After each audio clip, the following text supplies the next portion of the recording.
I narrowed my eyes at the cocky trot Duke bounded into, pulling on his leash and seemingly irritated. "I think he just yelled at you," I chuckled. "I think you're right," Jace said, his voice more curious than humored. "Let's get the subject off Mr. Duke and focus on the fact that you just jogged to my place. That's like 4 miles up, 4 miles back." "If I get tired, perhaps I could just stay the night," he teased. "Something tells me you wouldn't get tired after a 10-mile run up the beach." I eyed the simple black tee he wore, seeing that its tight fit accentuated every muscle. "You know," he smiled at me, "I've been thinking how dumb I've been for jogging south on the beach every morning instead of coming this way." "Ah," I smiled. "You're one of those early risers, "That's why I've just realized I've been running in the wrong direction on my morning runs," he chuckled.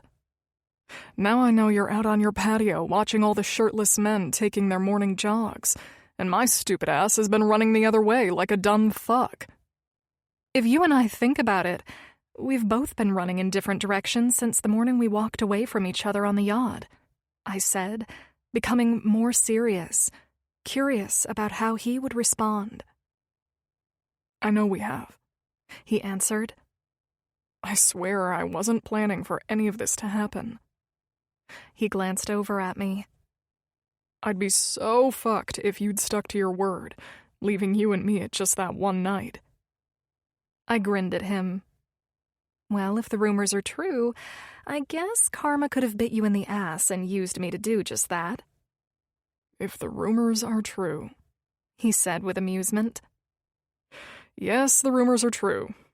And yes, karma could have easily used you to hand me my ass for the careless way I used to toss women aside. That's actually something I wanted to talk to you about." He sighed and continued, "I was a total playboy dick, and I don't want that shit creeping back to bite me." We stopped just before the path that led to my condo, overlooking the beach. He pulled off his sunglasses, and his blue eyes locked on mine with a sincerity that almost made me forget how much of a mess this was. "Seriously," he said. "If who I was the night we met is a deal breaker, fine. I'll take my karma and move on. But I need to know." I pinched my lips together, his nervousness shining through like it did the first night he and I spoke. "You're just now giving me this option after the competition with Titus is out of the way?" "No, it's not that. If it were a turn-off, I wouldn't have let you take Brandon and me to the ER. And I sure as hell wouldn't have taken a dog from you either." I smiled when he did, but it faltered quickly. "I don't know what happened between us that night." My voice dipped. "All I know is I can't get it, or you, out of my head, or my heart." "I feel the same damn way," he said with a smile. With that said, I nodded. "And if we're really going to do this, if I let you into my life, I won't let you hurt me." I glanced down at Brandon, then back to Jace. I've been through some bad shit with his dad, and I don't know how I'd survive going through it again. He chewed on his bottom lip, and I understood why. If this man had commitment issues, something most men who were known players had, I needed to scare him off now before we got deeper. "I swear I have no intention of hurting you," he answered. "Okay," I said, walking up to the gate that led to my small patio and into my house. "That wasn't the right answer," Jace said as I used this moment to think about his response. "I will not hurt you. I have no idea what his dad did to you, but I have no intentions of loving and leaving you."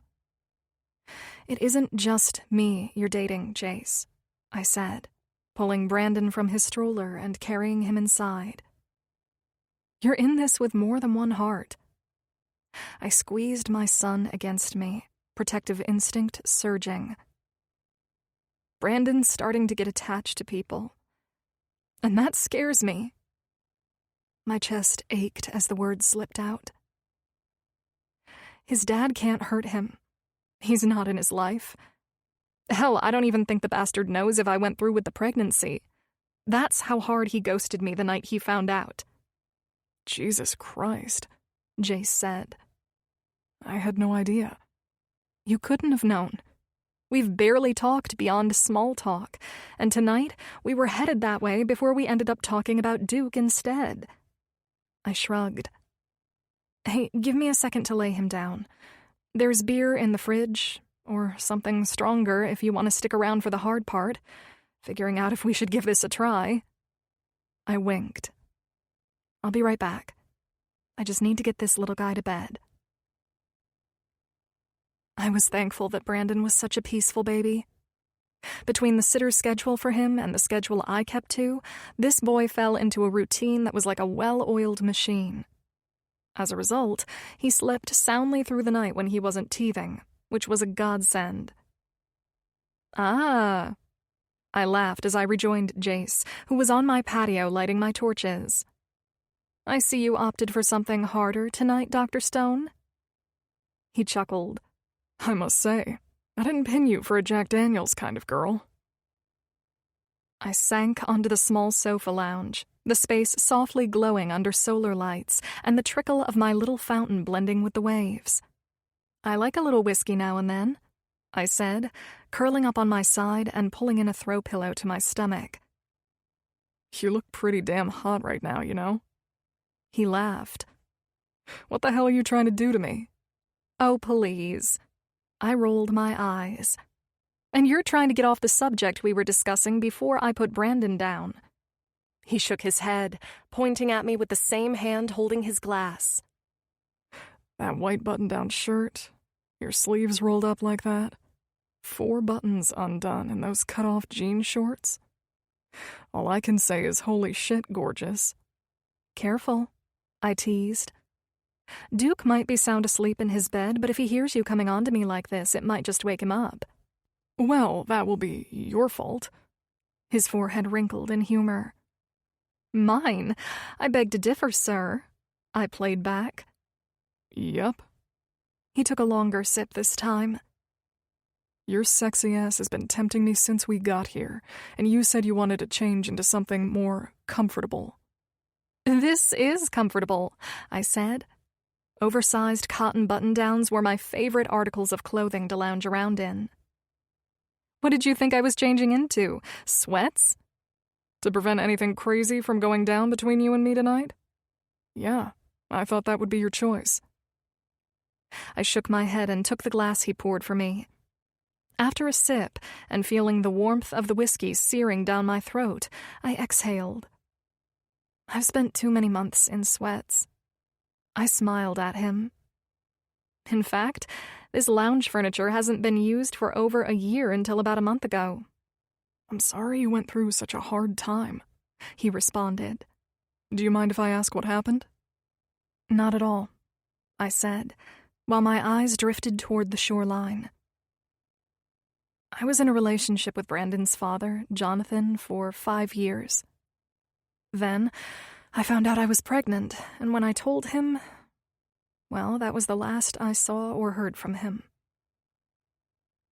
Jace's expression became unreadable, and even though I was surprised by how numb I felt talking about it, I also knew I had no desire to dig too deep into that mess.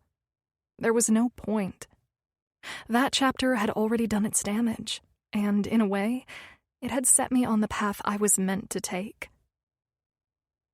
He looked at me for a moment, then shook his head. You know, there are some serious assholes in this world, including the guy I used to be when it came to women. But fuck, that is next level bullshit. I agree, I said with a faint smile. And as if that blow wasn't enough to bury me in a year-long depression, he was in another woman's arms within a week of walking out. He exhaled. How can anyone fucking hurt you like that? Up until recently, I wouldn't have had an answer to that. I said with a dry chuckle. But now that I've finally made peace with it, I've realized what everyone else already knew. He never treated me right. He was selfish and controlling.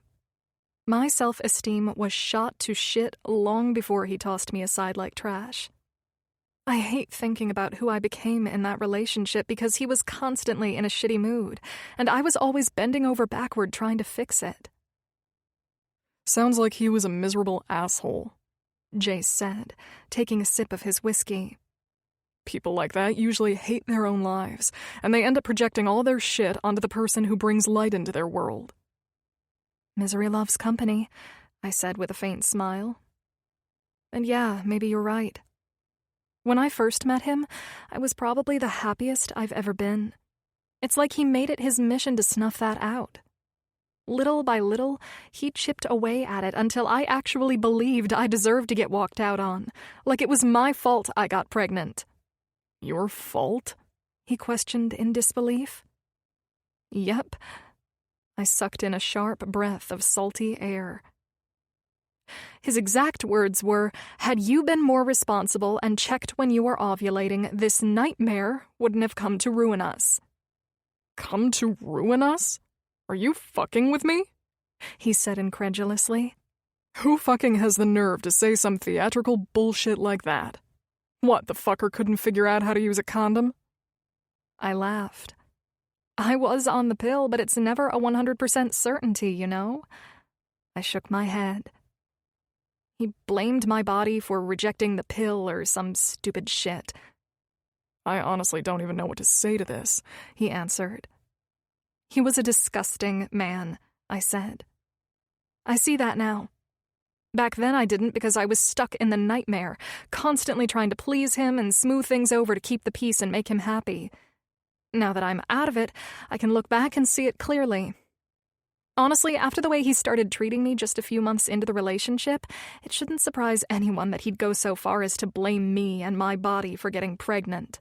Like I did it on purpose to trap him. It was just another way for him to twist the knife. You haven't seen him since? Jace questioned. Neither hide nor hair, I said. I'm sure he just used it as an excuse to end things.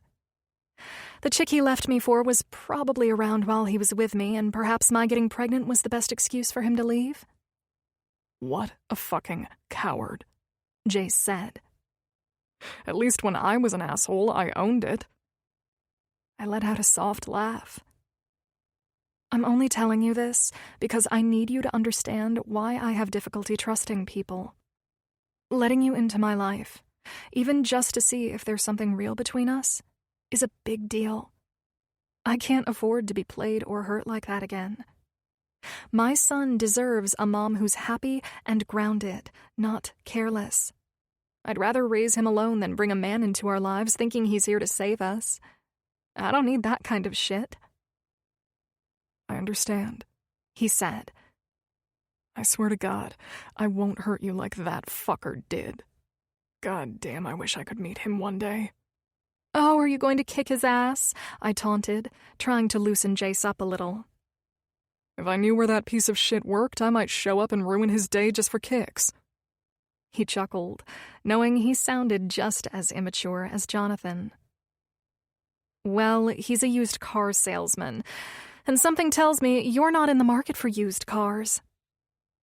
He laughed into the whiskey he was about to take a drink of. No. He shook his head. I'm not one for used cars. I met your parents, I blurted out, trying to get away from the subject of my ex. No shit. He practically spit his drink back into the glass. I'm sure Hawk had something to do with that. They approached us, I said, wanting to gauge his reaction. They seem like very lovely people. Your brother as well. I watched different expressions cross his face before saying, You don't seem to be anything like them. I'm not. He smiled. Honestly, it takes an actual event to get me around them.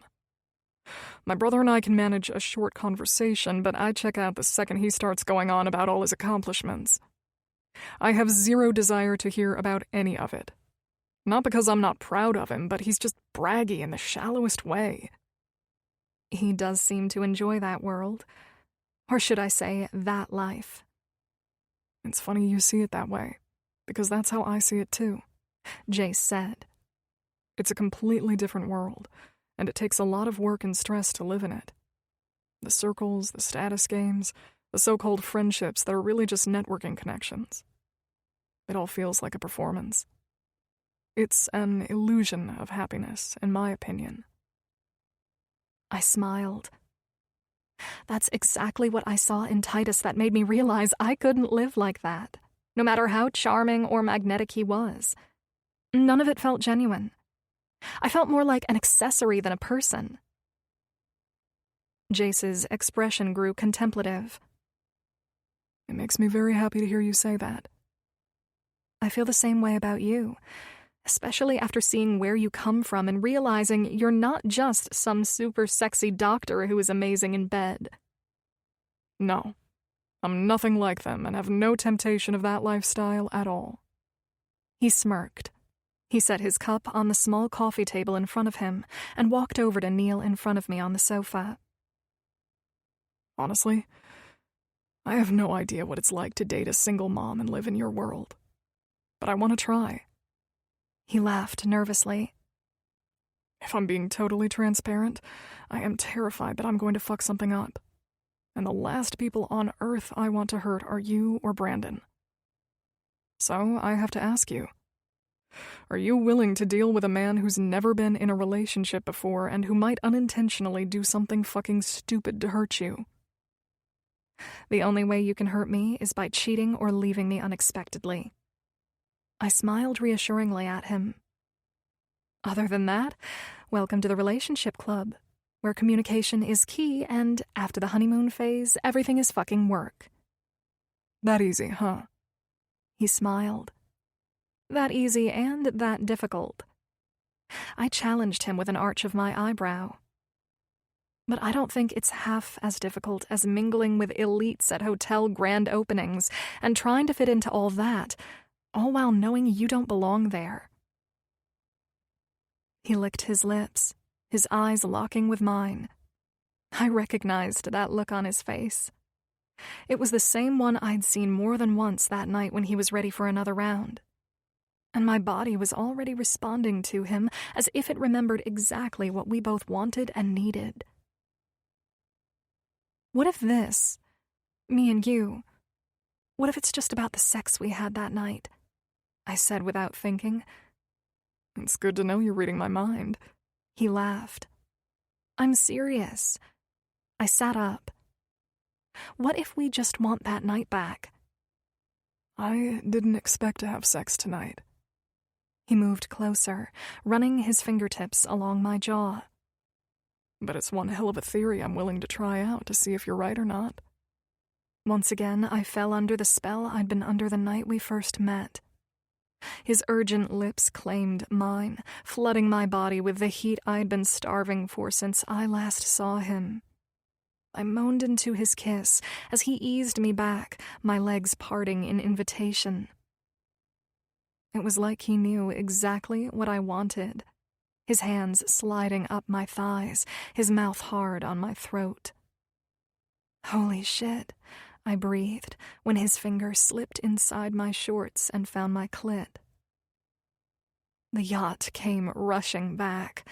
How he'd made me come again and again that night. My body clenched around nothing, desperate for his fingers, his dick, and more. I sighed, arching into him, my head tipping back as his two thick fingers pushed inside me. You want more of this, gorgeous? He breathlessly asked. Fuck yes, I growled softly, my eyes meeting his. With urgency, we both stood. I was in his arms without hesitation, and we were moving into my condo. Bedroom is on the right, I said before claiming his lips again. In seconds, we were inside, stumbling to my bedroom like reckless teenagers, peeling clothes away, fire and need consuming us. Nothing was stopping us. At least, that's what I thought. Until Duke's barking exploded through the condo, and we both instantly regretted the day I so cheerfully welcomed him into our lives. 31. Jace. The barking was relentless, but my drive for what I needed and craved was stronger. You'd think I'd lose my edge, but all I wanted was the tight, pulsing heat between Andy's thighs, slick and ready for me. Fuck, I muttered, tugging her lace panties down. She spread open for me, shameless, as if daring me to take her the way I had in the cabin on the yacht. My mouth watered, my lips tingled, and I ignored the goddamn dog pacing around like a security guard. Her hips bucked up when my fingers pressed inside, grazing her G-spot, and her head fell back with a soft cry that made my blood run hotter. Watching her unravel was my drug. I'd replayed this image, her moans, the way her body arched for me, every time I got myself off in the shower since that night. Damn, I need you, I ground out, matching the rhythm of my fingers to the climb of her release. Yes, she gasped, breathless, desperate. The dog barked louder, pacing, like even he knew the raw energy charging the air. I almost laughed at the irony, but fuck if I was breaking focus when Andy's nails tangled in my hair, dragging me down to her. I devoured her. Her taste coated my tongue, sweet, intoxicating, addictive, and I groaned against her slick folds.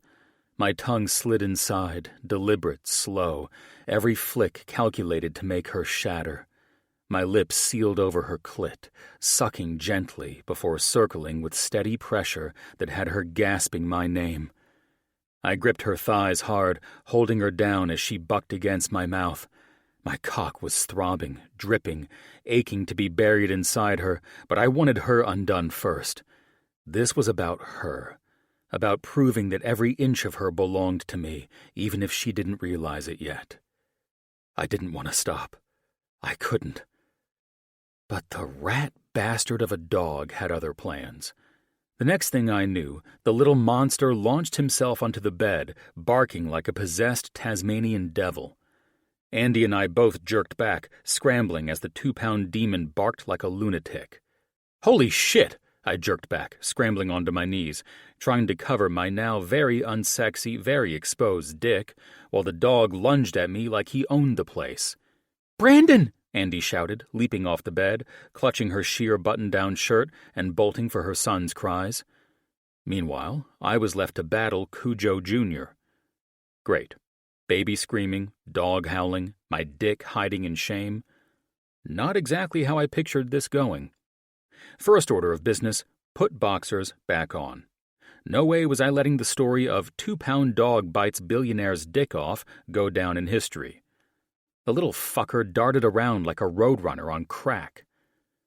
All right, I muttered, yanking a pillowcase off the pillow. Hard way it is, asshole.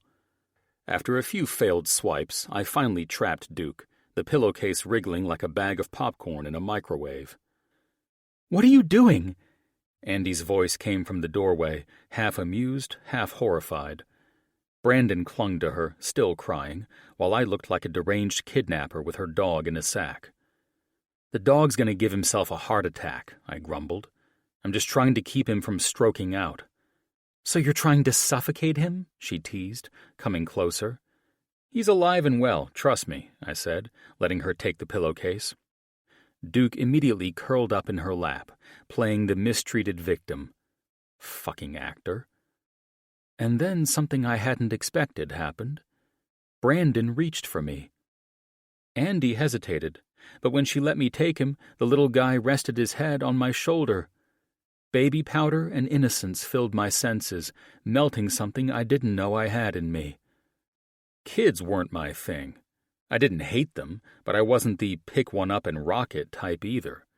Yet here I was, with a toddler nestled against me, feeling good. Rewarded, even. "He doesn't do that with just anyone," Andy said softly. Her eyes warmed as she watched her son snuggle into me. He likes you.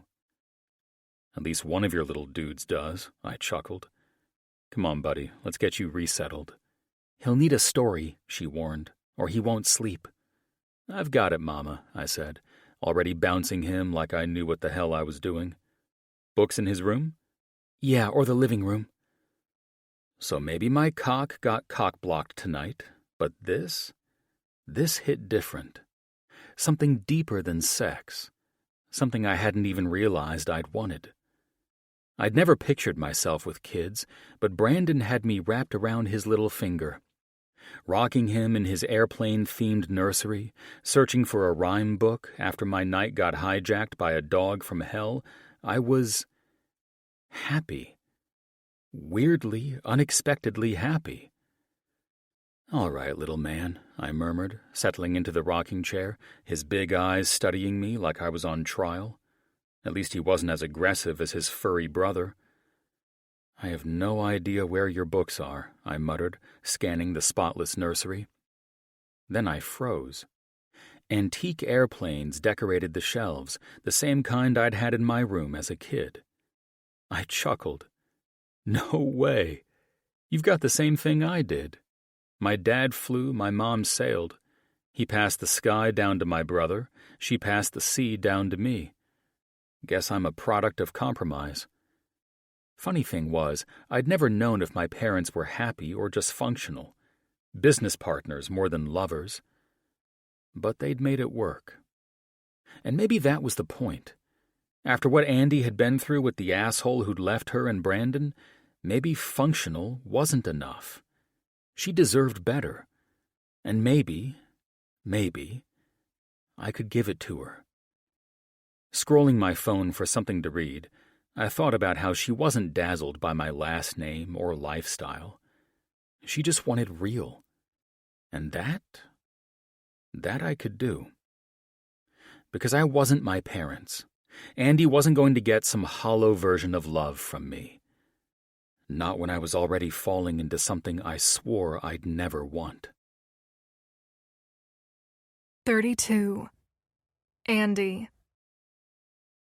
I stood in the doorway of Brandon's room, watching the man I never meant to love rocking my son back to sleep. Jace read softly, holding Brandon close, like the space his father left behind had always been waiting for him. My heart was melting at the sight of them, and when I realized Jace was reading to Brandon from a medical article on his phone, of all things, I had to stifle a laugh.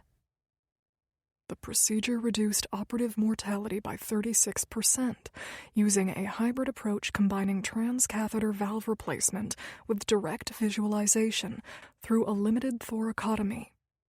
He glanced down at Brandon. It's the first successful trial with patients under 40, he said excitedly, prompting Brandon to giggle in response. Wow, cutting-edge cardiothoracic surgeries as a bedtime story, I said, stepping into the room to see my son's amused face better. At this rate, we'll never get you back to bed, mister. Brandon's eyes lit up, his smile widening like he'd just found a new best pal. I couldn't find his books, so I improvised, Jace joked. Turns out my main man finds it just as fascinating as I do. Yeah? I asked when Brandon chuckled. You need to get to bed, I grinned, brushing a hand over his hair. And I'm sorry. I should have told you his books are in the closet. I lifted Brandon into my arms. Let me get him settled, and I'll meet you out there in a second. I carried him to his crib, tucked his favorite toy beside him, and turned on the soft lullaby music. Once he was cozy and content, I slipped back into the living room. Well, so much for trying to recreate what we had on that yacht, I teased, walking over to where Jace sat on my sofa. The next thing I knew, I was in his arms, straddling him instinctively. His lips trailed up the center of my throat, while his hands kneaded along my thighs, his eyes sparking with humor and hunger. Oh, gorgeous.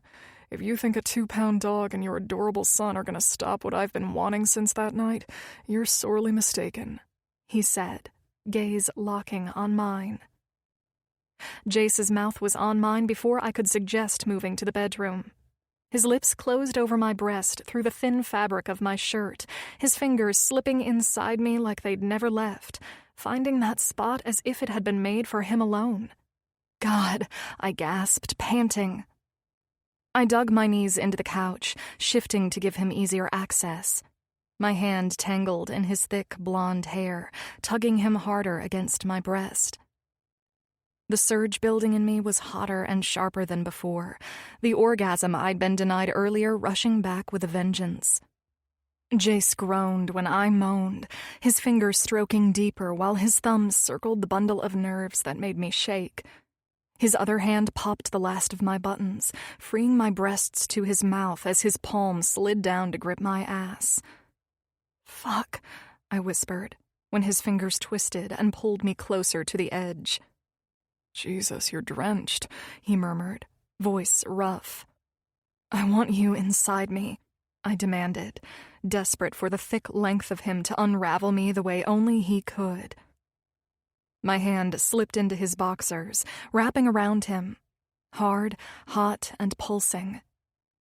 "Yes," he growled, teeth clinging to my nipple when I slicked his shaft with the pre-cum leaking from him.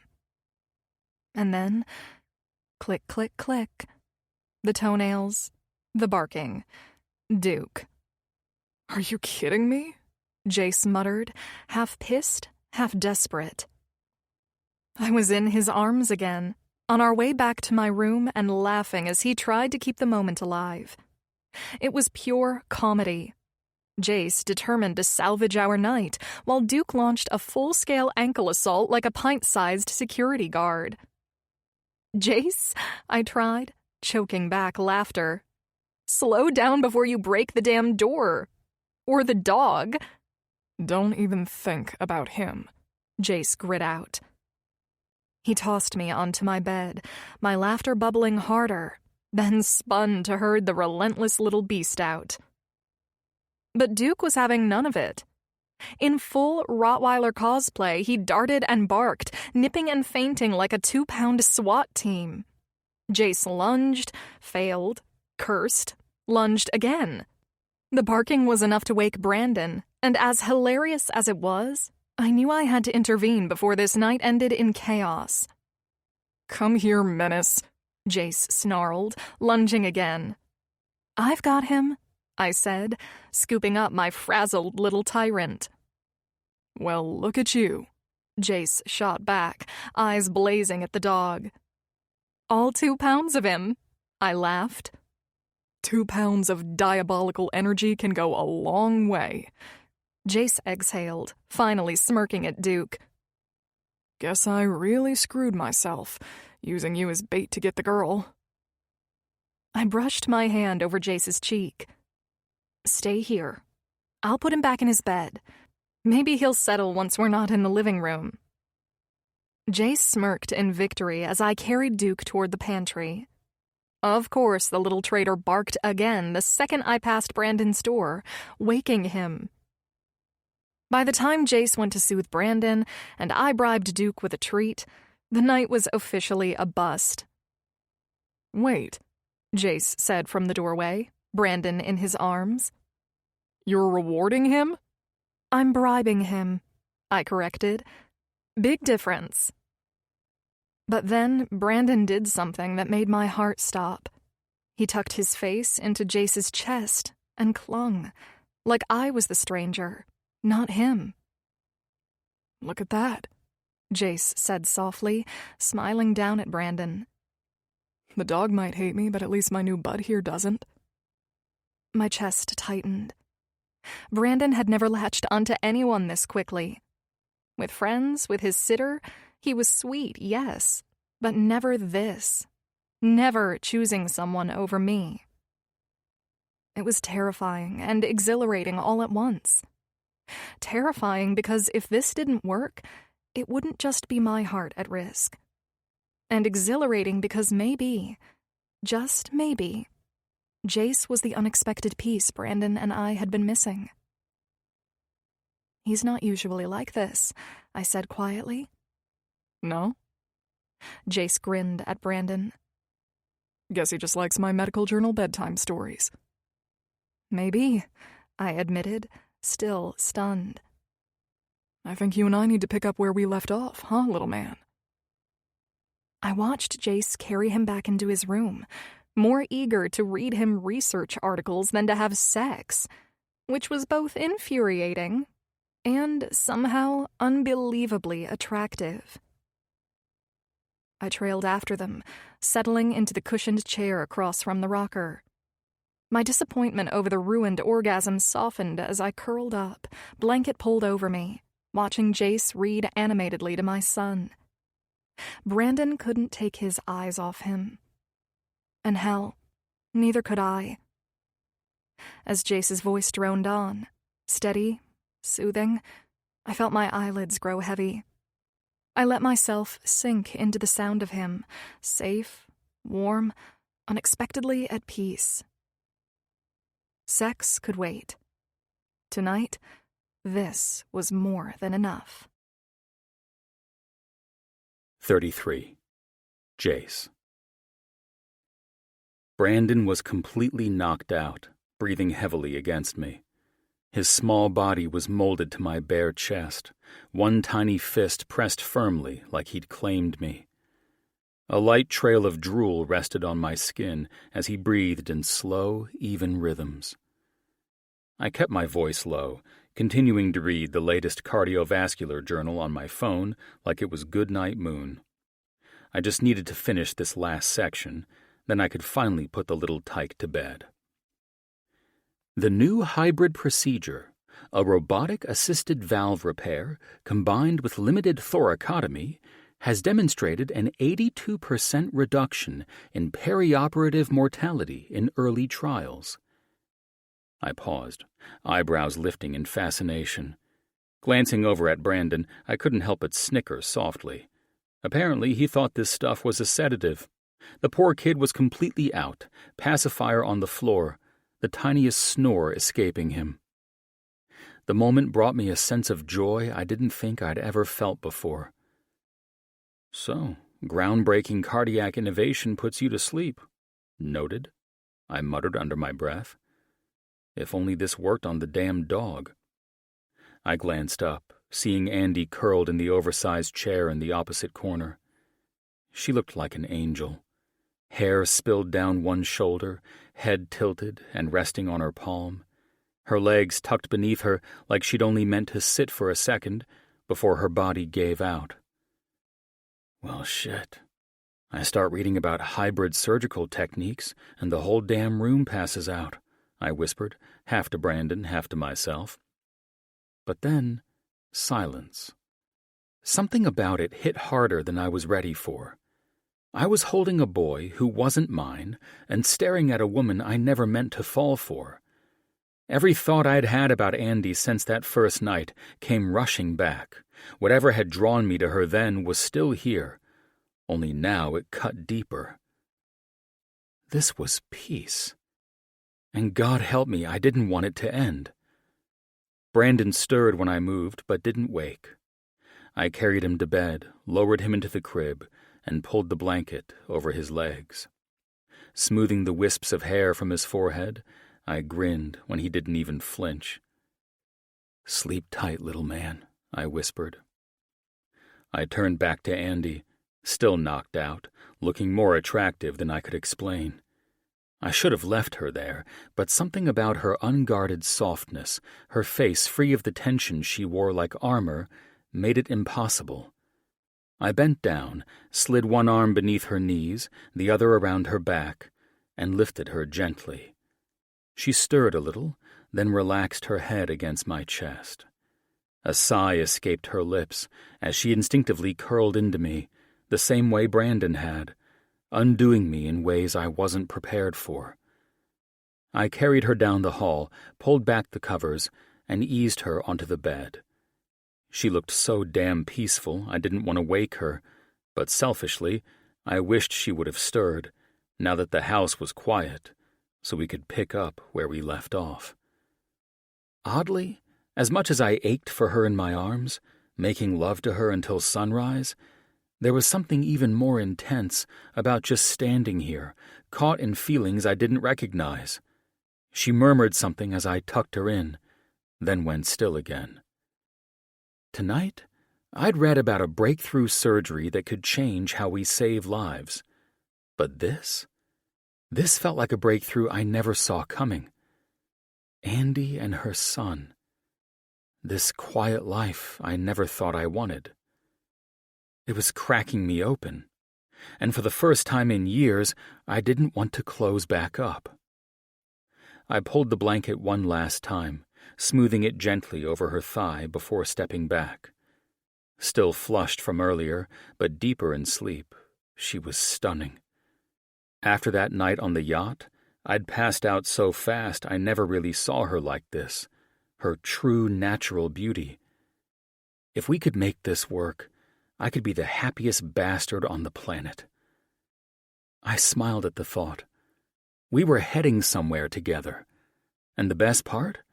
I wasn't scared anymore of failing her, of screwing it up, of not being enough. I quietly gathered my clothes, crossed the room, and reached for the doorknob. "Jace." Andy's soft, sleepy voice stopped me. "Yeah, gorgeous?" I turned and smiled at her warm eyes. Her lazy grin held more than just desire, and damn it if I didn't love her in that moment. She propped on one elbow. "Were you going to leave without saying goodbye?" "I didn't want to wake you," I said. "You looked peaceful, and after tonight, I thought keeping the house quiet was best." Her lips curved. "Tonight was definitely unexpected. I'm sorry about that." I sat on the bed beside her. "I'm the one who insisted Duke stay part of your life. I just never expected the little bastard would make sure I stayed miserable if I wanted to be part of it too." She chuckled, studying me. I could feel her eyes moving over me like she was seeing something new. "Sorry I fell asleep on you while you were reading," she murmured with a faint tease. I smiled. I'm still baffled how a breakthrough on valve repairs could knock you both out. At least Brandon was riveted for about 12 seconds. Her gentle smile softened into something deeper. "I heard you reading," she said, fingertips tracing along my bicep. Her serious eyes met mine. "And I saw the way you were with him earlier, when you didn't know I was watching." My throat tightened. "Yeah?" "It was," she inhaled, "something I never expected to see." I slid my hand into her hair, aching to pick up where we'd left off, but wanting something more now. Not just sex. "I didn't expect it either," I admitted. Her eyes searched mine. "So now what?" I looked at her, bare legs tangled in cotton sheets, hair wild, eyes glowing softly in the lamplight, and felt that pull in my chest. Brushing my fingers along her jaw, I whispered, "Now, I'm going to sit with you. And if you fall asleep again, I'm staying this time." She caught my hand. "Then lie down." She didn't let go, just shifted to her side, lifting the blanket in invitation. I hesitated, because once I slid into that bed, I wasn't just lying down with her. I was letting go of every wall I'd built. She watched me, quietly waiting, like she'd rather I walk now than later if I couldn't choose her fully. But the thought of losing her scared me more than anything. So I slid in beside her. She smiled softly. "You okay? It's strange how sex seems easier for us than just cuddling." "No shit," I laughed nervously, hand finding her waist beneath the thin shirt. I kissed her forehead, then met her eyes. "And the answer is no, gorgeous. I'm not okay at all." That made her grin. Me neither. She settled against me, her head on my shoulder, her leg brushing mine. Her breath warmed my skin. Every sense came alive. Fucking had been easier, but this, the quiet, unspoken intimacy, was stronger. Her fingers traced lazy circles on my chest. Jace. Yeah, gorgeous. You really want to do this, huh? After tonight? Go down this road? Maybe tonight happened to shake off the last of my nerves. I don't want to hurt you. I'm terrified I'll screw something up, and I couldn't forgive myself if I did. But I also can't stay away. I want more. I need more. Then let's take it slow, she reassured. You can go home if you'd like, or we can try to have sex quietly. She laughed at how dead that moment was. Or we can just lay here. I just don't want to wake you when I get up at 3 to head home and get ready for work. 3 in the morning? Why? 2 surgeries back to back. She frowned. Baby, if you need real sleep, go home. I kissed her hand. I like when you call me baby, I admitted, shocked I even cared. And I'll be fine. Maybe tomorrow you and Brandon can come over to my place? I'd love that, but what about Duke? Jake owes me for assisting tomorrow, so he can skip guys' night and dog sit. I'll stand up the boys for you. The night had taken a turn I never saw coming, but I was glad it had. Duke was going to be an issue, but I'd figure him out. For now, I was happy. For the first time in years, I couldn't wait to fall asleep with someone in my arms and wake up actually looking forward to what came next. 34. Andy. The last time I stepped foot in this hospital, I wasn't thinking about glass ceilings or tech innovations. I was thinking about Brandon's fever, his flushed little cheeks, and the sound of his whimpering in my arms. He'd had a high fever and double ear infections, and I was one breath away from losing it. I smiled at the memory of Jace bringing us here that night, and how, after parking the car, he quickly caught up to me as I followed the nurse through the hallways to the patient room they'd opened for my son. Jace was moving fast, but calm, with one hand on the small of my back and the other texting Dr. Brandt before we made it to the room. He didn't just walk us through the pediatrics ER, he owned the space like it curved around him. That was all I'd seen then, the fluorescent lights and pediatric vitals, along with a toddler clinging to my chest and exhaustion clinging to my bones.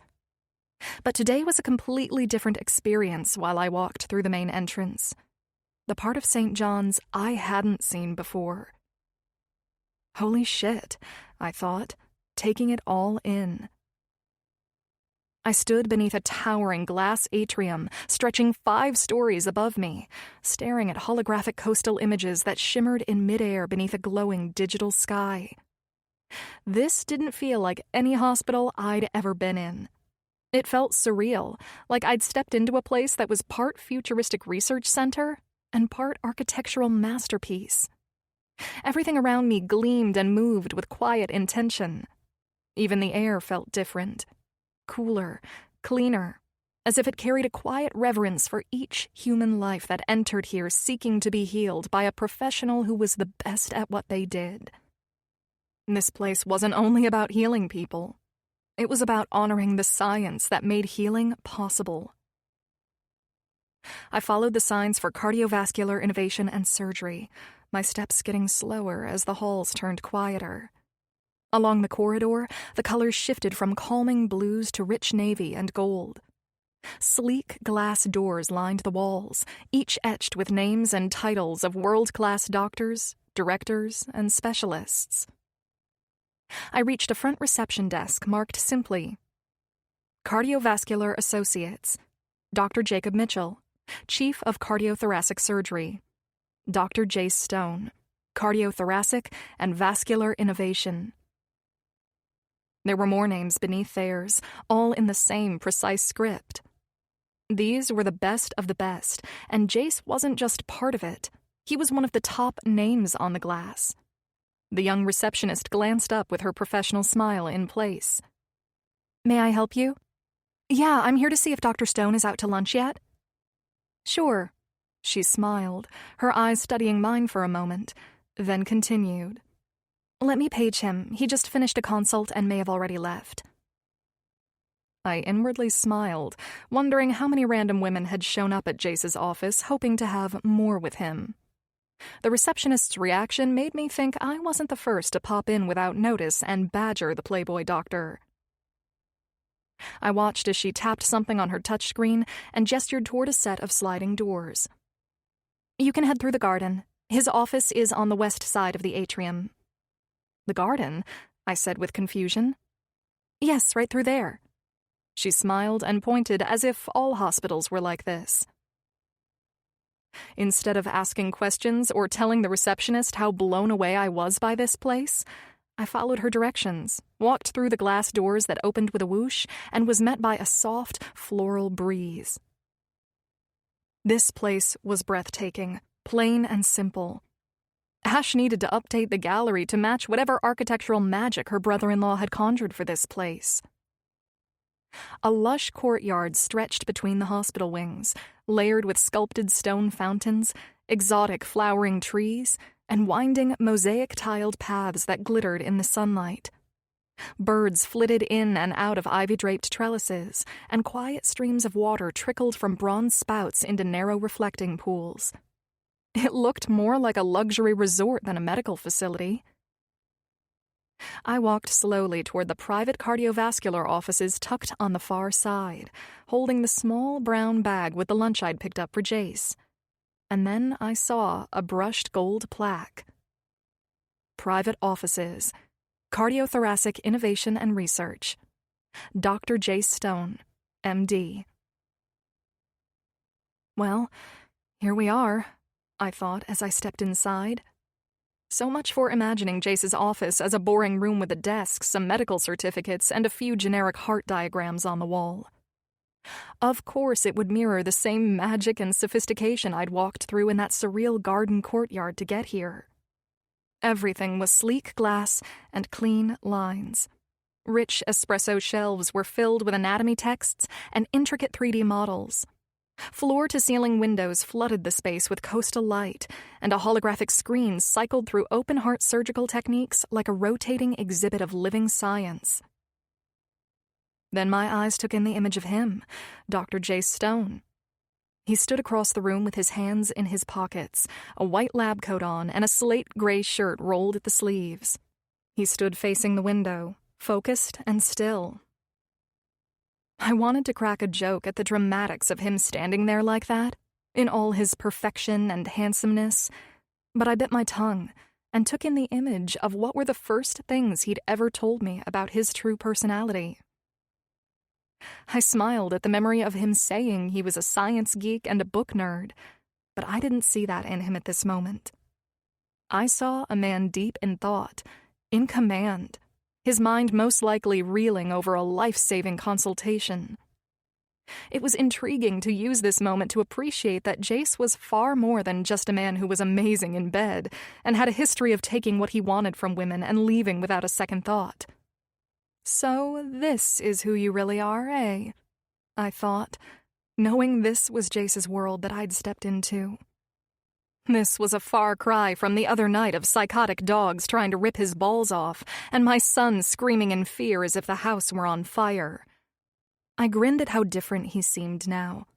I'd seen Titus in his world with all the lavish jets and resorts, and now I saw Jace in his. And damn, this man was more attractive now than he was before. I could see that the genuine side of Jace was all precision, discipline, and genius. But the moment he turned and saw me, all of it, everything cold and clinical, melted with his smile. "Hey, gorgeous. How did you know it was my lunchtime?" he questioned, eyeing the bag I held in my hand. "I work with your boss's wife, remember?"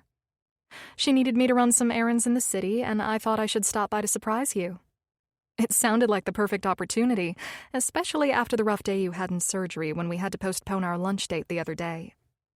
I held up the paper bag. I brought you lunch.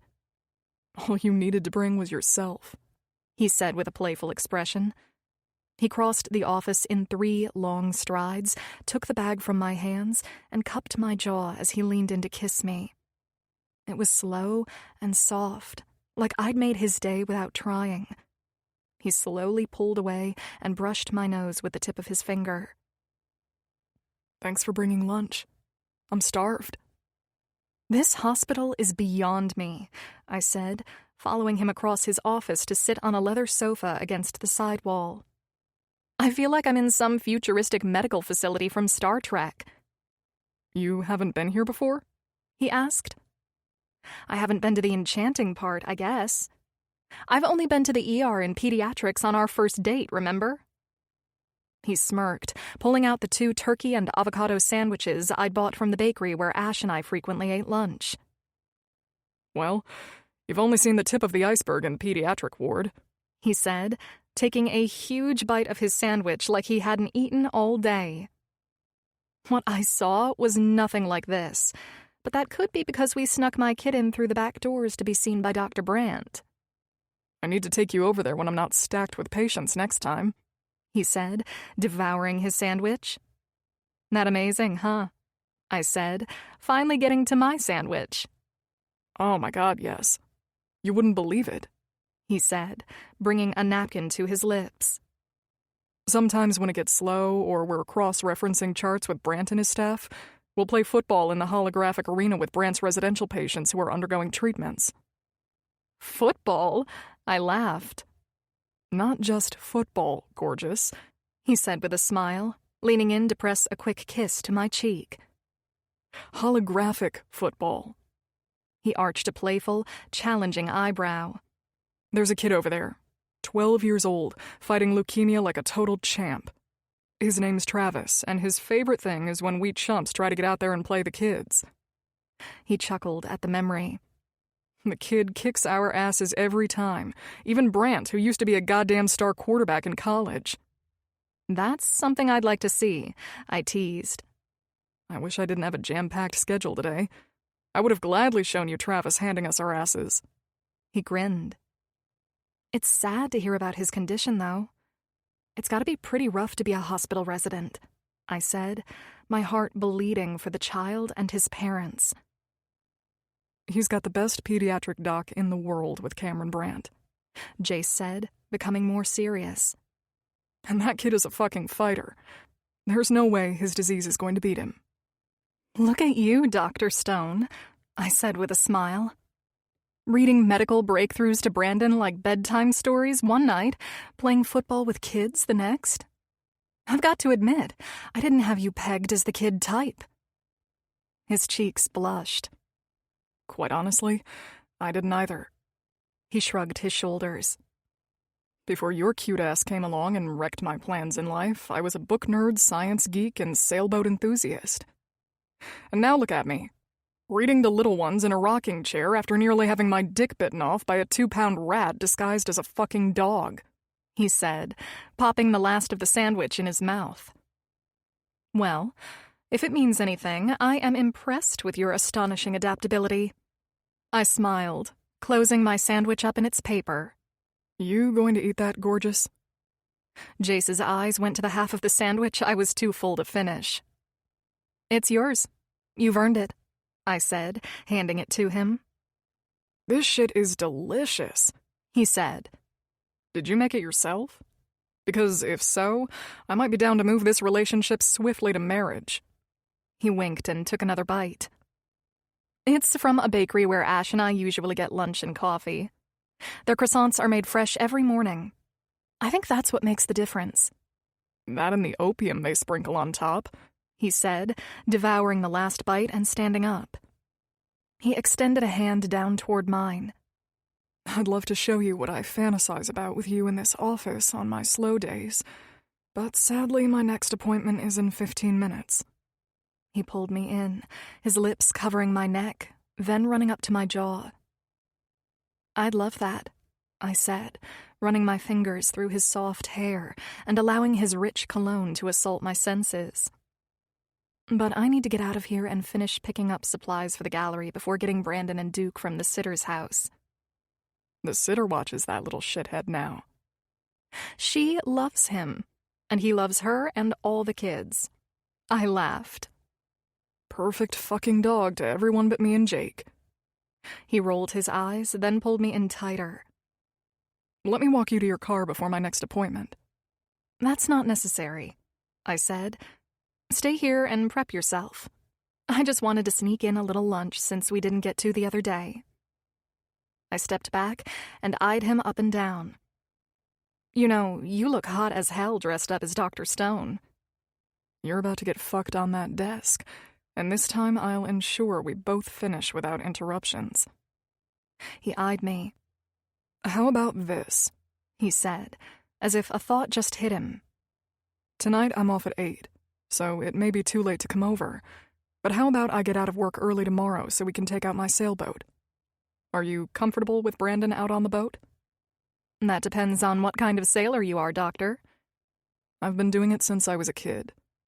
He shrugged. "I don't mean to brag, but all the other rich little white boys in the Hamptons were jealous of my skills." "Oh, yeah?" I laughed. "In that case, I suppose I could trust you with our lives. If Archibald Willoughby IV and little Preston Vanderbilt envied you, you must have been the best." His eyes narrowed. "How do you know Archibald?" He teased my made-up little rich boy names as I rolled my eyes. "Okay, fair enough.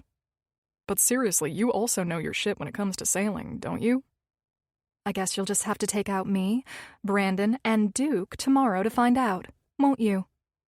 "Spoken like a true Willoughby," he taunted, as I nudged his side and laughed. "Well, okay. We're gonna get to the bottom of this once and for all tomorrow, because I'll throw that bitch-yapping hoe over the side if he doesn't find his place around my ass." "Bitch-yapping a hoe, is it now?" I arched my eyebrow playfully. "Jake nicknamed him that after he had a similar run-in with the little asshole when they watched him for you." He laughed. "The official name we call him now is Bitch Yapper." "Jesus Christ." I shouldered my purse. "You know that giving the poor dog a rapper name only makes him more of a thug, right?" "If that's a rapper name, it's the worst of all time. Regardless, there's no way he gets to hold on to John Wayne's name while acting like the little cock-blocker he is." "I'll see you tomorrow, handsome," I said, knowing he needed to prep for his next patient. Truthfully, I just needed to get out of there before I ripped that medical coat off him and did all the things women fantasize about with hot doctors behind closed office doors. His gaze raked me once, slow and hot, like he was already undressing me in his head. "Tomorrow," he said, voice low, a promise more than a word. Truth was, I needed to leave before I ripped that coat off him. Tomorrow, on his boat. After seeing him here, in his world of glass and steel, command and precision, I couldn't wait to see him in another. Wind in his hair, water at his back, his hands on the wheel, and maybe on me. For the first time in a long time, it didn't just feel like the start of something. It felt like the start of everything. 35. Jace. Jake and I had done everything for our patient, Thomas Whitaker. Every damn compression, every stitch, every call, and we still lost him. The 81-year-old retired literature professor had handwritten letters to his wife every Sunday since they first met, and he continued to do so even after she passed away from a stroke a few years back. Men like him no longer existed in real life. They belonged in Nicholas Sparks novels. At least that's how I felt about the sweet man. To make matters even more heartbreaking, his daughter had flown in from Boston just to sit beside him after surgery. Damn it, he wasn't supposed to die. Not on our goddamn watch. Jake leaned forward, bracing his forearms against the edge of the sink in the scrub room, his jaw tight, head bowed. "Fuck," he whispered, his voice low and frayed. "I swear to God I thought we had him." "So did I, Chief," I said, but the words felt empty. The truth was, I knew we were losing him the moment the rhythm on the monitor slipped for the second time. I'd felt it. It was like the tide pulling away from the shore. Jake took losses hard. He always had. He carried them like a debt he couldn't repay. I held mine more quietly, burying the emotions deep inside. But somehow they always found a way to surface later, either in the middle of the night or just before sleep, when my subconscious let down its guard. Jake didn't say anything else as we changed. He just gave me a short nod and walked out, still haunted. I wasn't far behind him. I was trying to get out of this place as quickly as I could so I could clear my head. "Stone!" I heard Colin Brooks holler, walking toward the main hospital entrance as I exited. "Hey, man," I said, forcing a smile. "Coming on shift?" "My favorite thing in the world," he smiled, a protein bar in one hand, coffee in the other. "Are you okay? You don't look so hot." I exhaled. "I'll be fine. Jake and I just lost one." I shook my head. Our first surgery was flawless. I tightened my lips. But death had no intention of leaving without this gentleman today. Colin took a long sip of his coffee, then nodded. "I'm sorry to hear it. Sometimes that's just how the fucking Reaper operates. The thing no one prepares us for in medical school is that doing everything right doesn't always mean you get the ending you want. How's Jake holding up?" "You know how he handles this shit," I answered. "Yeah, he handles it about as well as someone spending a full day at the DMV, dying inside but never admitting it," he said, knowing his best friend too well. "I'll give him a call. The poor bastard is probably already on the road, stuck in traffic and bitching to himself about it." I laughed at how accurate that assessment was. "Hey man, I understand what you're dealing with, but don't let it crawl into your bones. It's a gut punch, but you can't give it the power to take the rest of your day from you." "Thanks. It usually doesn't grab me until later, but I have plans with Andy and her son on my sailboat tomorrow, so I hope that will consume my mind instead," I answered him. "Feel it now, buddy. Trust me," he said. "Don't let it pop up whenever it wants. That's what Jake does and why he's unapproachable for a day. He forces himself to cope, then he moves on. You need to train your emotions to follow your chief." He grinned. "I know everyone deals differently, but you should try to let this one go tonight. You don't want this to bleed onto Andy and the baby." "You're right," I said. "I think I'm going to drive this shit out of my system. I'm not letting work get in the way of trying to make her fall in love with me for the 100th time." "Fall in love, eh?" He smiled, daringly. "Looks like we have some catching up to do." He patted me on my shoulder. "I need to get up to neuro. Go and drive it out of your system, and make sure the kid is asleep on the boat when you two fuck." He laughed, then turned to leave. "Thanks, man," I said, smiling to myself. By the time I pulled out of the hospital garage, the sky was deepening to a deep blue shade of twilight. I slid into my Ferrari, the one I drove when I needed something extra, such as luck, adrenaline, and distraction, and gunned it down towards PCH. The engine roared, the wind tearing through me, but that damn loss still clung like a thick, gloomy fog. For a moment, just before my red light turned green, I thought about canceling on Andy tomorrow. I was terrified I'd be edgy and dickish, because sometimes I was when I couldn't shake the weight of failure pressing down on me. But I didn't. I guess this would be the real and raw part of being in a relationship. Andy needed to see this side of me to know what it meant to be with someone in my line of work. What if she didn't like dealing with the surgeon when she was forced to deal with heavy losses and feeling like a failure? It was part of who I was, and I needed her to see that. Then there was Brandon, just a year old, too young to know what I did for a living, and too young to care that I'd failed to save someone's father today. But he wasn't too young to feel joy on a boat, to giggle when a seagull flew too close, or to fall asleep on his mom's chest while the waves rocked us. I smiled at the image, hoping I'd be lucky enough to see that beautiful moment tomorrow. I wasn't about to take those moments away from them or me because I couldn't shake off a hard day. Fuck that. When I reached my house, the sun was dancing with the horizon, but I chose not to go inside. I didn't need the silence or the weight of today consuming me within those walls. Instead, I headed straight down to the dock.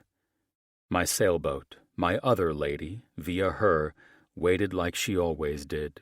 Steady, strong, and forever mine. I stepped aboard barefoot, welcoming the familiar groan of the polished teak deck beneath me. I moved on instinct, checking the sails, coiling the lines, and making sure everything was perfect. Below deck, I double-checked the fridge, which was newly stocked with sliced strawberries, soft cheese cubes, fresh rolls, and those ridiculous toddler pouches I'd bought just in case Brandon didn't feel like eating anything else. I'd even purchased and packed a tiny sun hat and a cute baby life vest. Jesus, I was that guy now. Back up on deck, I leaned against the rail and watched the last of the sun's light as it melted into the sea. The ache in my chest was still there, dull and constant, but at least the edge had softened. Tomorrow, I'd watch Andy smile in the sun and Brandon wobbling around the deck like he owned the place. Tomorrow was a second chance at something good, and those refreshing thoughts were enough to move me forward with confidence and hope for a better day after this day went to fucking hell. 36. Andy.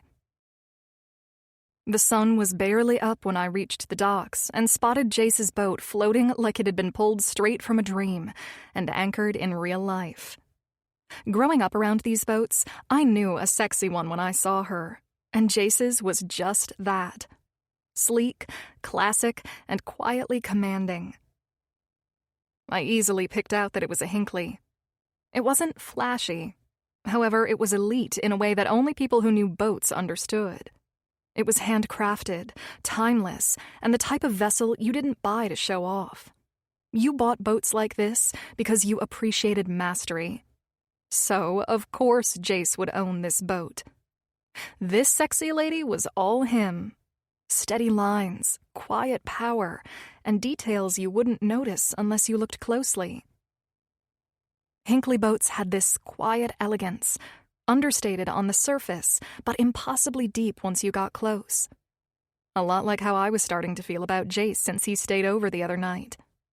Instead of us fucking, we ended up sharing this strange kind of intimacy that I was pretty damn sure would have scared most men off. However, as I walked up to his beautiful boat, I was reminded that the guy was still in it to win it. I adjusted Brandon on my hip as we approached the boat. The poor little guy was teething again. He was grumpy and had already tried to fling half his banana into the marina parking lot. I almost canceled on Jace, but since Brandon didn't have a fever, I decided to go. I figured maybe sailing was in his blood, and it might soothe him the same way it always did for me. "There's my girl and my favorite little dude," Jace said, bringing my and Brandon's attention to his enthusiastic smile. "Here we are," I said, smiling at Jace, who was standing on the deck barefoot. He looked sexy as hell in his board shorts with a hoodie pushed up to his elbows, and his hair still a little wet. "You look more gorgeous than ever." He smiled, and then, to both of our surprise, Brandon grunted and reached out for Jace to take him. It was the most adorable thing for this mama's heart to see her son's tiny little hands wide open and trying to claim Jace like he was already his. I must say, I'm quite impressed with your skills in capturing this little man's favor. I chuckled as I passed Brandon over the rail into Jace's arms while I climbed aboard after him. Jace took him as if it were any other day. "Must be your fascination with those medical articles I was reading to you the other night," he said, as I watched a new charming expression cross his face. I have a killer Batman vest for you, and a matching sun hat," Jace continued, focusing solely on my son. I watched with intrigue and some fear, seeing Jace hold Brandon so effortlessly, pulling on his life jacket and appearing as though they were new best friends. I looked around, taking in the serene atmosphere of the marina in the morning. There was a specific energy I'd always loved about early morning sailing. The stillness, the boats tucked beneath their canvases, the mix of salt and diesel in the air. It felt like I'd stepped into a beautiful memory. Seagulls flying overhead and the soft clinking of halyards against masts sounded like wind chimes dancing on the breeze. God, I missed this. I stopped myself from getting lost in nostalgia and brought my attention back to Jace's stunning boat. "You went all in with this one," I said, trailing my fingers along the polished rail. Jace glanced over, smiling. "Only boat I've ever named." My brows lifted. "What's her name, sailor?" He nodded toward the script painted near the stern. "Via her." "Let me guess," I said. "It means more than just a route?" "Good guess, gorgeous." He walked over to me, Brandon on his hip, and leaned in for a tender but quick kiss. "And until I met you, she was the only lady I intended to be a permanent fixture in my life. The only one I would never leave." "Pressure's on then if I've got to compete with this gal," I teased, taking Brandon back after he leaned toward me, getting grumpy again. "There's no competition," he said, giving me a look that could easily undo me and have me begging for more below deck if I didn't control myself.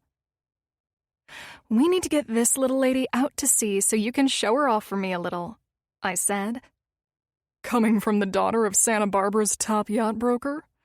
I'll take that as a compliment. For both of us." "You remembered that about my dad?" I chuckled. "Why wouldn't I?" He smirked, grabbing dock lines. "I have to ensure my dad stays away from his business, remember?" "That's right," I teased back, a bit surprised that Jace remembered because no one had ever cared to remember the boring details of my life in previous relationships. In fact, my ex-bastard hated my dad and never cared about him or sailing, which was half the reason I hadn't been out on a boat in years. We clicked Brandon into a seat at the cockpit rail, so Jace and I could work together in silence as he untied the dock lines, and I helped coil them. The engine thrummed beneath us, and slowly we eased out of the slip, the water parting cleanly around the hull. Everything worked precisely and harmoniously as Jace's boat eased out of the marina. I stood beside Jace, salty wind catching my hair, and my heart thudding with a kind of quiet eagerness. I didn't know how this day would go, but standing here now with my son safe and secure, the ocean stretching wide, and Jace's hand brushing mine as we moved forward, I sure as hell wanted to find out. The marina shrank behind us as we slipped past the breakwater, the bow slicing clean into the open water. The engine hummed beneath my feet for a few more minutes, then quieted as Jace moved toward the mast. His movements were efficient, practiced, and there was something quietly irresistible about watching a man who knew exactly what he was doing. My heart reacted in a familiar and excited way when the mainsail caught the breeze with a crisp snap. The shift was instant, the engine now off, and silence broken only by the rush of wind, the slap of water against the hull, and the deep creak of the rigging settling into a perfect tempo. I held on to the railing as the boat leaned slightly into the gust, smiling so hard my cheeks ached. How had I forgotten what this felt like? I hadn't been out on the ocean like this since I was a kid. Summers with my mom and dad on a beat-up boat, the three of us chasing the wind to Catalina like it was a game we could win. That old boat smelled like salt and peanut butter sandwiches. It was nothing like this. This one was elegance in motion. "Still with me?" Jace asked from behind the helm, his voice casual as he looked at me with interest. I looked over my shoulder at him and nodded, hair whipping across my face. "Absolutely." I smiled.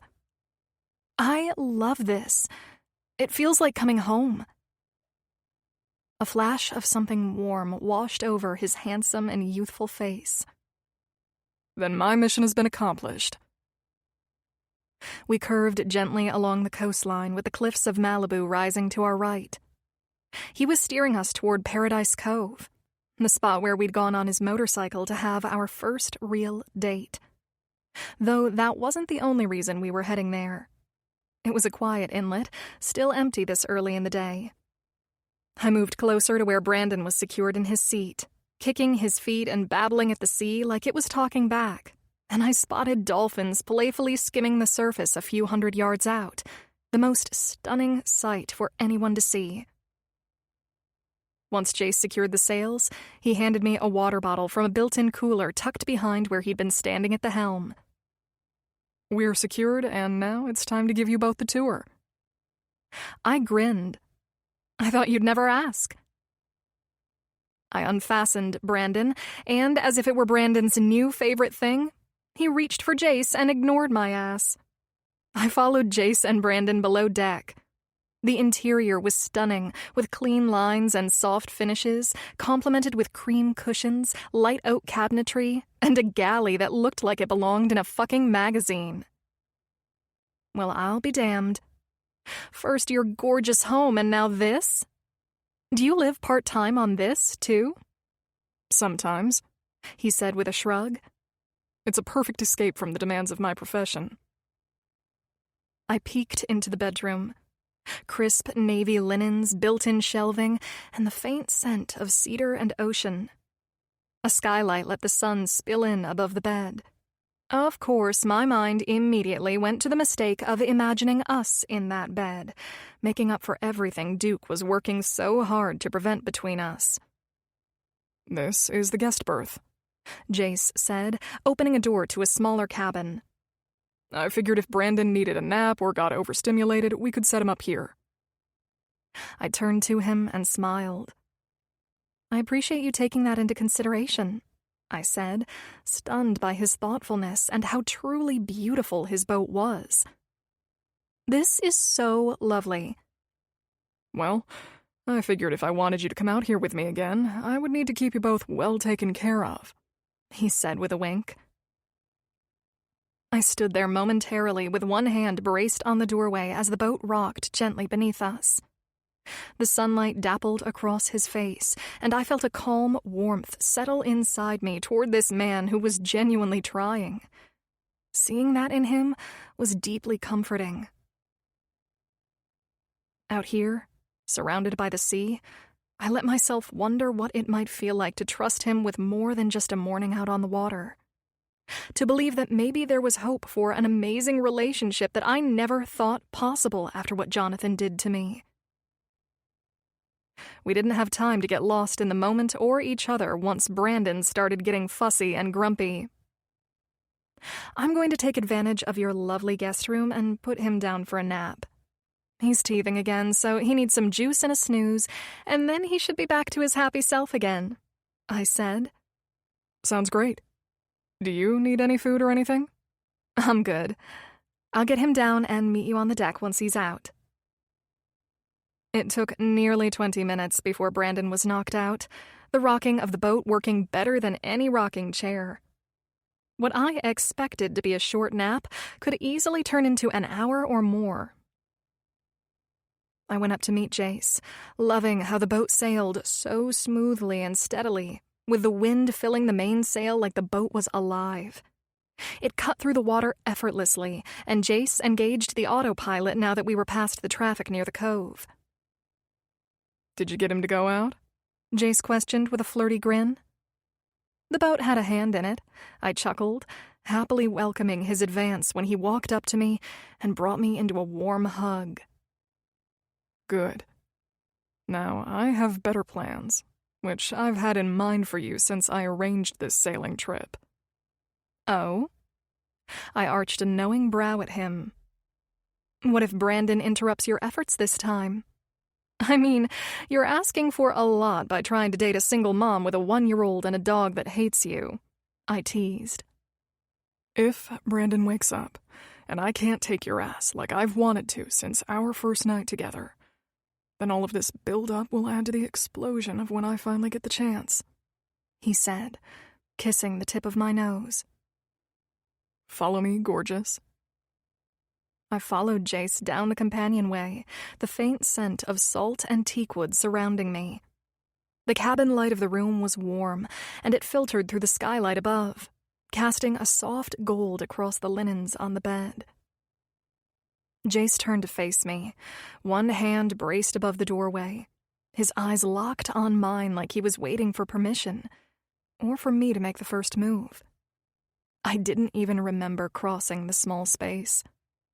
1 second, I was watching him breathe, then I used my hand to grip his hoodie and pull him in closer to me. "Don't make me wait any longer," I breathlessly whispered. Jace leaned in, brushing his lips against mine like the answer didn't matter. "That's my girl," he said, using his strong arms to pull me into his firm chest. His mouth found mine again, hotter and hungrier than I remembered his kiss being. My breath hitched as his hands slid along my waist, fingers slipping beneath the hem of my tank top. The boat swayed beneath us, a rhythmic, steady push and pull that made everything feel more alive, like the ocean was part of our reunion. I let Jace guide me toward the bed tucked beneath the forward hatch, hearing the wood floor creaking softly beneath our feet. He laid me back carefully like I might break, but his body told a different story.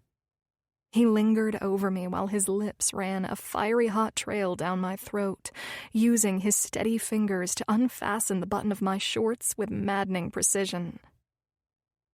Every sound was amplified. The wind, the boat's sails, and our breathing. I softly moaned when Jace's lips moved over the top of my tank, his teeth gently grabbing my hardened nipples. He moved with restraint at first, almost as if he didn't want to rush this. It's when I moaned softly again that his restraint ended. His hands slid down my thighs, then back up, pushing fabric aside like all he wanted was to feel my scorching hot skin. He pressed his body firmly into mine, a jolt of raw energy tearing through me, reminding me that this man never held back when it came to taking me. He was aggressive, dominant, and deliberate, and I needed every bit of that right now. We moved together like muscle memory, as if our bodies still remembered the way we'd lost ourselves in each other all night long. My hands fumbled at the button of his shorts, finding him already hard and slick in my grip, pulsing with the need to bury himself inside me.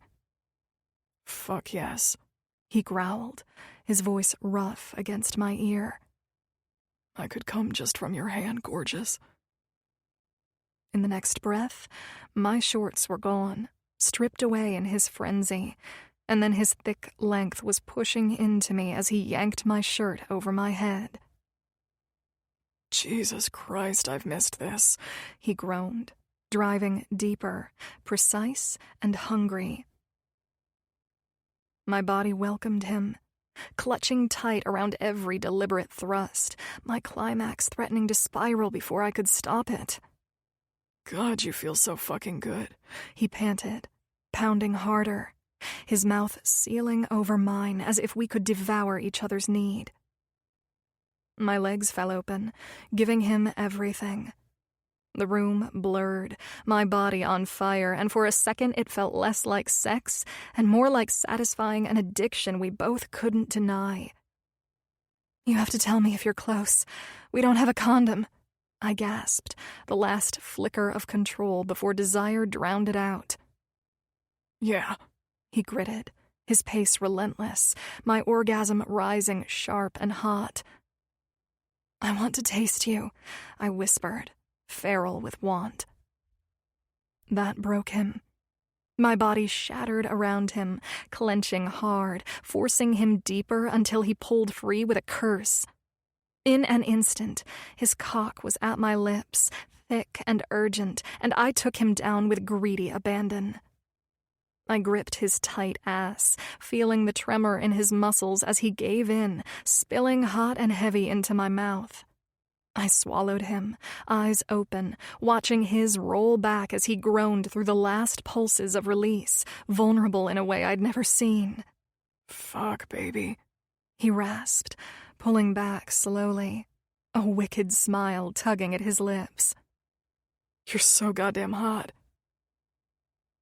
We collapsed together, breathless, ready to sink into the afterglow we'd both craved for too long. Until Brandon's perfectly timed cry shattered the silence, leaving us no choice but to laugh. "Let me go get your new best bud," I sighed.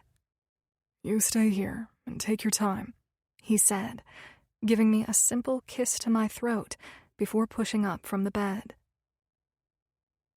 I used the moment to take in his rock-hard body. The guy must have lifted at least twice daily after his morning runs. He was simply just gorgeous and beyond what I could ever desire in a man. As much as I would have loved to stay here, lost in lustful thoughts of the man, I couldn't. I needed to clear my head and get back into mom mode. So I was grateful Jace and Brandon had bonded earlier enough so that Jace could grab him and meet me up on deck, while we both let the salty ocean breezes cool off the heat we'd stirred up from our quickie. By the time I climbed onto the deck, Jace already had Brandon scooped in one arm, holding him with that easy, natural confidence I wasn't used to seeing in men who weren't the child's father. He had Brandon perched on his hip like he'd done it 1,000 times. And then there was my son, beaming in Jace's arms as if it was the only place he wanted to be. Captain Brandon? Jace said with mock seriousness, pointing to the polished teak wheel. Are you ready to take command? I laughed at the silliness of it all, watching from where I sat on the cushioned bench near the stern. Beyond the humor of it all, my heart swelled at Brandon's excited reaction, clapping his hands with all the joy of a 1-year-old about to inherit the family business. Jace helped him grip the wheel, guiding his tiny hands across the leather-wrapped rim. Brandon made a high-pitched sound that was half squeal and half roar, like he was sailing into battle and loving every second of it. Jace glanced at me over his shoulder, his smile crooked, his voice soft but sure. He's a natural. Clearly. Must be genetic, I teased, leaning back on my palms. All the charm, none of the formal training. He laughed and kissed the top of Brandon's head, and the sight of this strong, complicated man so effortlessly letting my son into his world did something sharp and gentle to my chest. For a moment, it was just the three of us, the wind in the sails and the morning sun on our skin. It was all so beautiful, and yet also a bit terrifying, because even though it was perfect, I had a nagging fear that it could be gone as quickly as it had manifested. I didn't know how to quiet these emotions, which seemed to haunt me whenever I was happy and comfortable. But I would try my damn hardest to ignore them. 37. Jace. Our day out on the boat was perfect, even better than I ever expected. I hadn't gone into this thing looking for something dreamy or romantic. I came in with zero expectations and just let it unfold, and maybe that's why it ended up feeling so damn rewarding. Now here I was, holding her hand while carrying her passed-out son in my other arm. His tiny head rested on my shoulder, his drool beginning to soak through my shirt, and I realized how dangerously beautiful it all was. It was all very foreign to me, of course, but I think that's what I enjoyed most about it. The Jace I knew from a month ago? That guy was gone. He got forced out of existence when this woman came crashing into my life, never leaving my mind since. All the things that should have scared the hell out of me before were exhilarating instead. I couldn't explain how I went from chasing every beautiful woman who'd have me to feeling completely content with this gorgeous one at my side and another man's child fast asleep in my arms like I was his dad. I just had to admit to myself that everything about this was precisely what had been missing from my life. And now that I had it, I wasn't letting it slip through my fingers. "Stay with me tonight," I said, my voice low and earnest. "Both of you." Her eyes shifted from the vibrant, shimmering green they'd held all day out at sea, and the golden flecks that usually lit them up melted into a darker, more serious shade of amber. "I have no clothes here for him," she said, smiling, but her somber eyes told me she wanted to finish what we started on Jake's yacht, and now my boat. "Not a problem," I said. "I'll just take my bike up to your place after you're sound asleep, and I need to get Duke from the sitter before 7 tonight," she said, her expression crossed between stunned and humored. "Not a problem," I smiled as I pulled out my phone. "Hey Siri, call Jake," I said, as we entered the threshold of my house. Andy took Brandon from me as the phone rang. I wasn't going slow anymore. I wanted to push this relationship forward. The days of being intimidated and questioning myself were gone. "What's up, buddy?" Jake said, as I heard the familiar sounds of him walking out of the office. "Perfect timing," I said. "You're just getting off?" "Yeah, I'm on my way to get Kaylee from the sitters and then meet Ash at Jim and Avery's for dinner." "Ash and Andy use the same sitter, right?" "I'm right here, Jace, and yes," Andy chuckled. "What are you doing?" "What do you want, Stone?" Jake questioned. "I'm doing the right thing for once since I met you, gorgeous," I answered her. "What the fuck are you talking about?" Jake asked, confused. "I'm talking to Andy. Hold on," I said, my brain starting to scramble as I watched Andy's face contort into a cute expression that made me want to bring her into my arms right then and there. "Well, excuse the fuck out of me. I'm sorry, but who called who here, dickwad?" Jake bitched on the other side of the line. "You're right. Okay, I'm sorry," I said, laughing. "Forgive my horrible manners, sir. I was calling because I need you to pick up Duke from that sitter's house tonight, too."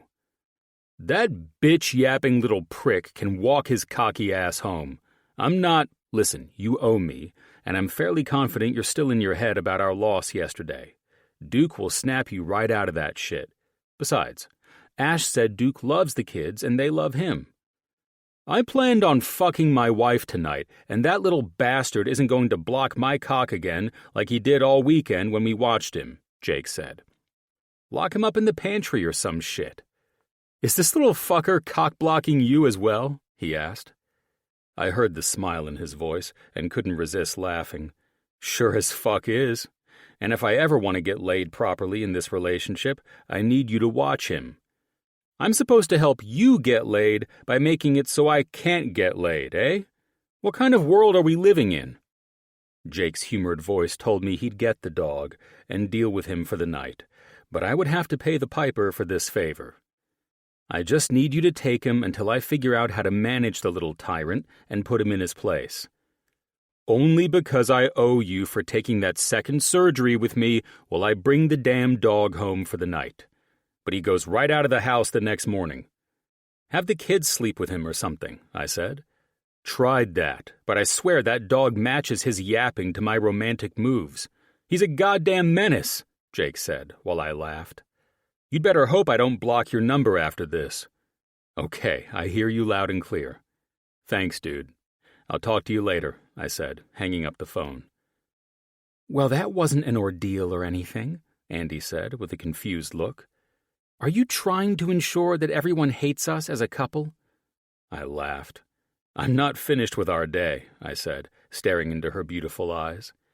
"I want you to stay with me. I have a room that will work perfectly for Brandon as well, if you think he'll be comfortable staying here."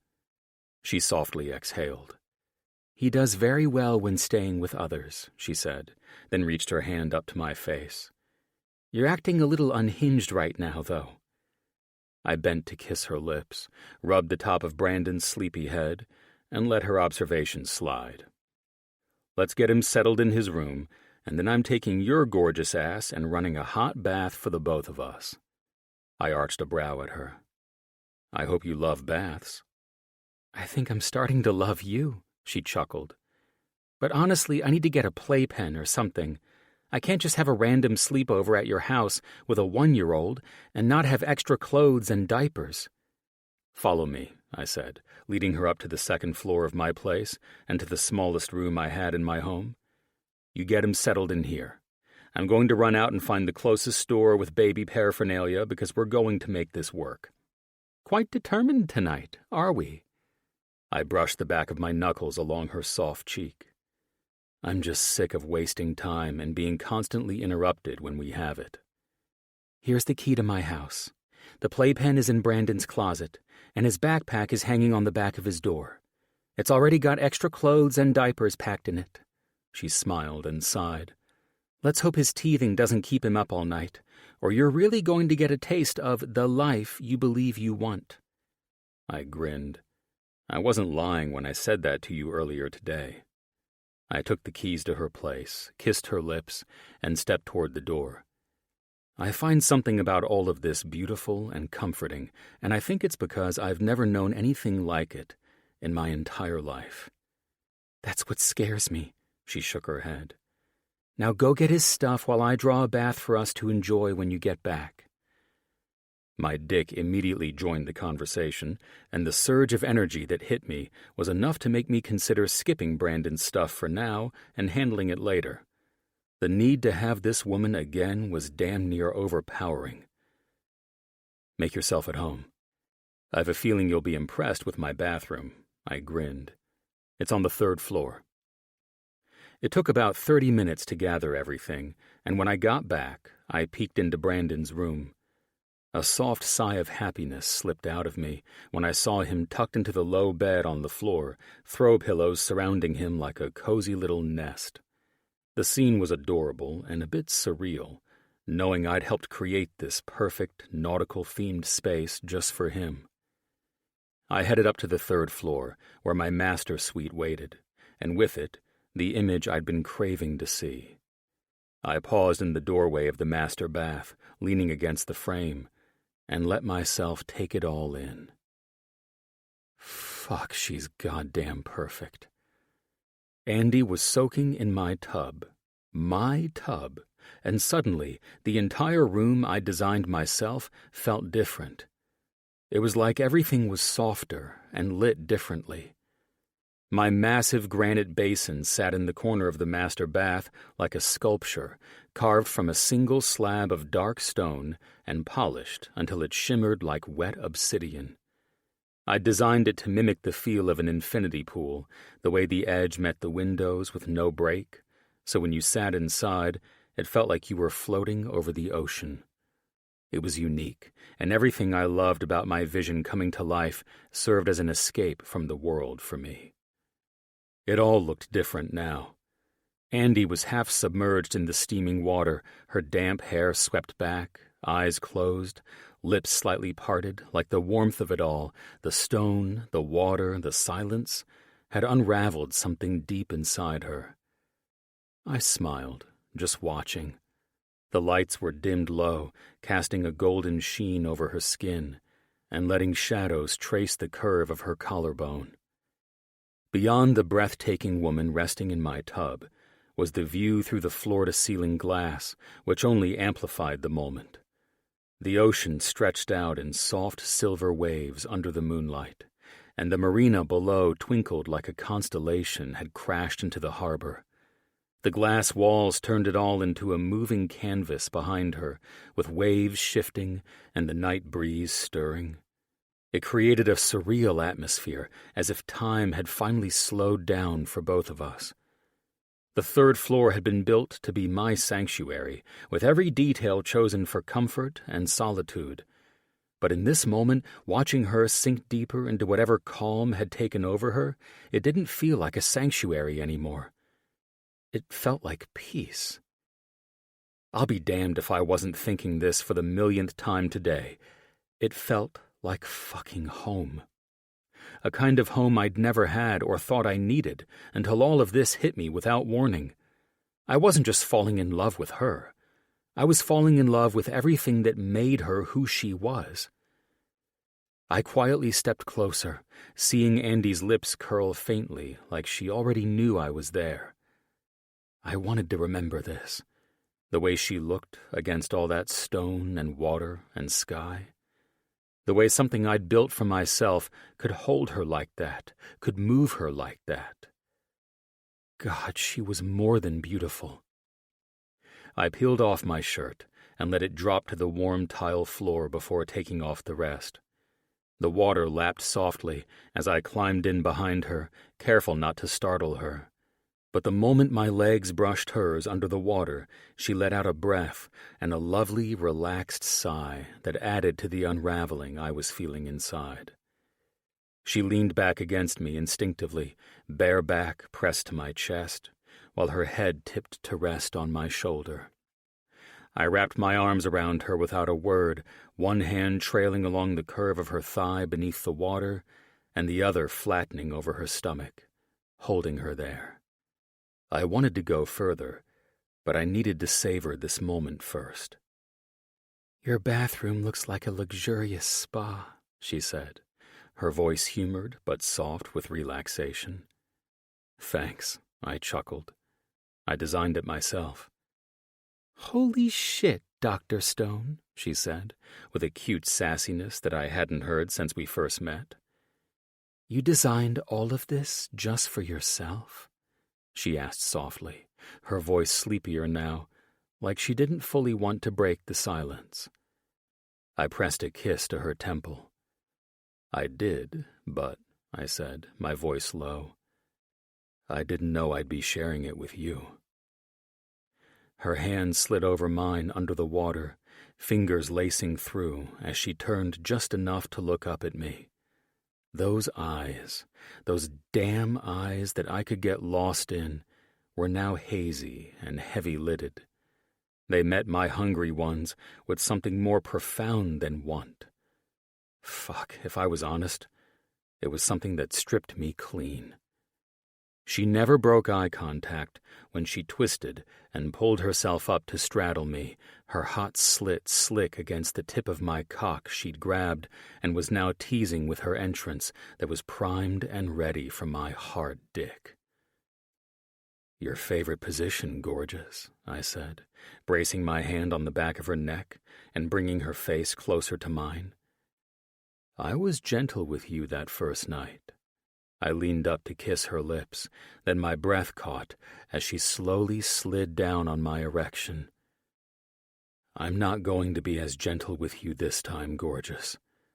I've been waiting and fantasizing about this moment for too fucking long."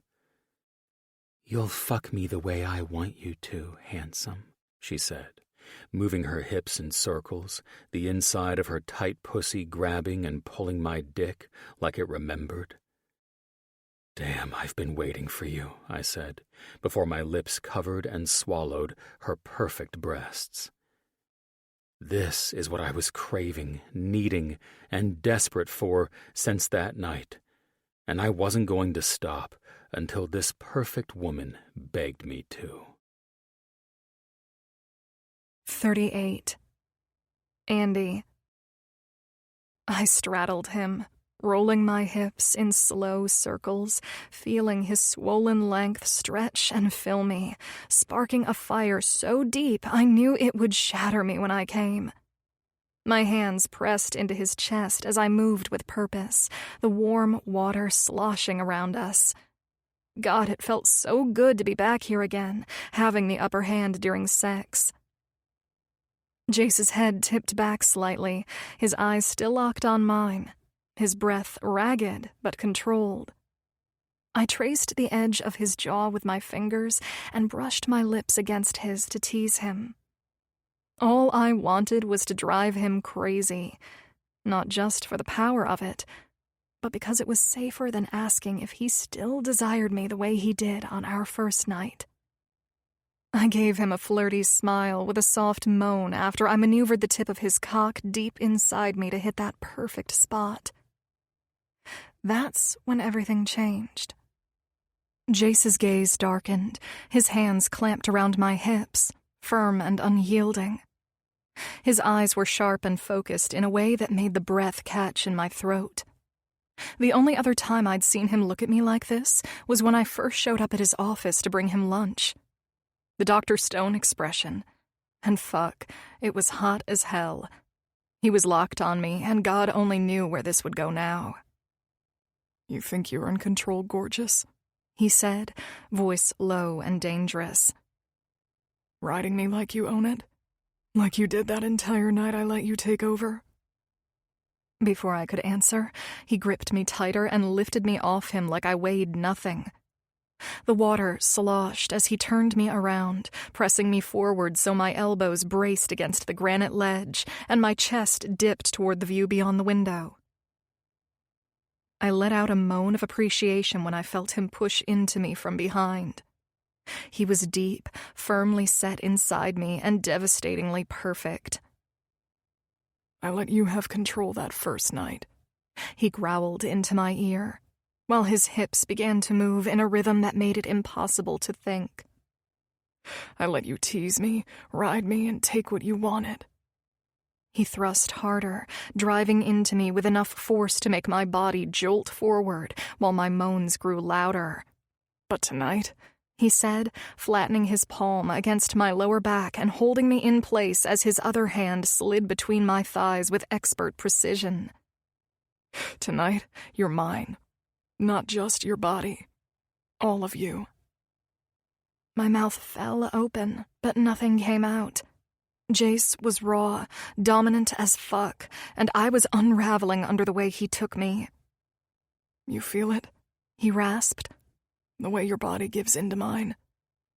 His voice dropped lower, and his thrusts turned brutal, and I wanted more. "Like it remembers exactly where I'm meant to be."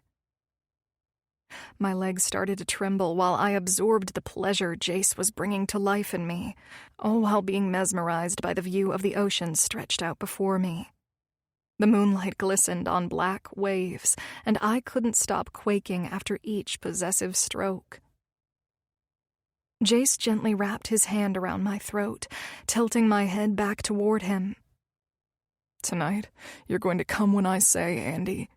You're going to be begging for it before I let you fall apart."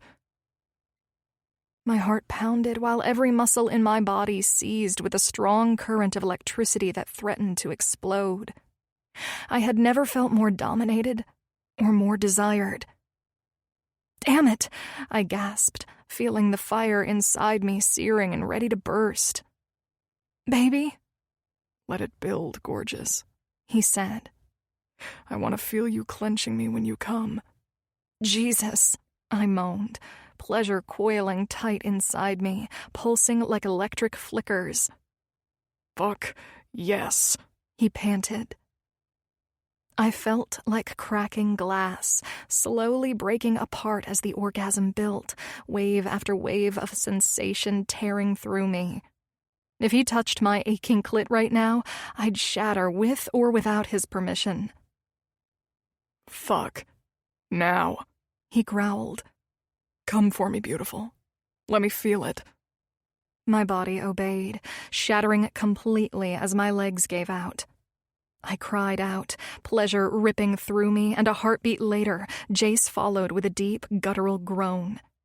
His hands clamped down on my hips as he spilled inside me, and I pushed back against him, feeling every pulse and jerk of his release. We stayed like that for a breathless moment, both of us frozen in the aftershock, slick with sweat and steam as the ocean roared quietly beyond the window. I felt him exhale against my neck, and without a word, he slid his arms around me and lifted me into his chest. I fell limp in the best way as he carried our dripping bodies from the bathroom and out to his master bedroom, where he lowered me onto the crisp duvet. Without trying, a spark brought me back to life, and I needed more. I barely had time to catch my breath before he joined me on his massive bed. Jace slid into me again, his muscles still tense and raw, his eyes more focused than ever. His hands moved slowly, gliding over my wet stomach, then down to my thighs, where he gently parted them. I sucked in a breath of satisfaction as his lips moved like lava, kissing the inside of my knee, then higher, carrying heat and need with every inch he claimed. I used to hate the idea of a man going down on me, but after that first night on Jake's yacht, the way Jace worshipped me, I craved it. I gasped when he pressed his mouth to me, teasing at first, then deeper, proving he wanted my taste as much as I needed him there. My back arched as his tongue worked my clit, and his fingers slid inside me, stroking exactly where I needed. I opened wider, gripping the soft duvet, bracing for the ecstasy he was about to unleash. "All night long, gorgeous," he whispered between strokes of his tongue, his dark eyes flicking up to meet mine. "Just like our first night." "Yeah," I panted, a sharp ripple piercing me as his tongue pressed firmly against my clit. "Jace," I whimpered, his mouth memorizing me while 3 of his fingers pulled hard against my G-spot. His mouth twisted into a wicked smile. "I'm going to taste you coming for me," he said darkly. "And when I can't hold back, I'm going to fuck you harder than I ever have." I trembled under his mouth, his hands, and the promise of more. My dripping core throbbed and pulsed under his command. "Fuck," I gasped, knowing it wouldn't take long. I gripped Jace's hair, his sucking forceful and demanding, until I exploded against his tongue with the hardest orgasm I'd ever felt. I thought I might pass out, but he slid his tongue over me one last time before climbing on top of me and driving in with the force of a feral animal. My body accepted every brutal stroke, and while the orgasm was fading, his relentless pace spurred another one to life. He pushed deeper, igniting the coiling sensation inside me. I panted, clutching the rigid muscles of his back as he owned every part of me. His lips crashed into mine, tongues tangling in urgency as the climax built for both of us. My body was pinned beneath his rhythm, and all that did was send me higher as he drove us into another galaxy. I was out of my mind, and just when I thought the orgasm he'd stolen from me moments earlier was the peak, this one detonated through me even stronger.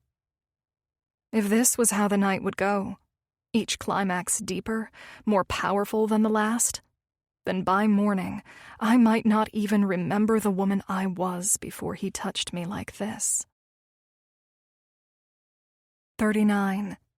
Andy. I woke from a deep sleep, the sunlight casting a soft glow over the messy sheets, which, by the way, felt more comfortable than any cotton I'd ever lain on. Did they make $1,000 sheets? Because these felt like $1,000 sheets. I could have stayed there all day, recovering from a night that not only rivaled our first time together, but absolutely blew it out of the water. I wouldn't have imagined that was even possible, but here I was, destroyed in the best way. The heaviness in my arms and the lingering echo of how he touched me and claimed me all night long were worth every second of the aftermath. I rolled over to find Jace was already up, and I felt more thankful than tired that we'd finally given in to everything we'd been craving for over a month. It was time to follow his lead and get my ass up and head back to my place to get Brandon and me ready for reality. Work and the babysitter. Oh shit, Brandon, I thought, remembering that I had actual responsibilities and I couldn't just lie in this heavenly bed all day stretched out like a princess. I sat up and was immediately met with the stunning view framed by the seamless wall of windows. The ocean stretched out before me, its shimmering waves on full display. From the way his house was positioned along Marina del Rey's shoreline, I could easily see the familiar coast of Santa Monica where my condo was. After I got dressed, I wandered through the massive sanctuary that made up the third level of Jace's home. The low-profile furniture and the way potted trees were placed next to weathered wood dressers all came together with effortless intention. Even his bed, which looked big enough to fit 10 people, added to the vibe. The whole space was zen as fuck. I didn't have time to take it all in last night, and I certainly didn't have time to take it in right now, since I felt like a shitty mom who'd forgotten about her kid, leaving her new boyfriend to take on that responsibility. I walked out of the room and down to the steps just beyond the double doors of the Grand Master Suite, jogged down the stairs, ignoring all the sore spots, and my heart leapt in my chest when I heard my son giggling outside with Jace. You see that, buddy? Jace said, squatted down to meet Brandon's height. I covered my smile and my heart at the same time, seeing this most beautiful and welcomed image. Right there, Jace said, laughing like a little boy himself. See it? Pain, pain, Brandon squealed, bouncing on his chubby legs. Look at it go. Jace's eyes crinkled with delight. Thigh pain, Brandon shouted as the little aircraft dragged its banner lazily across the morning sky. You already know how to say plane? Jace teased, half in awe. pain. Brandon corrected, giggling so hard he almost tipped over. I see you two have formed a bond over aviation now, eh? I said, walking out and joining the two guys who filled my heart with so much happiness. Oh, we're best buds now, Mama, Jace said. You found the way to each other's hearts. I smiled. The way to each other's hearts. And mine, I thought. Jace looked sexy as hell in his board shorts and gray t-shirt. My eyes went straight to my favorite thing about him in a tee, those biceps straining against the sleeves, his chest perfectly defined beneath the soft cotton. Those damn muscles had kept me busy all night, and if I didn't stop thinking about them, I'd probably call in sick just to demand we pick up where we left off. What time did you get up? I asked, shifting gears. I'm so sorry I slept through Brandon waking up. I didn't hear a thing. Jace scooped Brandon up like he'd been doing it his whole life, kissed my cheek as he reached me, then gently transferred Brandon into my arms. Together we headed inside to the chef's kitchen, just left of the sliding doors that opened to the patio where I'd found him earlier. He's already had breakfast. I made him oatmeal after he saw the box in my pantry and was wiggling and pointing at it. I figured he must have had it before, and I wasn't wrong because he devoured it quicker than I devoured mine. Jace chuckled. Are you up for some oatmeal? I'm just going to grab a power bar or something from the house, I said, smacking his tight ass when he walked by. You gave me the need for protein consumption this morning, I teased. I need to run, though. I've got to get us ready for the day. We'll change into something light and breezy, baby, Jace said with a knowing grin. Because I called your boss and you got the day off because you're such a good girl. He winked, then tossed a grape from the bowl on the kitchen counter into his mouth. You what? I asked with a laugh. You have the day off. Ash is delighted with the plans I've made for the three of us today. And she said the sitter was happy to take my 2-pound nemesis as well. He chuckled. You even got Duke all set up? I asked in disbelief. You're gonna pull me out of the real world and get my head so stuck in the clouds that I may never come back down to reality again. I sighed. And what about you? Don't you have to work? Or did you call in sick or something? Because if so, Jake will know you're lying. I go on call for a 72-hour shift tonight at 7, he said. This will be the last time I can spend with you for the next couple of days. He stepped forward, kissed me again, and ruffled Brandon's hair. I don't want to miss a moment with you if I don't have to. And Ash was thrilled with the idea. You, Dr. Stone, are blowing my mind. I smiled and stepped forward to hug him with my free arm. I kissed his cheek and looked into his vibrant eyes. Well, now that's all squared away, what unexpected treat do you have planned for us? That's for you to find out once Jake drops off the Range Rover, he said, grabbing an apple, chomping into it, smiling and brushing the tip of his finger over my nose. Jake is dropping off Ash's car? I cringed at how inconvenient and imposing we were becoming to our friends these days. Trust me, Jake makes my sorry, love-struck ass pay for putting him out, he said, taking another big bite of his apple. It gives him the perfect excuse to manipulate me into handing over whatever car he wants for my collection. Again. I shook my head. Oh man, what are they going to do with us? They're just happy that we managed to get together like they all wanted. He glanced down at his watch. That's the gate. Jake's here. You can either leave your car here or give me a minute to transfer toys, then I'll give you a ride to your place, and we'll head out from there. I'll go now. I need to give Brandon a quick bath and pack some snacks for this fun little day you've planned for us. You're the most beautiful woman I've ever known, he said, kissing my cheek before he turned to head toward his garage entry. I was parked near the path that led down to his private marina access, so I'd have to thank Jake and Ash later for everything they'd been doing for Jace and me during these spontaneous adventures that Jace had planned. Within the hour, Jace, Brandon, and I were loaded into Ash's car. Honestly, having friends who went so far out of their way for us felt surreal. And then there was this man beside me, someone I hadn't expected much from, now lowering every wall he had to make this work. He wasn't just interested in me. He was falling for Brandon, too. Part of me was terrified. Because here I was, looking at an insanely attractive man who seemed to be falling too hard, too fast. And everyone knows how that story usually ends. I wanted to tell us both to slow down before this thing derailed completely. But damn it, I was addicted to the rush of riding alongside him. At least he was on call tonight. It would give us space to breathe, to process, to find a steadier pace. I knew what people would say about how I was handling this, that I was uptight, too cautious. But I had to protect my son and myself. Most single moms didn't bring someone new around their child until things were much more serious than Jace and I were. I couldn't afford to lose myself in a fantasy. Brandon needed a mother who stayed grounded, not one swept away in reckless love. Those days were behind me.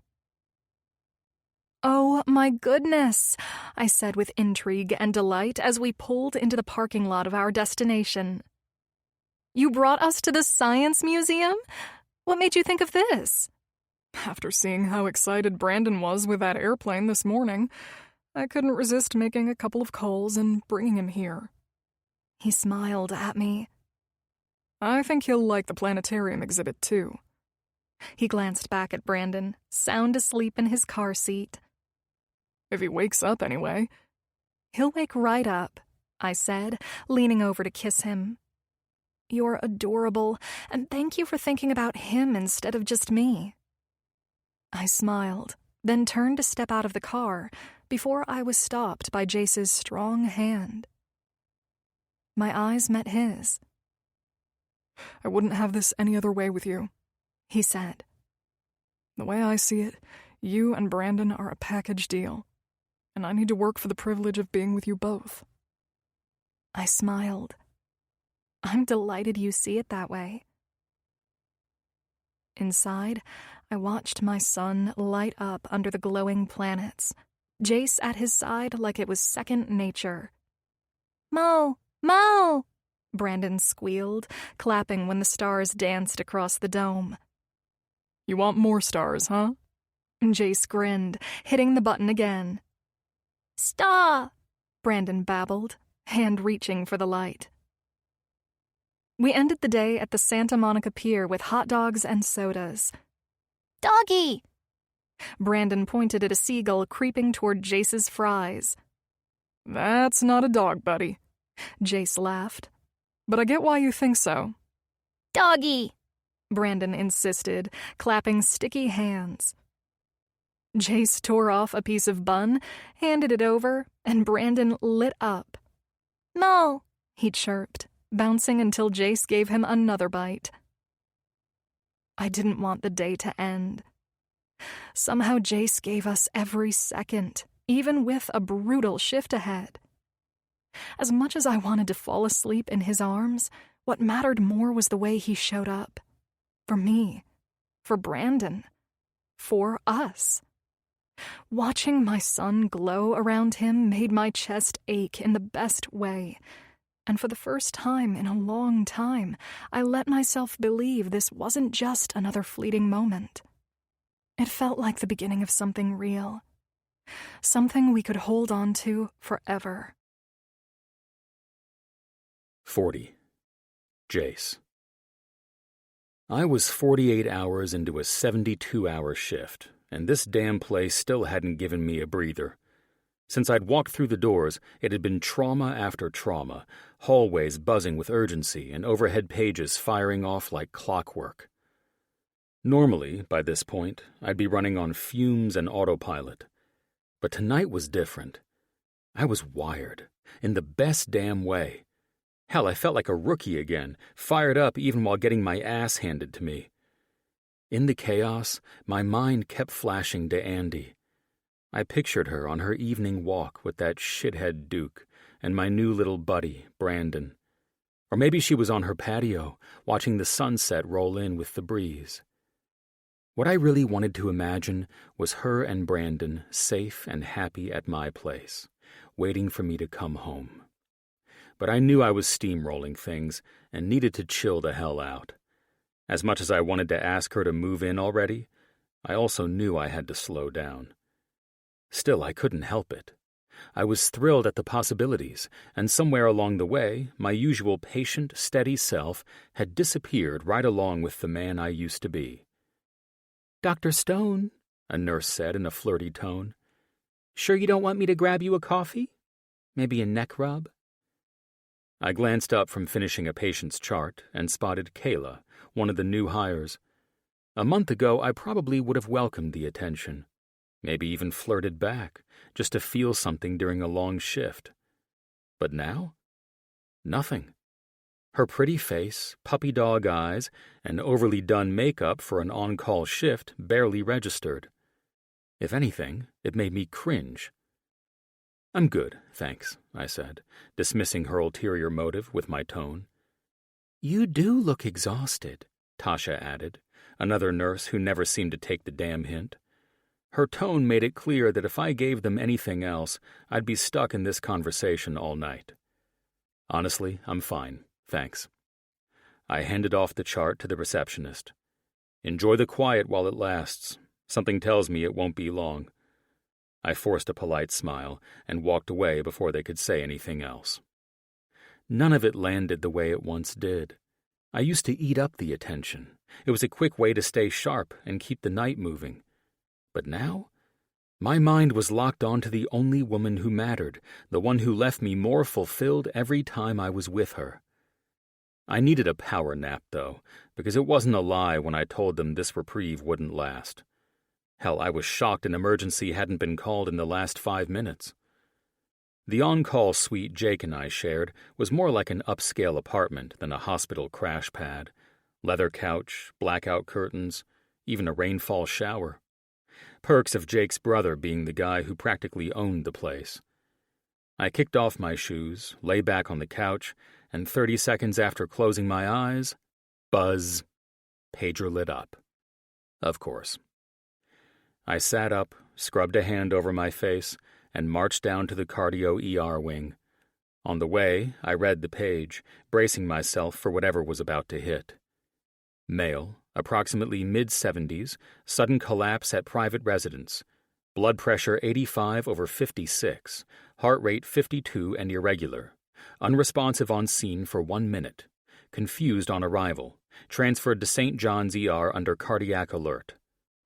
Holy fuck, I thought, as I stopped in my tracks. The name hit harder than any trauma page I'd ever received. It was old man Sebastian Astor, one of my dad's good friends, and the father of my childhood friends, Sebastian and John. Jesus Christ! He was practically an uncle to me growing up. My brother had always been closer to him, sure, but I still loved the man. I couldn't believe I was seeing his name on that goddamn page. I changed direction immediately, cutting through the garden corridor and moving fast. My badge beeped me through the trauma access doors, and I rushed into the ER, heart pounding. "Are vitals holding?" I asked. "Barely, doctor," the charge nurse answered, walking at my side. "HR is at 49, his BP is slipping into the 70s systolic.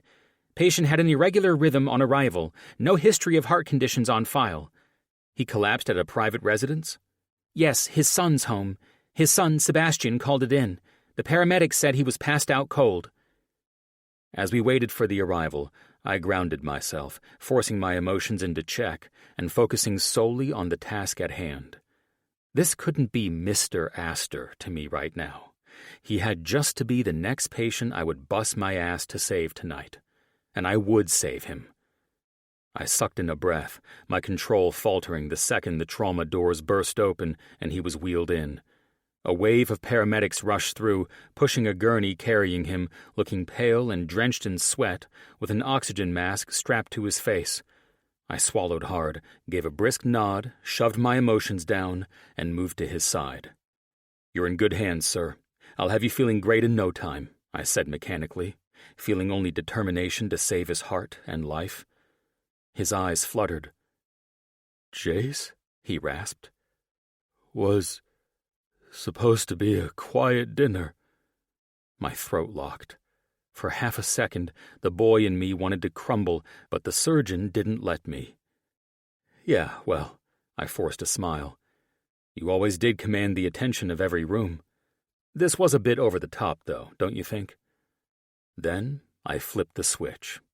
The man I loved like an uncle had disappeared, and all that remained was the patient. Male, late 70s, suspected multivessel disease. A heart I was about to save. I turned to the team, ready and waiting to get things moving forward and figure out what was happening with Sebastian's heart. "Get an EKG now," I snapped. "Push fluids, drop troponin," I continued, barking orders and commanding the scene. "I want an echo in Trauma Bay 2, stat." Everyone moved in tandem like a well-oiled machine while I stayed by Sebastian's side. I wasn't going to lose the old bastard whom I was fighting to dissociate from, and I sure as fuck wasn't going to lose my edge as a brilliant cardiac doctor by letting my emotions get in the way. The moment we stepped into the cath lab, I turned my feelings off like flipping a light switch.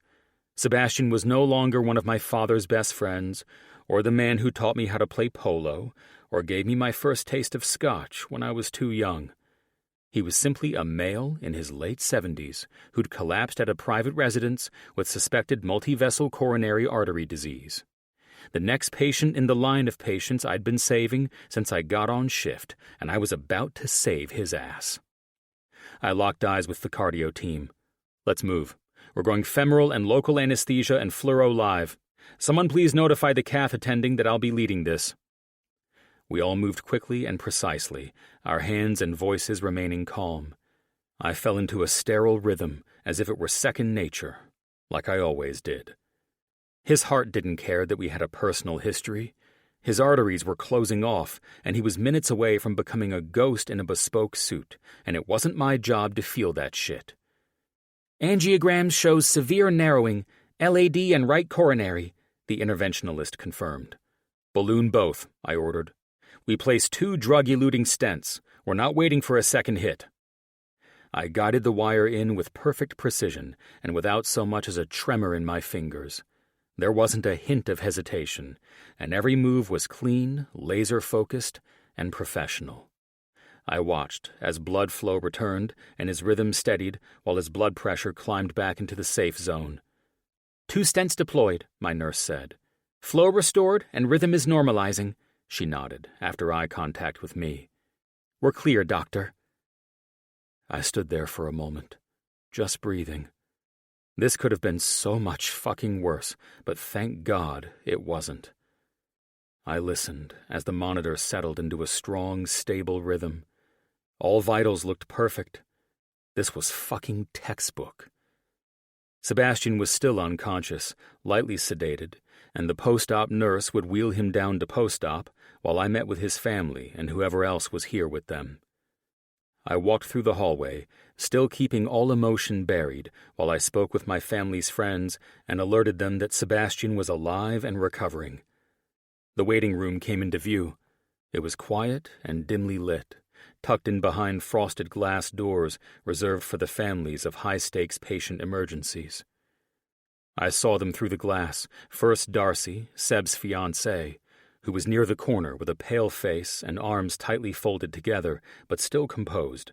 Seb was pacing in stiff, frantic loops, always commanding, even when fearful.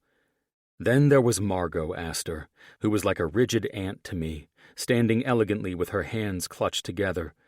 She was regal, as I had always known the woman to be, even though I knew she was terrified. I blew out a calming breath, and then walked in. "He's stable," I immediately said, sparing dramatics and giving answers first. There were 2 severe blockages, one in the LAD and the other in the coronary artery. We placed 2 drug-eluting stents, and blood flow is fully restored. I smiled at the relief in everyone's expressions. He responded well. Sebastian dropped into a chair as if his knees gave out, and Darcy rushed to support him, but Margot didn't move. Her eyes stayed on me like she didn't know how to respond. "He'll be moved to step-down cardiac recovery within the hour," I continued calmly. "If all continues smoothly, he'll be up and walking tomorrow and back home by the end of the week." She stepped toward me as Sebastian and Darcy rose, their expressions filled with extreme relief. "And you?" Her voice trembled. "You're the one who operated on him, Jace." I nodded. "Yes, ma'am. I was the one on call." Unexpectedly, she reached out and touched my arm. "Oh, dear boy," she said. "You just saved my husband's life." Then, as most life-saving surgeries went, I found myself being hugged with utter gratitude by the patient's spouse. Once I let my emotions return, I fully accepted Margot's embrace and informed everyone that they could see him once he was awake. That's when the unexpected invitation came, and if it had been announced by anyone but Margot, the matriarch of the Astor family, I would have brushed it off as nothing more than the emotional high of relief and celebration. But Margot never said things she didn't mean, especially when it came to invitations. "I'll be hosting a formal dinner in your honor to celebrate you and your skills. Invitations will be sent, and you will be there, young man." She smiled, and I looked at Sebastian with the only look that would make the man go from being severely concerned to humored.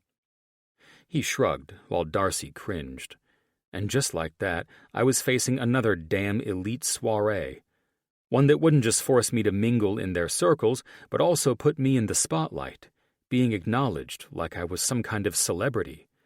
I would have politely declined, but no one turned down an invitation from Margot Astor. That's why Sebastian wore a sympathetic yet slightly amused look on his face. Oh well. Maybe this was the part where I would blow their fucking minds with my new girlfriend and her son. That should make for some stellar entertainment, especially since, not even a week ago, my girl was at one of these exact events, surrounded by all the assholes Margot would invite, including my parents, and every one of them last saw her on Hawk's arm. This was bound to be a master class in managing world-class awkwardness. Should be fun. 41. Andy. The sunset walks and all the little things, even being surrounded by the mystical, beautiful paintings in Ash's gallery, felt brighter since I finally let go of my fear and hesitation and trusted Jace with my heart. Everything had become more vivid and wistful. I was happy. Honestly, I felt even better than I did after first meeting Jace on the yacht. I had no idea what shifted to align the stars like this, but I wasn't asking questions anymore. "Are you ready for Jace to pick you up and whisk your sexy little butt off into the sunset?" Ash asked, still unfazed by our inconveniencing her with our dog and needing her car a few days ago. "I cannot figure out how you and Jake don't hate us yet," I sighed. "You're too sweet, as always." I smiled and hugged her. Ash laughed into my hug and stepped back.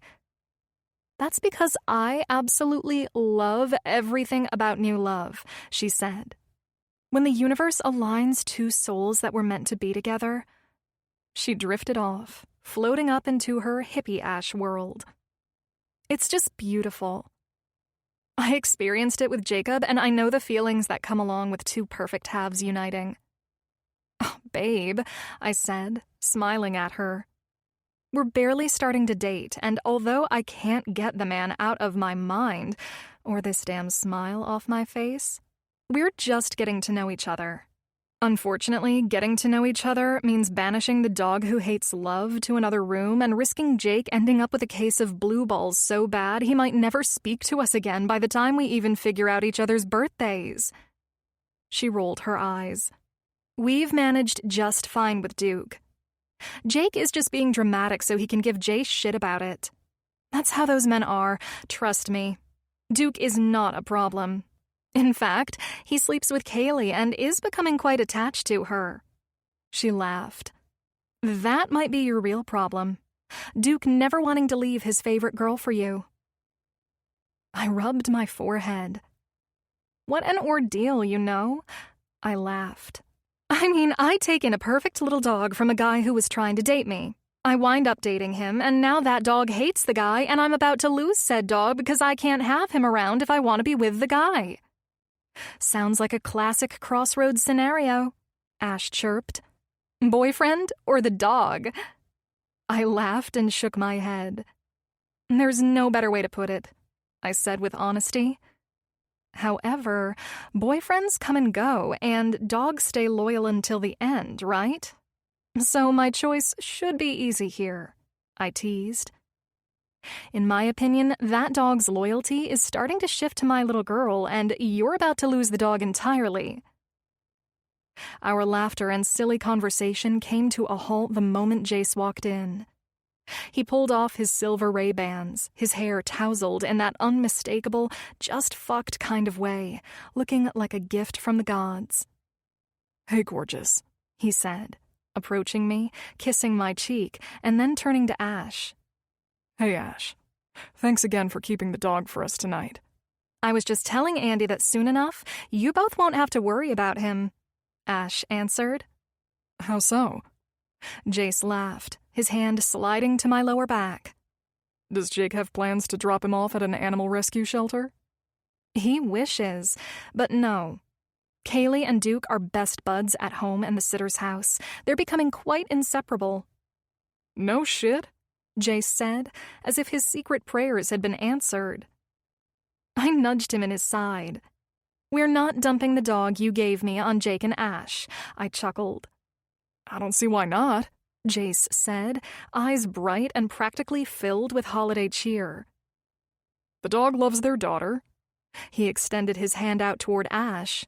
"Ash loves him too, and I think we should do what's best for everyone, mainly the dog, you know?"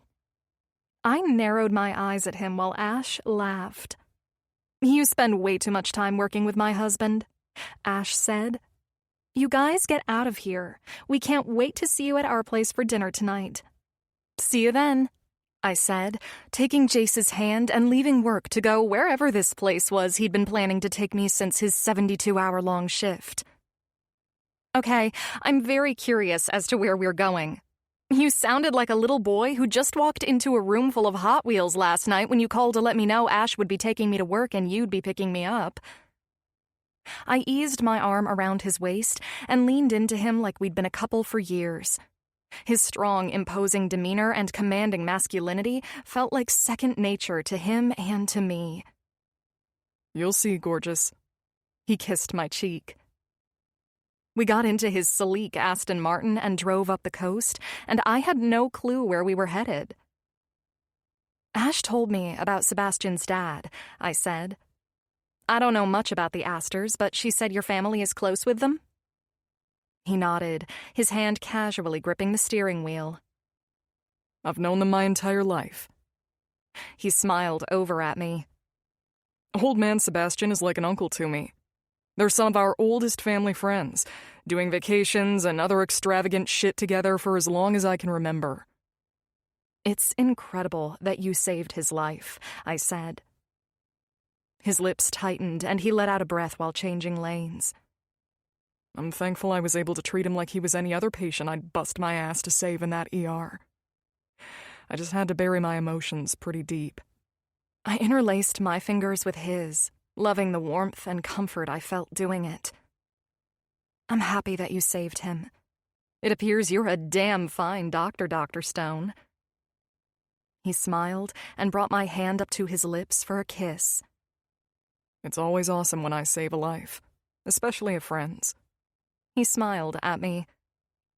Which brings me to what we're doing today and why. This I'm excited to hear about, I said with excitement. I'm doing this for you with the hope that you easily accept gifts from the heart. I felt all warm and fuzzy inside, as every woman did who was falling in love. Of course, I laughed, seeing the same excitement I heard on the phone last night. Just the answer I wanted and needed to hear. He kissed the back of my hand again. So, unfortunately, he sighed. Lord, how do I present this? It's just me. Just say it, I urged. Well, my family and their circle are a lot like what you saw and experienced when you were with Titus. He paused and waited for my response. Okay. Are you trying to tell me you're going to start acting like them now? Fuck no, he stated emphatically. Okay. After I saved Sebastian's life, his wife, Margot, insisted that a celebration be thrown in my honor. I want you to come with me. And if you can't find a sitter for Brandon... I cannot ask Jake and Ash to watch him again, I said, chuckling. No, he laughed. I wanted to ask if you'd bring him along. When I introduce you to my family and their friends, I want them to see everything and every reason I want and need you in my life. Good grief. I leaned my elbow on the door and brought my hand to my forehead. I'm so sorry for this, but I was already introduced to them when I was with Titus. Don't worry about that, he said. Hawk will be there too, and since you both parted ways as friends, that shouldn't be awkward. But if you're worried about what others might say, then don't. Titus would never allow anyone to say anything negative about you. It's just the kind of man he is. I inhaled deeply and nodded. Okay, then. I'd be delighted to go with you. When is it? Next weekend when I have Saturday off from work, he answered. Does that work for you? My parents are taking Brandon next weekend, I said. Ordinarily, they wouldn't mind me shuffling weekends, and I know you said you want everyone to meet him, but maybe it should wait for a less formal setting.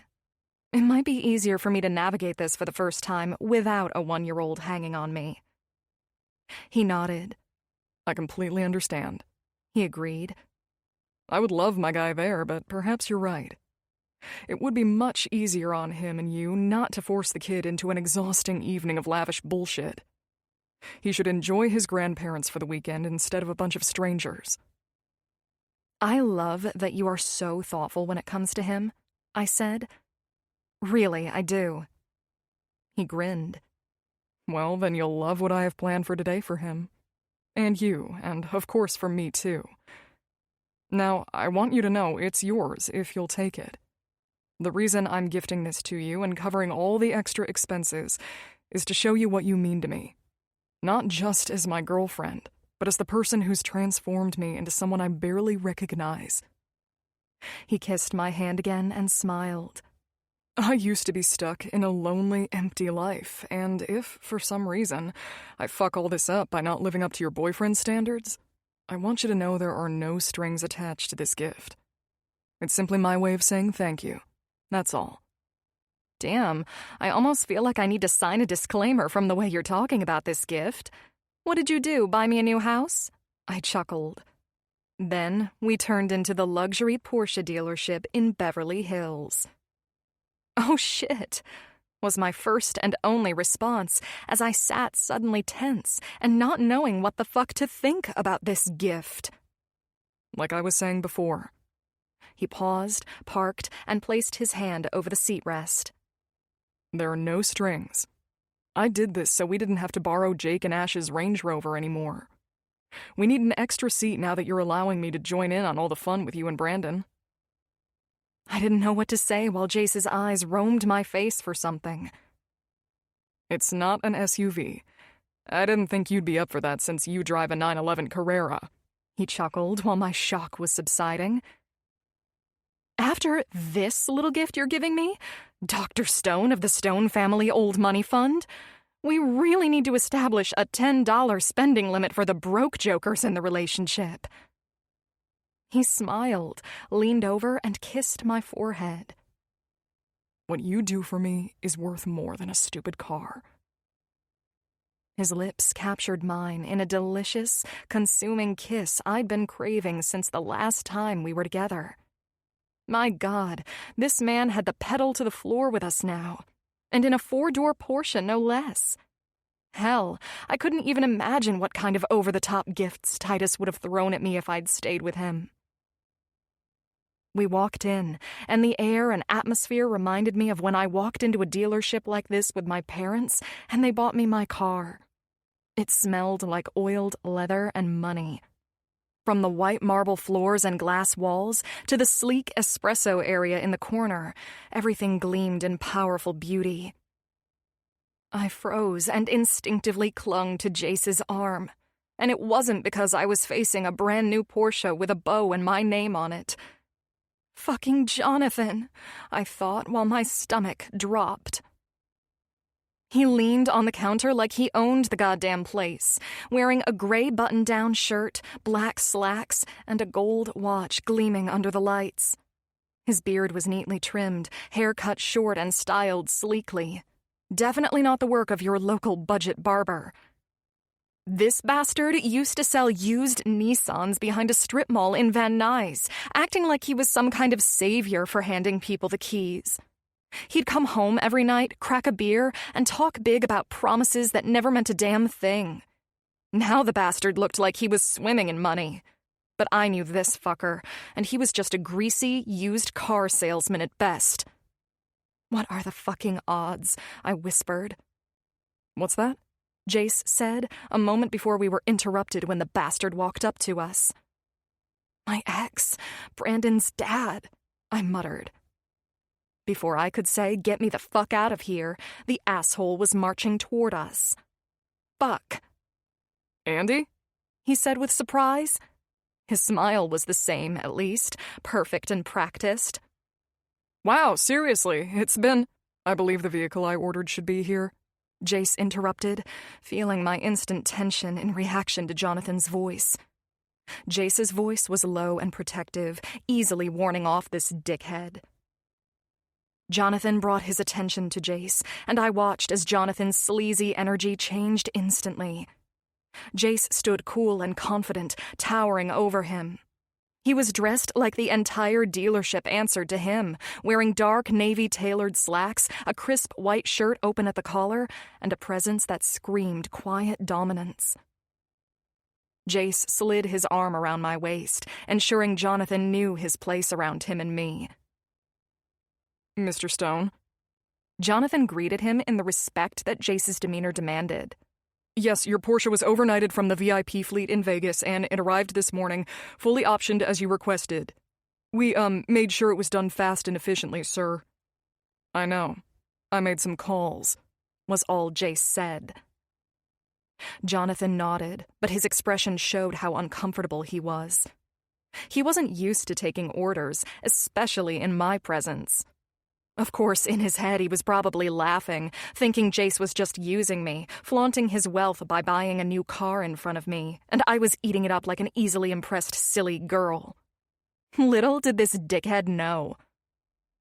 She's the one driving it, Jace said, practically answering my thoughts and shutting down whatever bullshit Jonathan might have been thinking. So if there is anything that doesn't meet her standards, you'll be hearing from her. Jonathan gave a fake-as-hell laugh. No, man, it's all good. It's gorgeous. You've got excellent taste. I know, Jace said, then leaned over and picked up the tablet from the counter. Is the exclusive driver mode unlocked?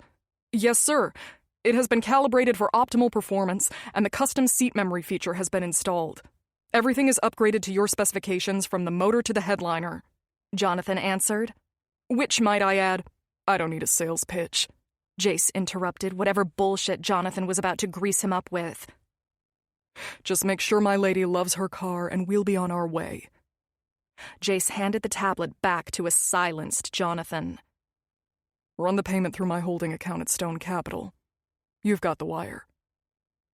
That was all Jonathan needed to hear to realize the man standing next to me wasn't fucking around. And it was probably for the best that the only words that dickhead managed to say to me were the ones he attempted to get out when we walked in right before Jace cut him off mid-sentence. Once we were finally out of Jonathan's sight and walking toward the front, where they had the new car waiting, I nearly collapsed into Jace's arms, the tension and adrenaline from being around that asshole draining out of me all at once. I couldn't even begin to process the phenomenal car Jace had ordered for me, let alone wrap my head around seeing that insufferable bastard again. My head throbbed, and all I wanted was to go home, lie down, and skip dinner entirely. You okay, baby? Jace said. I'm so sorry. I had no idea. I smiled at him. Of course you didn't. I let out a tired laugh. Hell, I never imagined that asshole selling cars in a place like this. You'd be surprised at the number of dicks who get cars pushed out of places like this. It's why I use my connections to purchase through them and avoid those snakes. Well, he's definitely that type, I said. Are you okay to drive? You honestly look like you've seen a ghost. A ghost in tailored fucking pants, I sighed. I wish we could just ride up the coast on your motorcycle and shake off these nerves. We can. No. We're not backing out on Jake and Ash and leaving them to babysit my son, I said with a smile, my hand cupping his face. Thank you for this beautiful car, and the reason you bought it.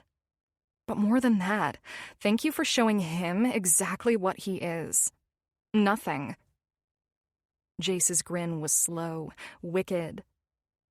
Wasn't that hard, so no thanks necessary, gorgeous. He opened the door with a flourish. Now get in, and let's see what she's got against the Aston. I'll race you to Jake's. Don't worry. An evening with those two will loosen you up again. And later tonight... His voice dropped, heat sliding into his tone. I'll make sure you forget that idiot ever existed. Deal? Best deal I could ever ask for, handsome, I murmured, my heart swelling with love. His eyes locked on mine, amused and warm all at once. Great answer, Miller. 42. Jace. Unfortunately, the last time I had any quality time with Andy and Brandon was the evening we spent having dinner with Jake, Ash, and their kids.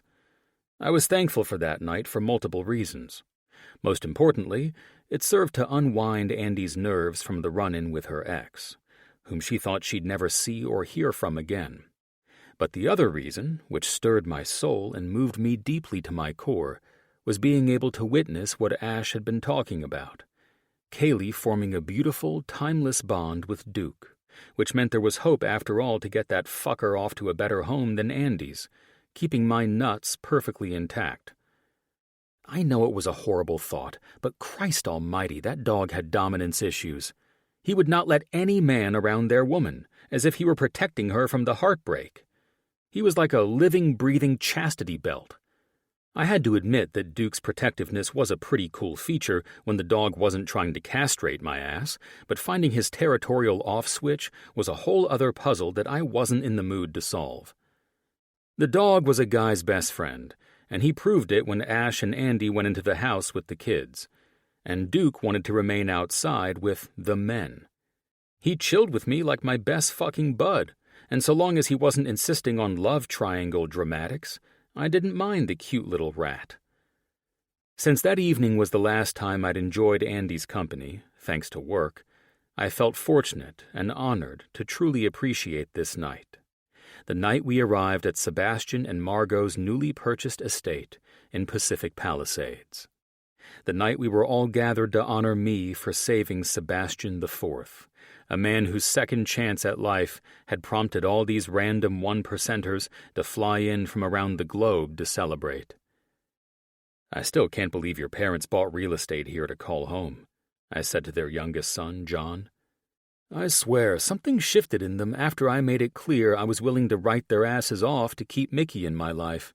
And then Mark went wild and free and walked out on his wedding. That softened them up, but Seb falling in love with a failing winery owner's daughter shook them to the core. I think they just gave up trying after that. We both chuckled.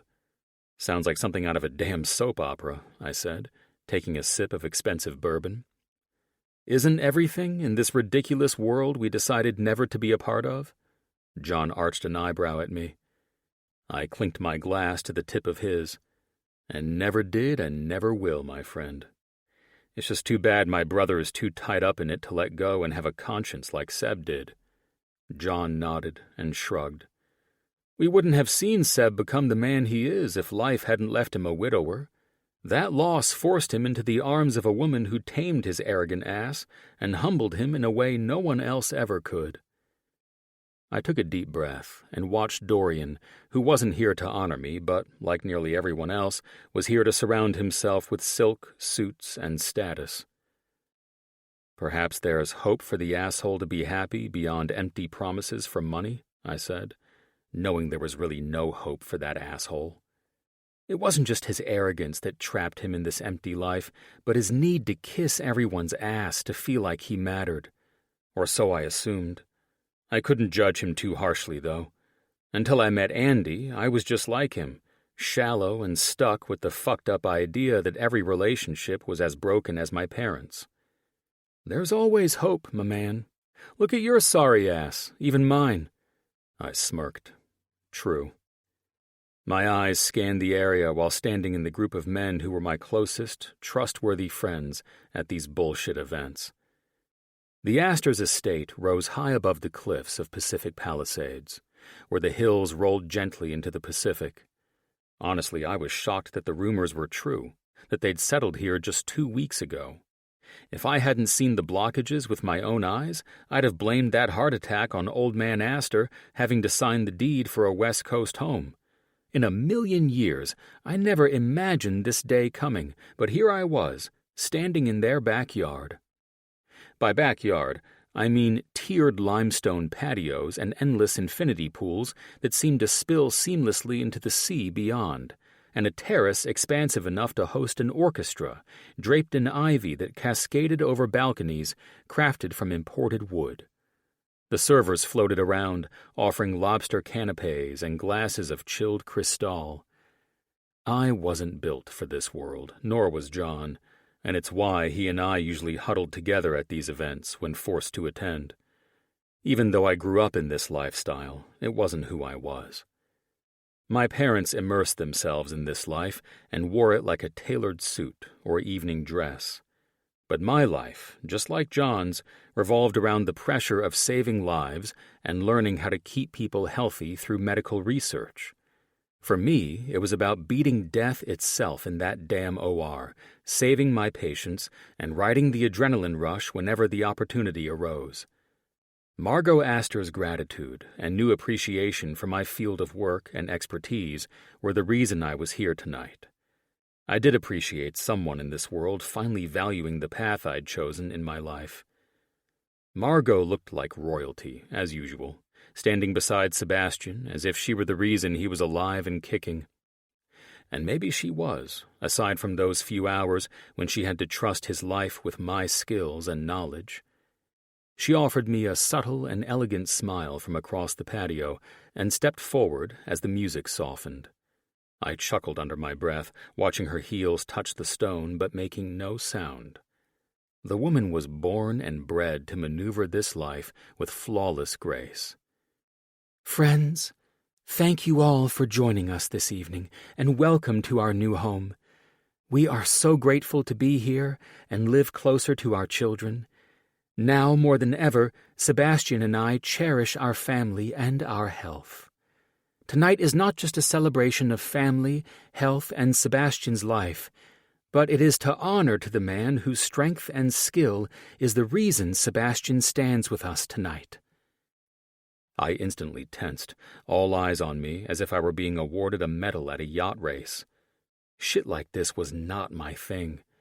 Dorian would have done anything for this kind of acknowledgement, but not me. "Dr. Jace Stone," she smiled at me. "You've always been like a nephew to us, but the other night, your skill and talents came to the aid of my husband, saving him and our family from despair. Tonight, we honor you as the gifted physician you are. There aren't words to express our gratitude, so we can only come together and acknowledge your wonderful deeds." In proper form and fashion, the crowd, invited exclusively to honor Sebastian's survival, responded with a low, resounding, and almost reverent applause. I gave a single nod, desperate for this part to be over, and felt relief when the low hum of the orchestra returned, signaling the end of the introductions. Then, as if God himself had offered me a gift, my eyes fell on Andy. I smiled when the tension inside me faded, and voices around me were muted.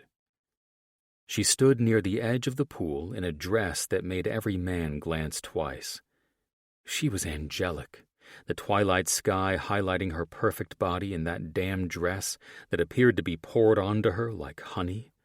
The front plunged into a low V, with tiny straps covering her sun-bronzed shoulders, and her back bare, except for where the silk of the dress gently draped over her lower back. Fuck, I was a lucky man. As I took another sip of bourbon, I realized everything I'd been questioning since meeting her and falling head over heels for her son. Tonight, they were honoring me for saving a man's life, but the woman whose beauty I was drinking in was the reason I wanted more than just a selfish fling, more than just the operating room. Andy changed everything. I was no different from anyone else in this room, except they chased money and status, while I chased that damn OR and the achievements I earned there. Until her, St. John's was my obsession and my addiction.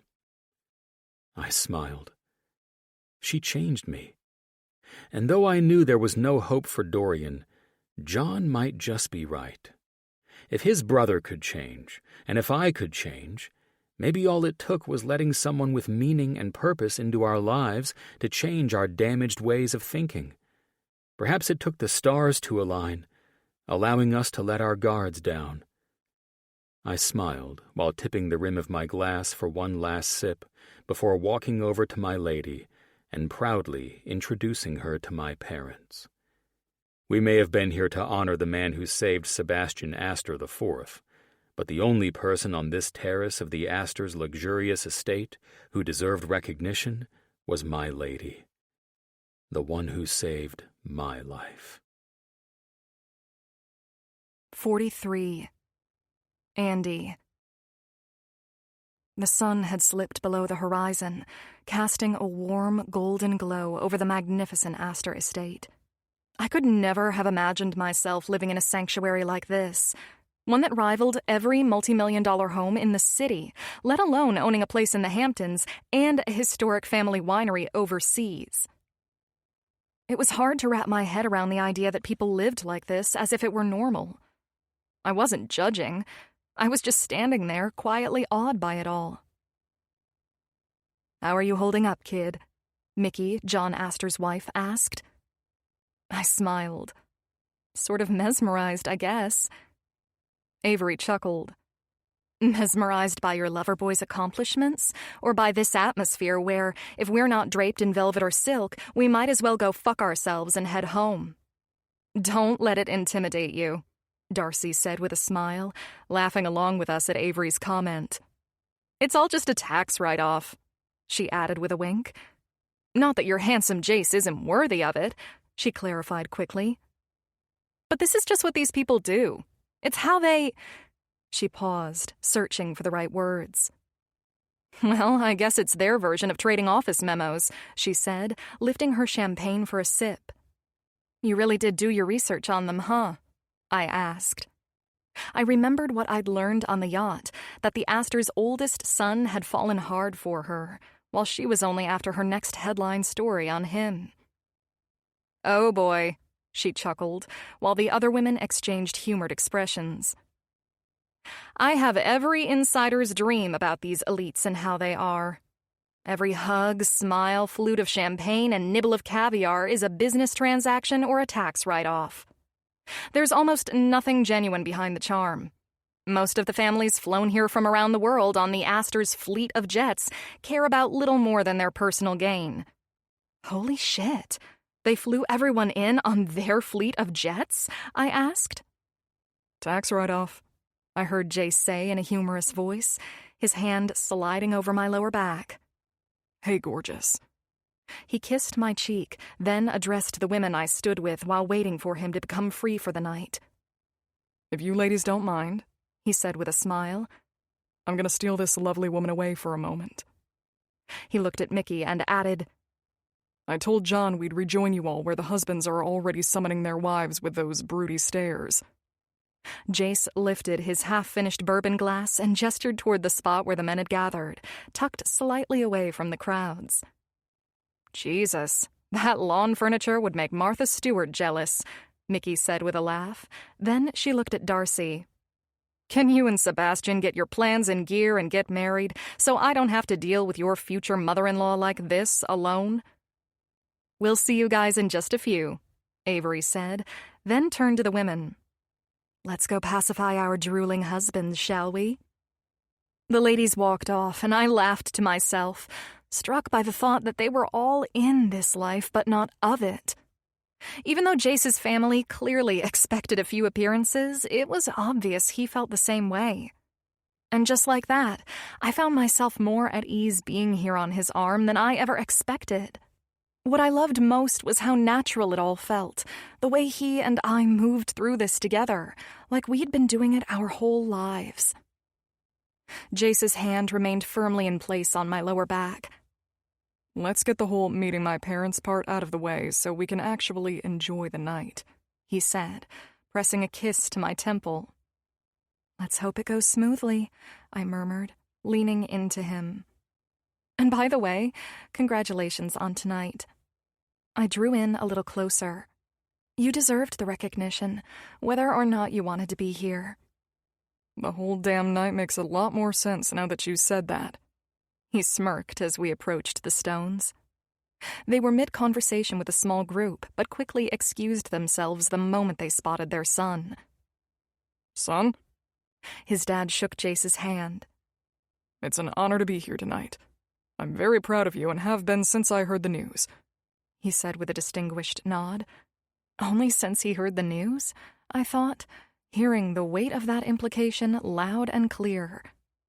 Thank you, Jace acknowledged. And if I remember correctly, the sharply dressed man brought his gaze to me. We've already met? Yes, Jace's mom, who'd been quietly examining the woman at Jace's side, said in an elegant tone that matched the guests. Andy, right?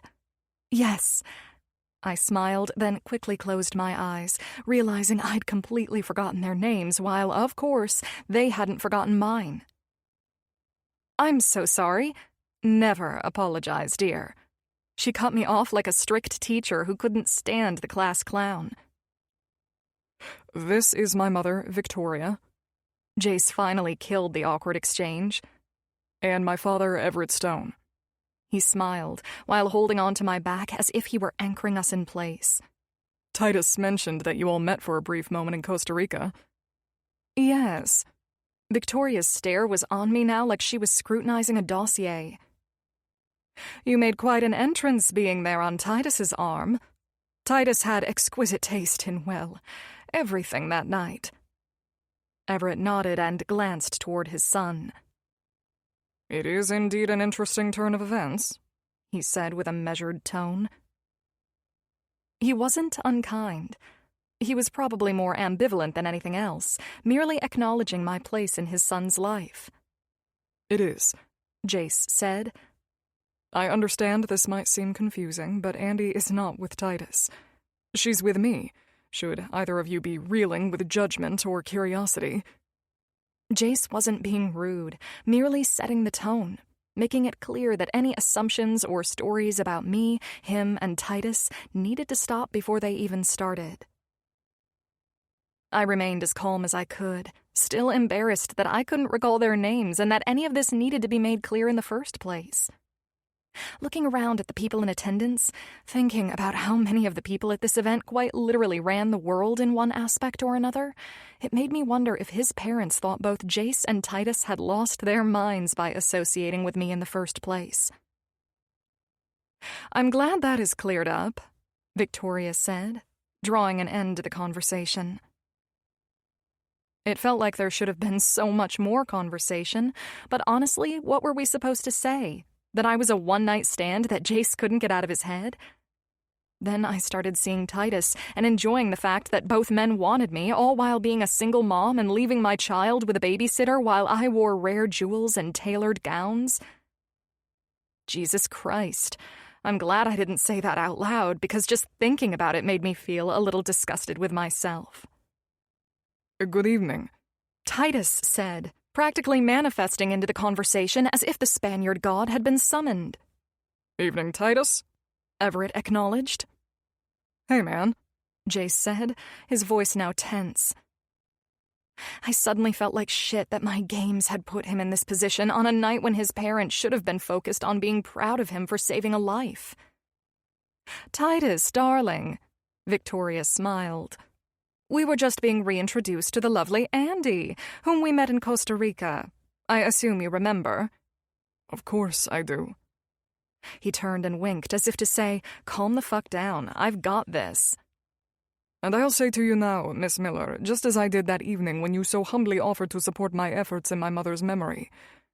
He took my hand and kissed the air above it. "I'm honored to be in your company again." Then he looked over at Jace. "In fact, that's why I'm here. I look forward to catching up with you and your lovely woman once you're finished here. I'll be with the Mitchells and Astors where they're seated, having drinks with their wives." He stepped back, and all I could do was smile in amazement that he'd somehow instantly cleared the stain on my name from that whole play-dating thing. "Thanks, buddy. We'll be over in a minute," Jace said, his voice seemingly humored, as if these guys frequently bailed each other out of trouble within this circle of peers.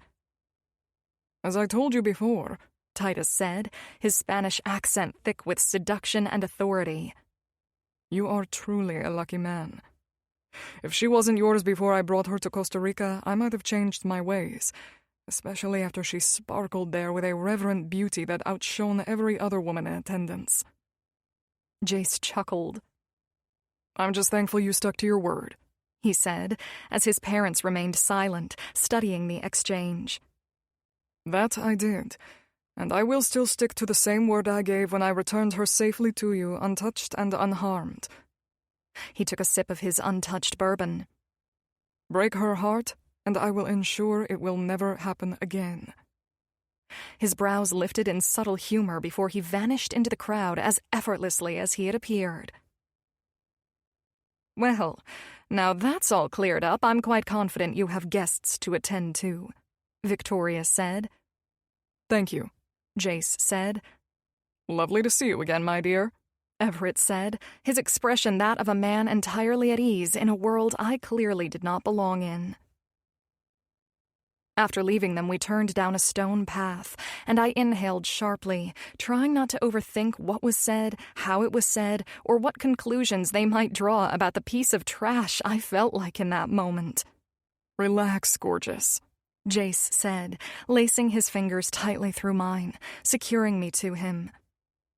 Nothing about their opinion should ever concern you. My opinion, and those of the people who know and love you, are the only ones that matter. I exhaled in relief. That makes me feel a bit better, but damn. I shook my head. I don't even know how to explain how that conversation makes me feel, talking about dating Titus, and now here I am meeting them again while I'm with their son. Honestly, I feel like a piece— No way in hell am I allowing you to go there, he interrupted as we walked under a canopy of twinkling lights. Think of how Titus put it. You were mine when Hawk swept you off to Costa Rica, correct? I was. I just didn't know it yet. I nudged him, loosening up a little more. Hawk knew it, or he wouldn't have defended your honor like that, Jace said. Titus might be a great white shark in business, but he's salt of the earth. His heart's bigger than his ego, and he doesn't lie or play games. But I kissed him. I cringed. Or rather, he kissed me and I let him. I know. His mouth curved into a smirk. That was right before you became the first woman in history to break things off with him. Wait, how do you know that? Titus is a childhood friend of mine, gorgeous. That man would never go behind my back. I let him believe you were just like any other woman I'd been with, so he enjoyed the chase and the win. But once he saw what you really meant to me, he called and apologized for even thinking he might have stolen my girl. Lord, I groaned. I'm just glad it all ended well. Me too, he said softly. Hawk's a good man. I appreciated the call, though I gave him hell for it. I laughed. That charming devil will make some woman very happy one day. Jace chuckled. And I'd pay money to meet the woman who finally spins his head and sets him straight.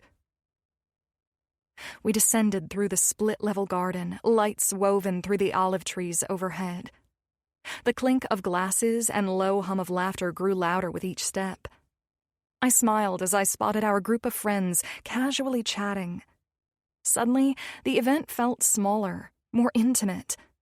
They sat in a circle like the powerhouses they were, just your average group of friends who could buy empires with their weekend budgets. The group was tucked into a sunken lounge surrounded by fire bowls and sleek, curved couches set below a canopy of eucalyptus. It was apparent they'd sought this out for privacy, not to mingle, but most likely to talk business. They all look like fucking titans, kicking back with their drinks, forgetting that they rule the world, Jace snickered. Except for John. His ass and mine are just around to save theirs when their workaholism catches up to them. He grinned. There's the couple of the night, Mickey said, sitting up and waving over at us. Finally. Avery smiled. Hey, babe. I waved and smiled back at the rich group of powerful men and their stunning wives, each radiating extravagant wealth, yet wearing smiles that said you were welcome to join, so long as you had a damn good sense of humor and a great personality. This is one hell of a group, Jace said, guiding me to sit beside him directly across from Titus. Titus sat casually, one leg crossed over his knee, arm draped over the sofa, engaged in what was most likely a business conversation with Sebastian. A group that is honored that the man of the hour chose to join, John Astor said. Congratulations, though, big guy. Saving someone's life in this line of old money codgers definitely puts a notch on your belt. He chuckled. If nothing else, it's an absolute rarity for Sebastian Astor IV to owe you one. No shit, Jace said, plucking 2 glasses of rosé from the tray a server brought over as soon as we arrived. I mean, I love what I do, and it doesn't demand gratitude like this, but at least it gets us all together, right? So what was more terrifying when you saw them roll the old man in? Seb said, smirking at Jace after finishing his chat with Jim and Titus. Was it the thought of losing him or saving him? Because you know saving him means Margot's gonna pull something like this in your honor. His grin stretched wide, lighting up his features and the sharp angles of his face, making his features even more commanding. Jesus. Jace looked out at the wave of Italian silk flowing throughout the area like a dream. That's a damn hard question to answer. I saw you introducing your lovely lady to your parents, Avery said, smiling over at us. How'd that go? Jim taunted. Well, you know my parents are people of few words, Jace said, rolling his eyes. He couldn't have been more right about that, in my opinion. I honestly think they're more in shock that I'm with someone right now than anything else, but really, it doesn't fucking matter what they think. What's the worst they can do, stop inviting me to these ridiculous parties? The group laughed, and then I felt Jace stiffen when the man I remembered being introduced to in Costa Rica approached the area.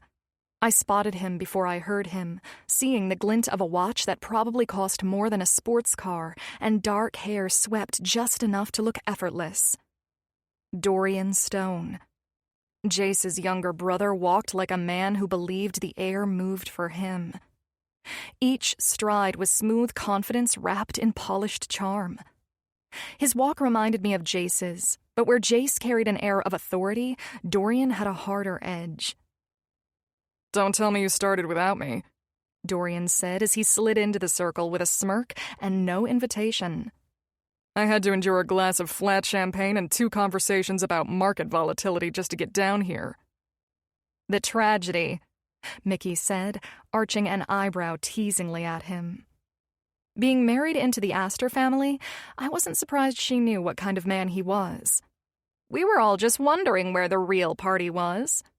I aim to deliver, Dorian replied, flashing her a grin before his gaze landed on me. If it isn't the woman who managed to teach my brother what a real relationship is, he said with a wink to me and a daring grin to Jace. I'd say he's teaching me. I smiled at Jace's handsome expression, my mind drifting back to us being on the sailboat and spending the next day in the museum with my son. Damn, Darcy cut in, interrupting Dorian's attempt to steer the conversation.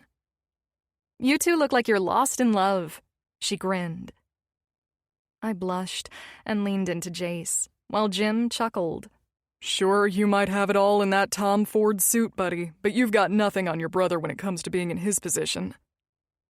Dorian chuckled, leaned back, and crossed a leg over his knee.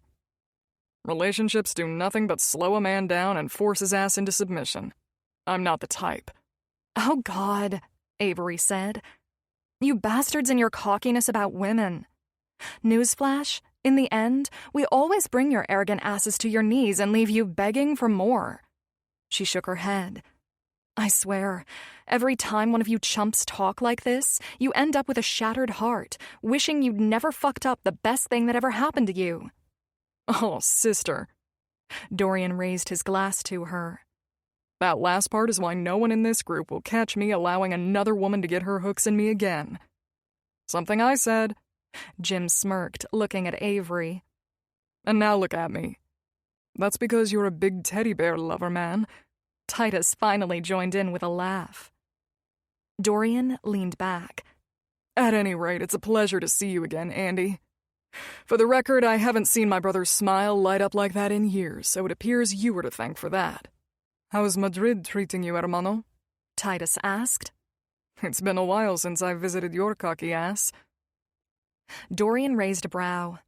Same shit, different continent. How's that yacht treating you? Is she still running smoothly? Titus raised his eyebrow. Oh, hell, man. Are you talking about the one I refitted because your broker oversold the interiors? He took a sip of his drink, a tiny smile playing on the corner of his mouth. That lady is fine now. I only had to rework the galley and crew quarters, but we made it. He dramatically sighed, then said, Tolerable. Mickey laughed. Of course you, Titus Hawk, would spend $300 million and call that bullshit tolerable. Dorian chuckled with a bit of edginess. Well, I'm glad you made her work for your tastes, my friend. There are not many people who appreciate European design. Meh, not everyone needs to. Titus replied coolly. But some of us, myself included, like things to respond when I push hard. Sebastian laughed softly and raised his glass to Titus. There's nothing better than watching you two bicker like a couple debating what to order at a drive-thru on a Friday night. Avery leaned in toward me. I give Dorian 7 more seconds, then his ass is going to be competing for top spot again. Wasn't that what he was trying to do before Titus just knocked him down a couple of notches? I whispered back. Jay stayed quiet, a faint smile playing on his lips, content simply having me by his side. Though the conversation seemed like one he'd usually dive into, tonight he chose to sit it out. Aside from my company not meeting my best guy's standards, Dorian said, it's good to see my big brother and be among his friends and achievements. Damn, I thought that hospital would swallow him whole before he ever made it to an event like this. He glanced at the group, thumb pointing in Jace's direction. I keep telling him to get into yachting with the rest of us and broaden his tastes, but my big brother just likes to sail little boats.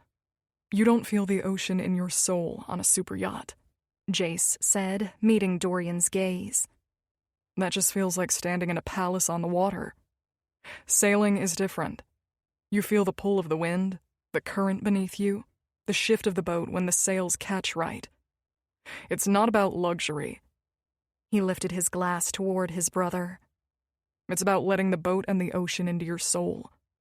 Well, damn, I said, unable to stop smiling at him. That's the perfect way to describe it. His words pulled me in, reminding me of everything I loved about sailing, the raw beauty, the intimacy of it. All I wanted in that moment was to be out on the water with him, feeling it all, just the two of us.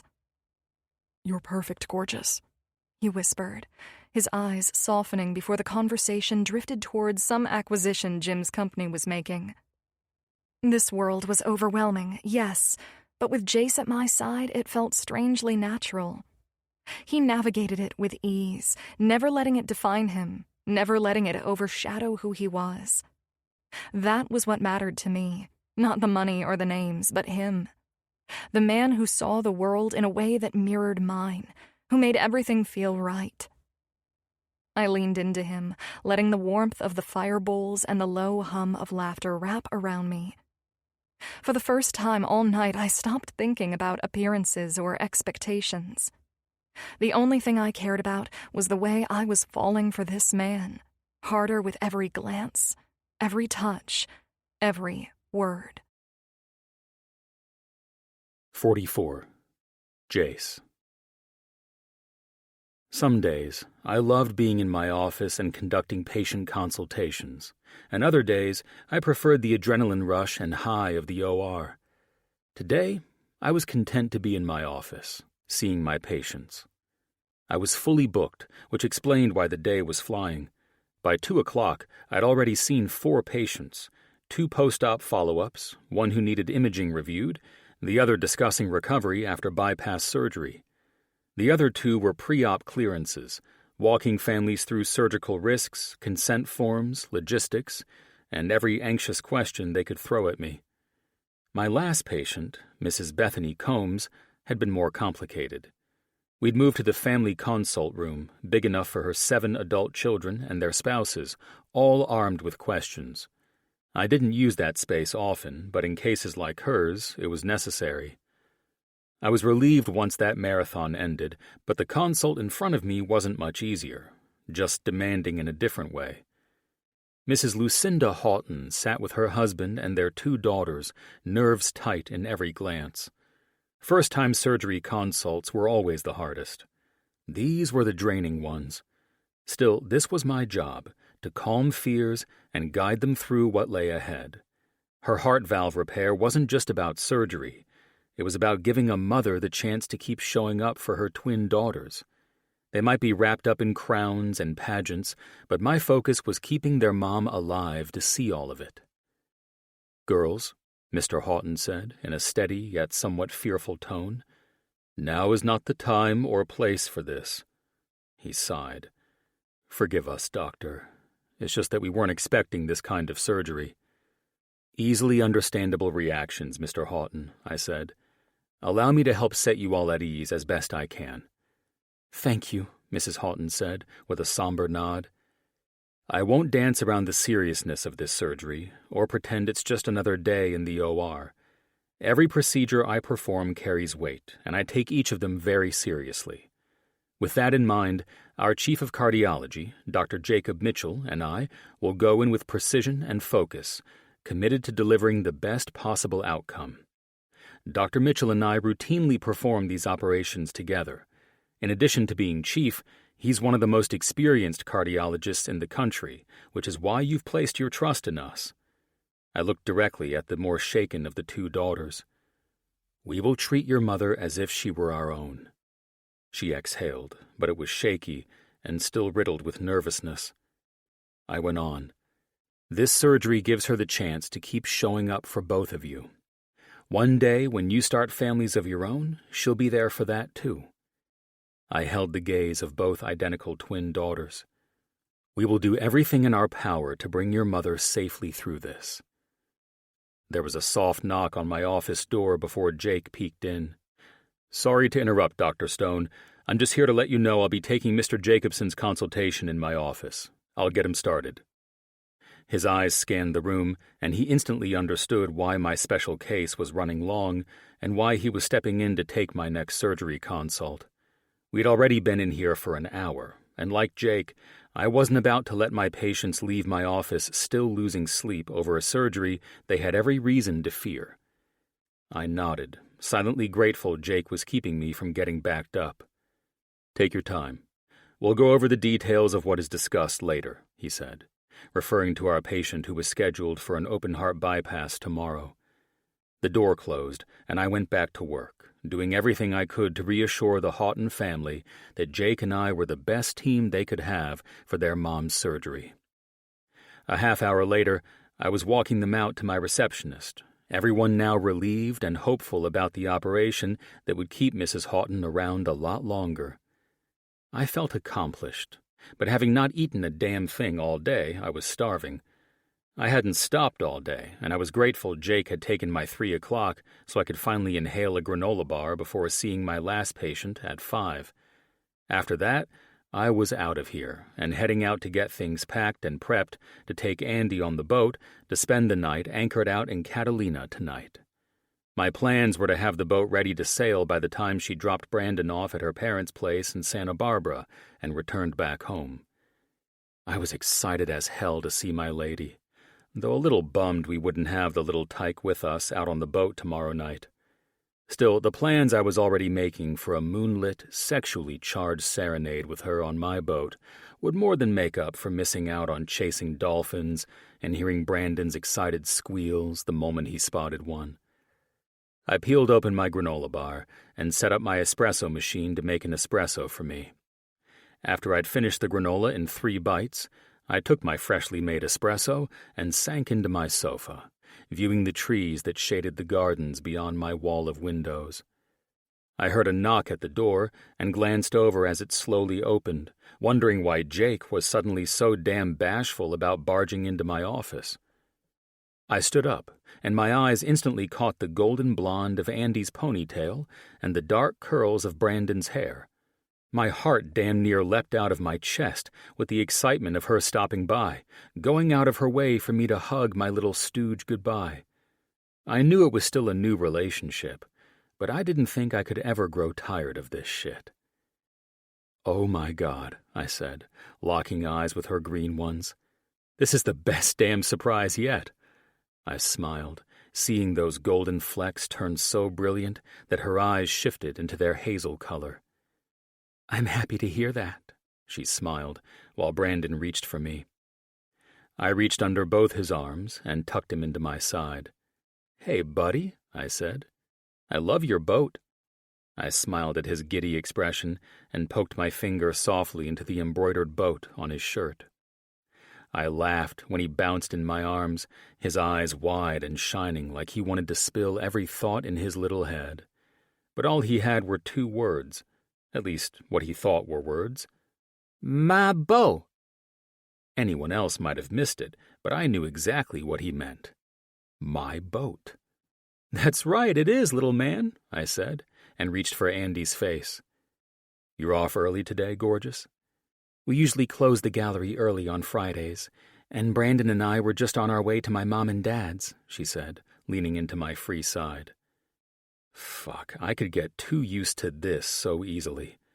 I felt like some champion dad whose wife just dropped by with their kid to break up the grind of a long day stuck indoors. I'm happy you stopped by. I've been meaning to tell the receptionist to send you straight back if you ever came by and I wasn't with a patient, so you can imagine how thrilled I am that she did it without me asking. I'm even happier I brought Brandon. You seemed a little bummed he'd be gone again this weekend, but my mom has that 4th of July church event, and the fireworks over the ocean are Brandon's favorite. Damn, I wish I didn't have to work on Sunday, or I'd sail your cute little ass up there tomorrow. And if you've got the guts, you could introduce me to your family. She chuckled. My parents would adore you, especially with how you treat Brandon. That's good to know. Hey, I glanced at Brandon as my watch buzzed, signaling 30 minutes before my last consult. You want to see something cool, little man? I paused, then turned to Andy.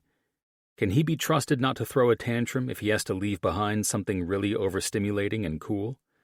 Depends on what that is, she laughed, and how much time he gets to enjoy it.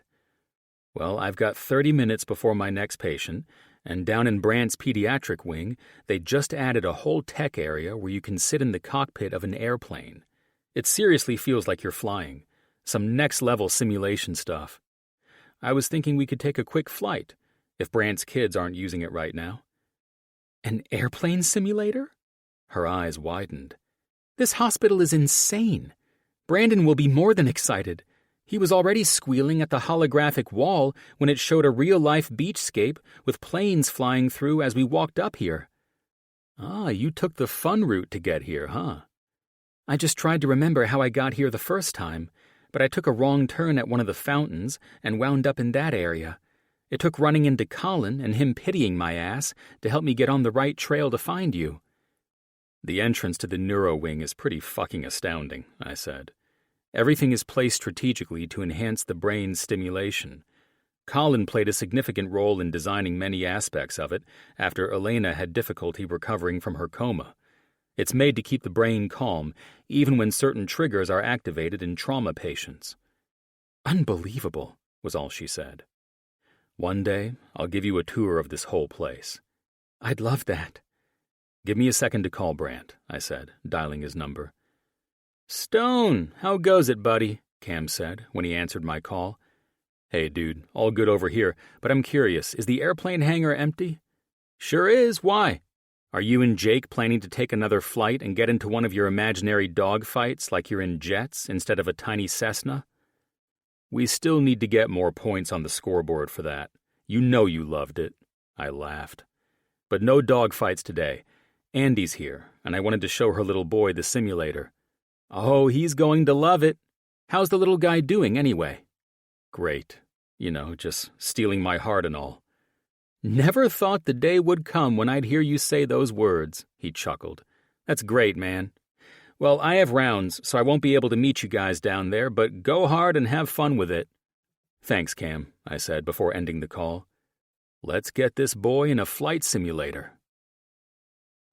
The moment the sliding glass doors opened to admit us into the simulation hangar, Brandon let out a soft, "Whoa." Holy shit, Andy said, her fingers interlaced with mine while I held Brandon. Right? This shit is unhinged, I said. This entire pediatric hospital sits in a world of its own. Who came up with all of this? Some Silicon Valley genius backed by Mitchell & Associates funding, I chuckled. This newest section, though, is unparalleled to anything here so far. It doesn't even feel like we're in a hospital anymore, she said. I suppose that's the point for the sick kids who are forced to live here. That's exactly the point. Of course, we also want to give the kids something extra, especially those less fortunate than others their age who are healthier and able to live life on their terms. Amazing, she said. We walked on shimmering floors coated with blue and silver gloss, the entire space designed to mimic a luxury aircraft hangar. Ambient lighting set the mood, and at the center stood 5 full-scale Cessna simulators. They just finished this 2 months ago, I said. It's probably been more of a hit with us overworked doctors on our lunch breaks than with the kids. Jesus, this is like a Pixar version of a NASA training center, Andy said as we approached the simulator. Are you ready to fly an airplane? I asked Brandon. Yes, he squealed, having been silently in awe on our entire walk through the hangar. We approached, and the plane's door automatically opened for us. Once inside, the doors to the unit closed behind us as we settled into the captain and co-pilot seats. Looks like we got the captain's chair since, I pointed at Brandon, sitting on my lap, reaching for the steering mechanisms. It's this guy's flight. Hell yeah, it is, Andy said, with a laugh of disbelief. As soon as we clicked our seatbelts, the lights dimmed, and a soft light above our heads in the cockpit flickered on. Welcome to your dream flight experience. Please select your destination, a futuristic woman's voice alerted us after all the touchscreen panels came to life. A huge holographic map was displayed before us in the air and above the console of the plane. I reached out to the shimmering coastline that stretched from Santa Monica to Santa Barbara and selected that as the location we'd take our first flight. No better first flight for our little captain, I said, matching Brandon's quiet, curious expression with my own excitement. Especially along the coastline where he watches planes fly overhead every day. Now it's your turn, buddy, Andy said with a giggle that proved she was just as excited as the rest of us. The simulator hummed to life, a gentle breeze swirling around us as the view outside each window shifted to a private runway just beyond Santa Monica. I caught Andy's amazed gaze and squeezed Brandon, his body tense with excitement, as the airplane's ceiling vanished, revealing the bright, clear California sky above. Our seats rumbled beneath us after I placed my hands on the controls and drove us out on the runway. And once the airplane left, allow the music to steady your thoughts and soften your emotions as we prepare to return to the narrative.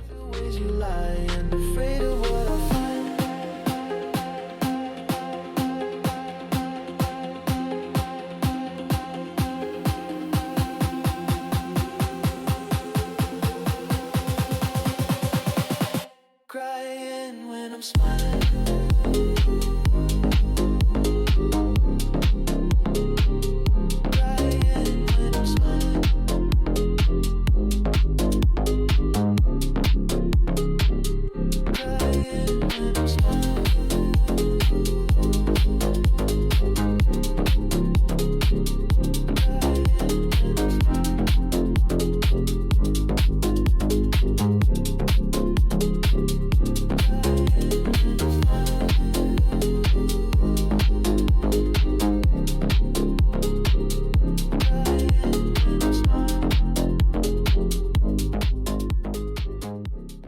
Ground, you could feel the gravity pinning you to your seat, as if you were really taking off in the damn thing.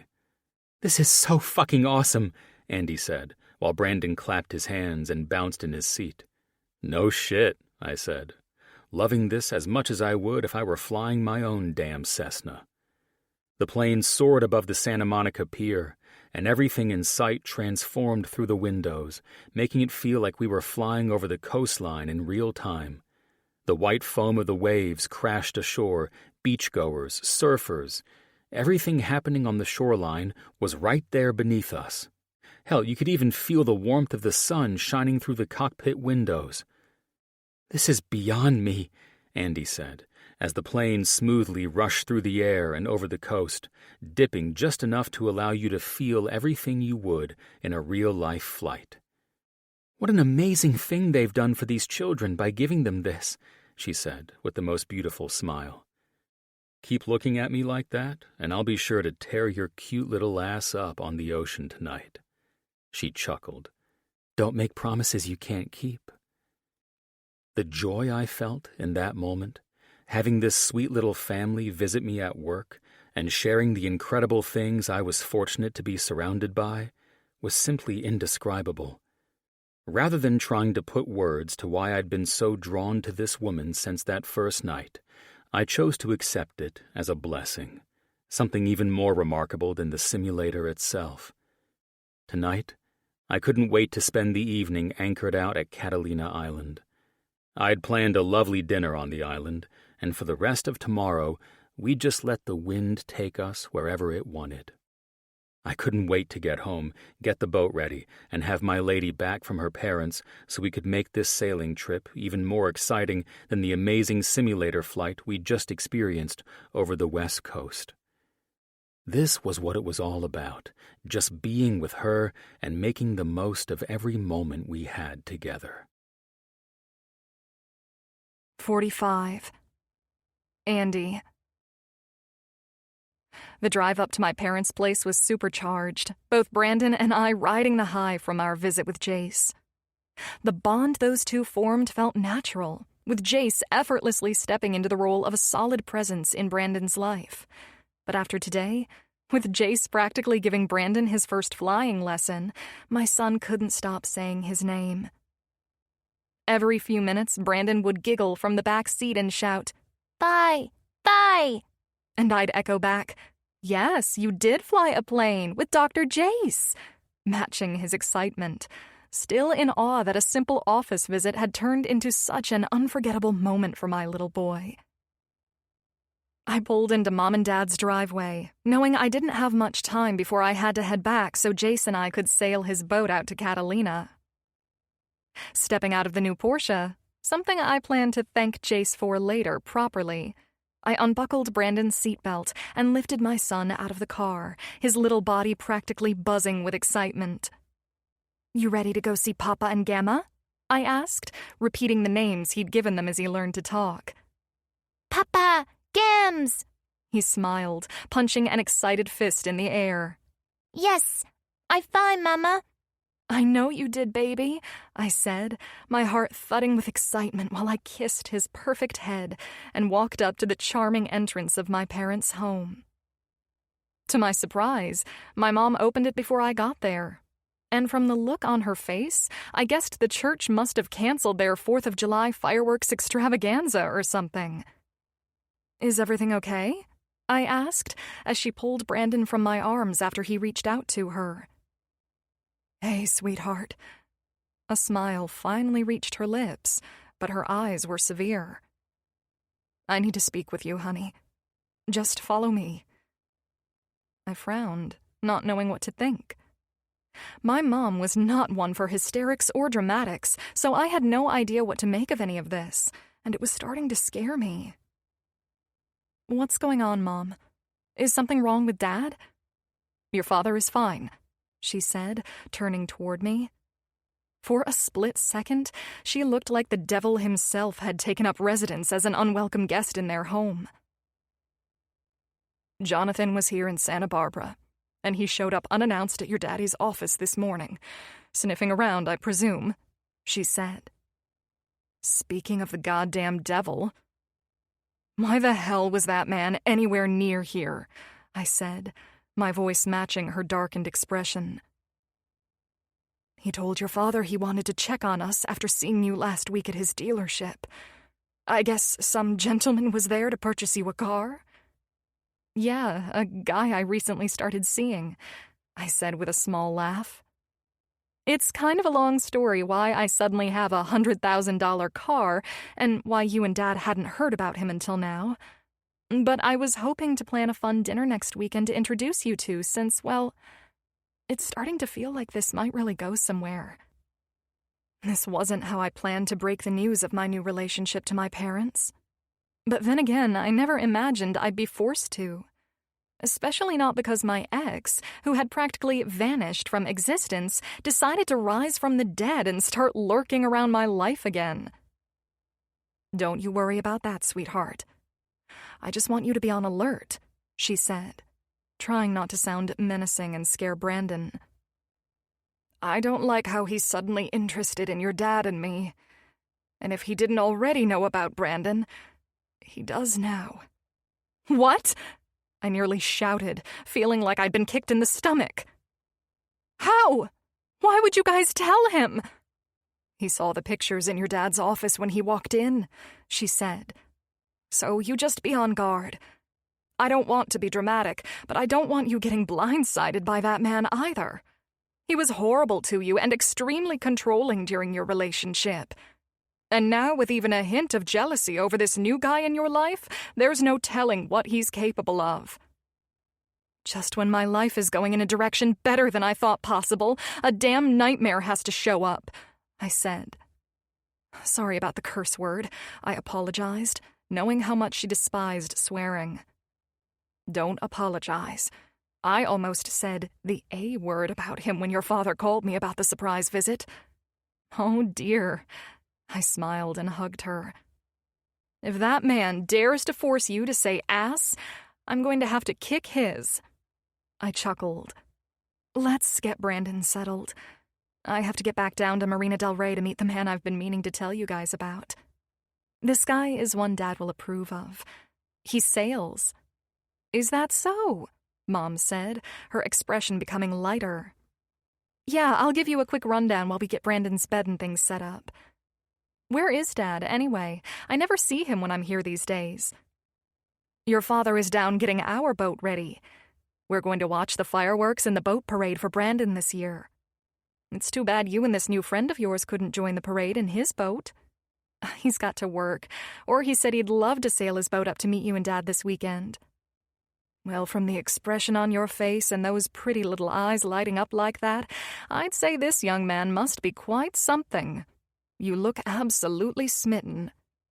He's fantastic, I said. And he's perfect with Brandon in ways I never expected. Honestly, it feels like we were meant to be together because everything just fits. And the best part is that none of it feels forced. It's all been so natural.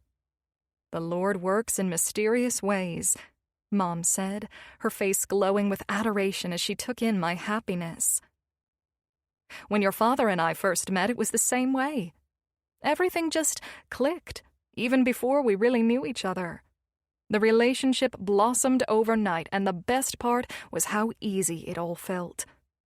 Because it was meant to be, I said, smiling. Then, more to myself than to her, I added, and don't worry about Jonathan. I'll handle that idiot. I've gotten a lot stronger lately by moving forward and living my life again. Just be on guard, she warned.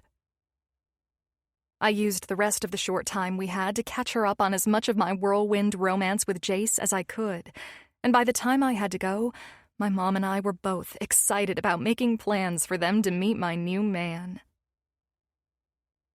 2 hours later, about 30 minutes before I was supposed to meet Jace at his place, I swung by my place to grab my overnight bag and a few extra snacks for our sail to Catalina. My excitement was off the charts just thinking about how incredible this night was going to be, sailing beneath that stunning full moon. Something was intoxicating about a full moon over the sea, something that everyone deserved to experience. And sailing under one? After tonight, I'd probably be telling everyone they had to do it at least once in their life. As I made my way around the path to my condo, fumbling for my keys to unlock my door, I froze when I saw a man standing on my front porch. What the fuck? Jonathan! I practically growled his name when I saw him leaning on the wall next to my front door. Hello, Andrea, he said. We meet again. Andrea? The only people to ever call me Andrea are my dead grandparents, so save the drama, I snarled. Why are you on my porch? Why didn't you tell me you went through with the pregnancy? I stared into his dark, demanding eyes, part of me itching to knee him in the balls and let all my anger loose, while the other, stronger part reminded me I'd be out with Jace tonight, leaving this bastard behind until morning. Well, let me think about that. I narrowed my eyes at him. Oh, yeah. Perhaps it's because you walked out on me that night about 2 seconds after I told you I was pregnant? Why didn't you tell me I had a son? His voice was sharp, dragging up every memory of the fights we'd had. My whole body tensed, emotions spiraling, unsure how to react, not only to seeing him again, but also to the anger I suddenly felt aimed at me. It gave me the old, nasty, familiar feeling of being in trouble with him, and it was a feeling I hated almost more than anything else. I forced myself to stay steady and break free from the old, weak, apologetic Andy who used to crumble around him. I kept telling myself internally that I had nothing to apologize for. Your silence and the look on your face tell me everything. He smirked. Is it because you didn't think I would care about the boy? To be clear, I'm pretty sure any normal man would have followed up to find out whether or not the child they fathered was going to be born, but I suppose running away like you were on fire was more important to you. I started, trying my hardest to keep my voice down when all I wanted to do was scream at this son of a bitch. But let's play your game and presume it was my responsibility to inform you beyond what I told you the night you bailed. How the hell was I supposed to find you after you vanished? You know what? Just get off my porch and don't ever show your face around me, my parents, or my son again. I mean it. Stay the fuck away. You've turned into quite the lioness. He chuckled, his expression and demeanor predatorial and nauseating. Would that have anything to do with the playboy you've been fucking? None of your business. Leave. My voice was sharp and laced with adrenaline as this menacing bastard smiled like he owned my entire life again. I'll leave, sweetheart, he said darkly. But first, I want you to know I've been digging into some things ever since I saw you with that boy toy. I closed my eyes, knowing where this was going. Of course he'd slither back into my life like the snake he was, hell-bent on wrecking whatever happiness I dared to find without him. He wasn't just jealous. He was a cruel asshole who fed on breaking my spirit. Seeing me with Jace, who'd made him feel inferior, and now finding out I kept a son from him? This fucker wasn't just going to be a mere problem. He was going to make a lifestyle out of wrecking my new, happy life. Allow me to tell you this once, he said, handing me an envelope. Inside that envelope are all the scandals that would cost your lover boy his medical license. You know, scandals like fucking his interns, nurses, an occasional patient's daughter or two. He paused, watching me no doubt go pale from the nausea twisting in my gut, not just from hearing that Jace's past might risk his license to practice, but from knowing my goddamn ex was the one who dug up the dirt and now held the evidence that could destroy everything Jace had built. I watched the smile of achievement cross his features. And the relationship? I don't want my kid around that sick fuck, and I don't want him to see his mother whoring herself out like a cheap trick. My anger flashed so brightly inside me that it nearly made me go blind with rage, but I knew an unhinged reaction was what he wanted from me, and I would never give him the satisfaction. You don't get to call the shots on me anymore, asshole. Get off my porch. I might never have wanted it, but that kid is mine, and I'll fight for custody just to make you miserable. A court won't hesitate to call you negligent parading my son around a man like Jay Stone. And let's not pretend your reputation is spotless either. Good luck proving that in court since you're considered an abandoning parent. Your case is weak at best. I was trembling inside, but trying not to break apart.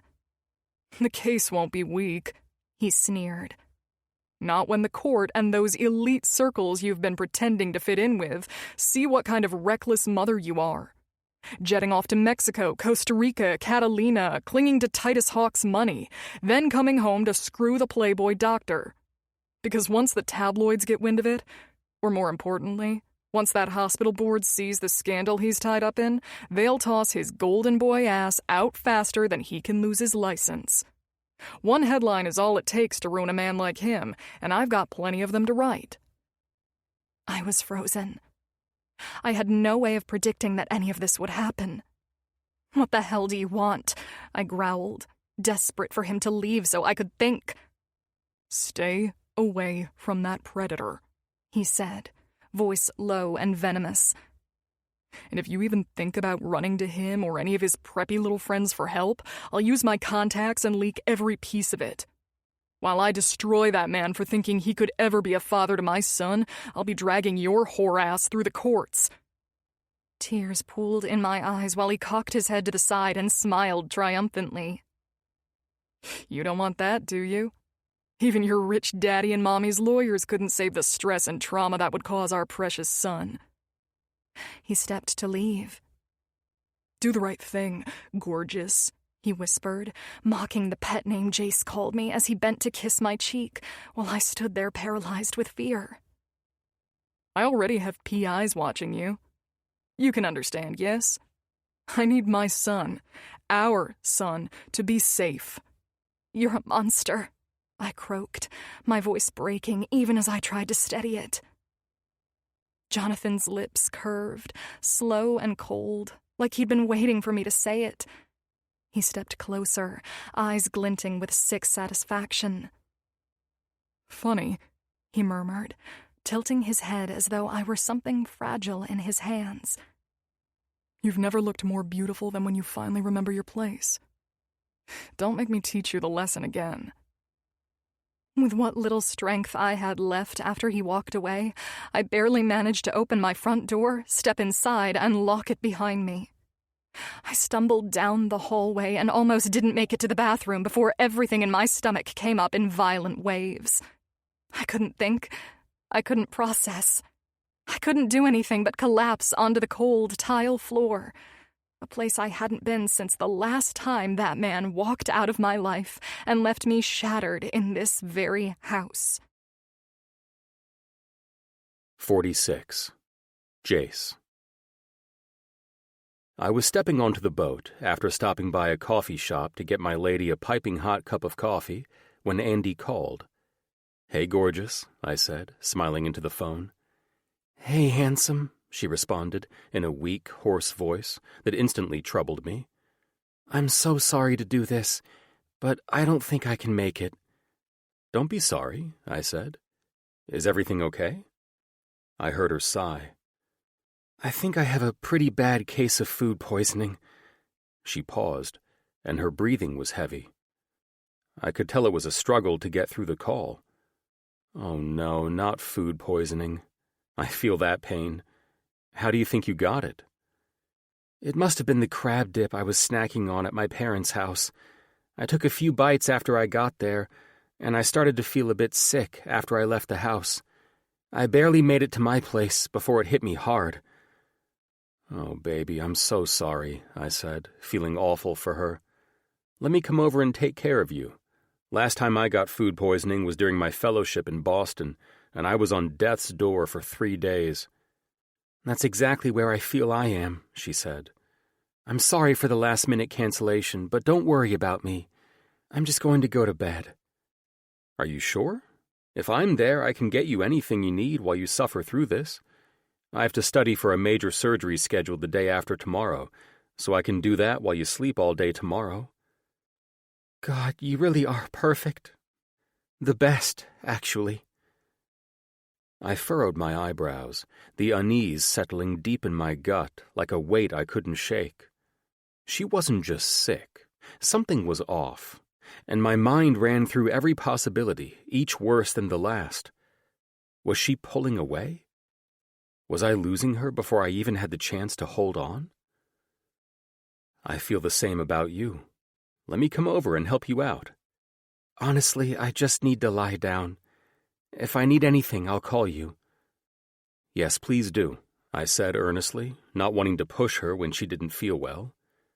"Go rest, gorgeous. I'll leave the ringer on tonight, just in case." "Thanks." We ended the call, and I glanced down at the coffee I bought her, seeing it still steaming, and frowned. I wish I'd found the right words to get her to trust me enough to let me help, but I didn't want to push her. So instead of heading home, I decided to spend the night on the sailboat, figuring I'd cover it up and pack it away in the morning, maybe get back out on it in a couple of weeks if I was lucky. The evening was nice, but for the first time since meeting Andy, it didn't feel like the escape it usually did for me. I felt unsettled, not knowing what I should do to help my sick lady. Fuck. This was the part where I felt like I was about to fuck things up. wondering if showing up would be too much, but then if I didn't, would she think I didn't care? The next morning, after putting the boat away, I pulled out my phone and checked for a text. Nothing. It was 9 a.m. She should be up by now. Fuck. Maybe she was still sleeping. When I got food poisoning, I was laid out for 3 days. What if she'd been up all night and hadn't slept at all? I just decided to make the damn call. I was not a man who sat around overthinking shit. When I needed answers, I got them. More importantly, perhaps just calling and leaving a message would be enough for her to know I was here for her if she needed anything, and I was thinking about her. "Hey, gorgeous," I said, after her voicemail picked up the call. "I hope you're feeling better today. I'm just checking in on you. I'll be at my house all day studying for that surgery, so if you need anything, call." I ended the call, feeling a bit more at ease, but hating this feeling of helplessness. Something wasn't sitting right with my black and white way of processing things. Thank God I was excellent at compartmentalizing things and throwing myself into work, though, because that would be the only thing to keep this off my mind. By 7 that night, after hours of diagrams and valve replacement data, I couldn't pretend anymore. If I didn't see her, I wouldn't be able to breathe. I stopped at the store, grabbed ginger ale, crackers, anything that might help, and drove straight to her place. I left her a voicemail on the way, "Heading over to check on you." Andy opened the door in sweatpants and an oversized hoodie. Her hair was pulled back into a loose ponytail, but her beautiful face had no color, and her stunning eyes were dull with dark circles under them. "Hey," she whispered. I cupped her cheek, thumb brushing the dark circle under her eye. "That's the last time I let you push me away when you're sick," I murmured, kissing her forehead. Her smile was weak. "Thank you." "I brought you a few remedies." I lifted the bag. "Mind if I come in?" "If you stay, I'll probably just fall asleep on you." "That would be a dream," I teased, following her inside. Andy curled up on the couch, pulling her chenille throw over her as she tucked herself into the pillow like it was her safe place. I stood there for a moment, watching her, my chest aching with the helpless urge to take away her pain. "Let me put this shit in the pantry, and I'll join you." She mumbled something as I rushed to get everything put away in record time so I could join her on the couch. I settled in so she could rest her head and pillow on my lap, and then I gently stroked her forehead. "That feels wonderful," she said, letting out a breath it seemed she'd been holding in the entire time I'd been here. "That crab dip nailed your ass," I said. "I'm so sorry." She softly chuckled in my lap. "How did your studying go today?" "I think I've got enough down to march in there with Jake and help pull off a damn miracle tomorrow. At least I hope so." "Wow, is it a hard one?" "It's a monster. It'll be 12 hours minimum on a kid who has a congenital valve defect. Jake and I are leading it." "You'll save him," she whispered, drifting off. I stared at her, taking in the shape of her mouth and the way her body rested against me, like it instinctively trusted I'd keep her safe. But there was something more, something I hadn't felt since those first enamored thoughts about her took hold. It was the overwhelming urge to protect her, to scoop her up, take her back to my place, and let her sleep soundly with me holding her until I had to leave for work in the morning. As unfamiliar as these feelings were, they felt damn good, like they woke something up in me. Something that made me feel more alive than I already did, just being near her. I leaned over, kissed the top of her head, and whispered, "Get better, sunshine." I pulled out my phone, opened the downloaded version of my medical journal, and finally settled into it. It was easier to focus now that Andy was safe, resting, and right here where I could watch over her for the next few hours. The following week flew by, mostly because work kept my confused and increasingly frustrated ass consumed. I barely had time to think, let alone process why I wasn't getting real responses to the texts I'd sent Andy since I last saw her at her place when she was sick.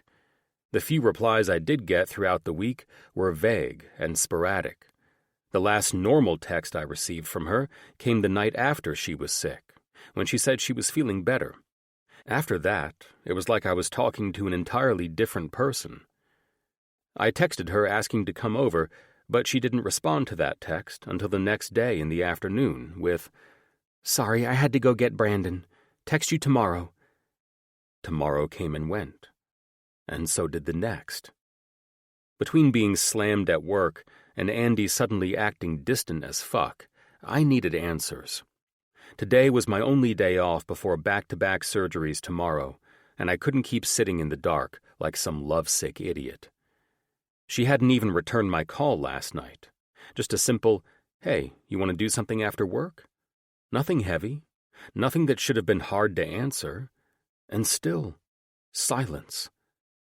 I wasn't angry, not yet, just confused as hell, and holding on, clinging, if I was honest, to the last night I knew without a doubt that she was mine. The night she'd been curled on her couch, pale and shaky, tucked into my arms like I was the only place she felt safe. That memory was starting to feel like a dream, and I hated how badly I needed it not to be. Ring, ring, ring. "Hi, you've reached Andy Miller.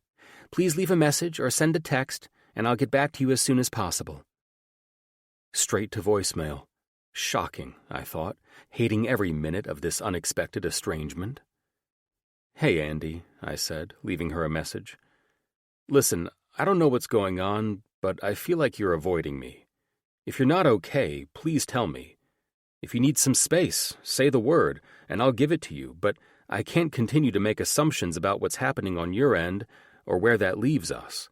I paused, trying to get my inner surgeon to take over so I could leave my emotions out of this.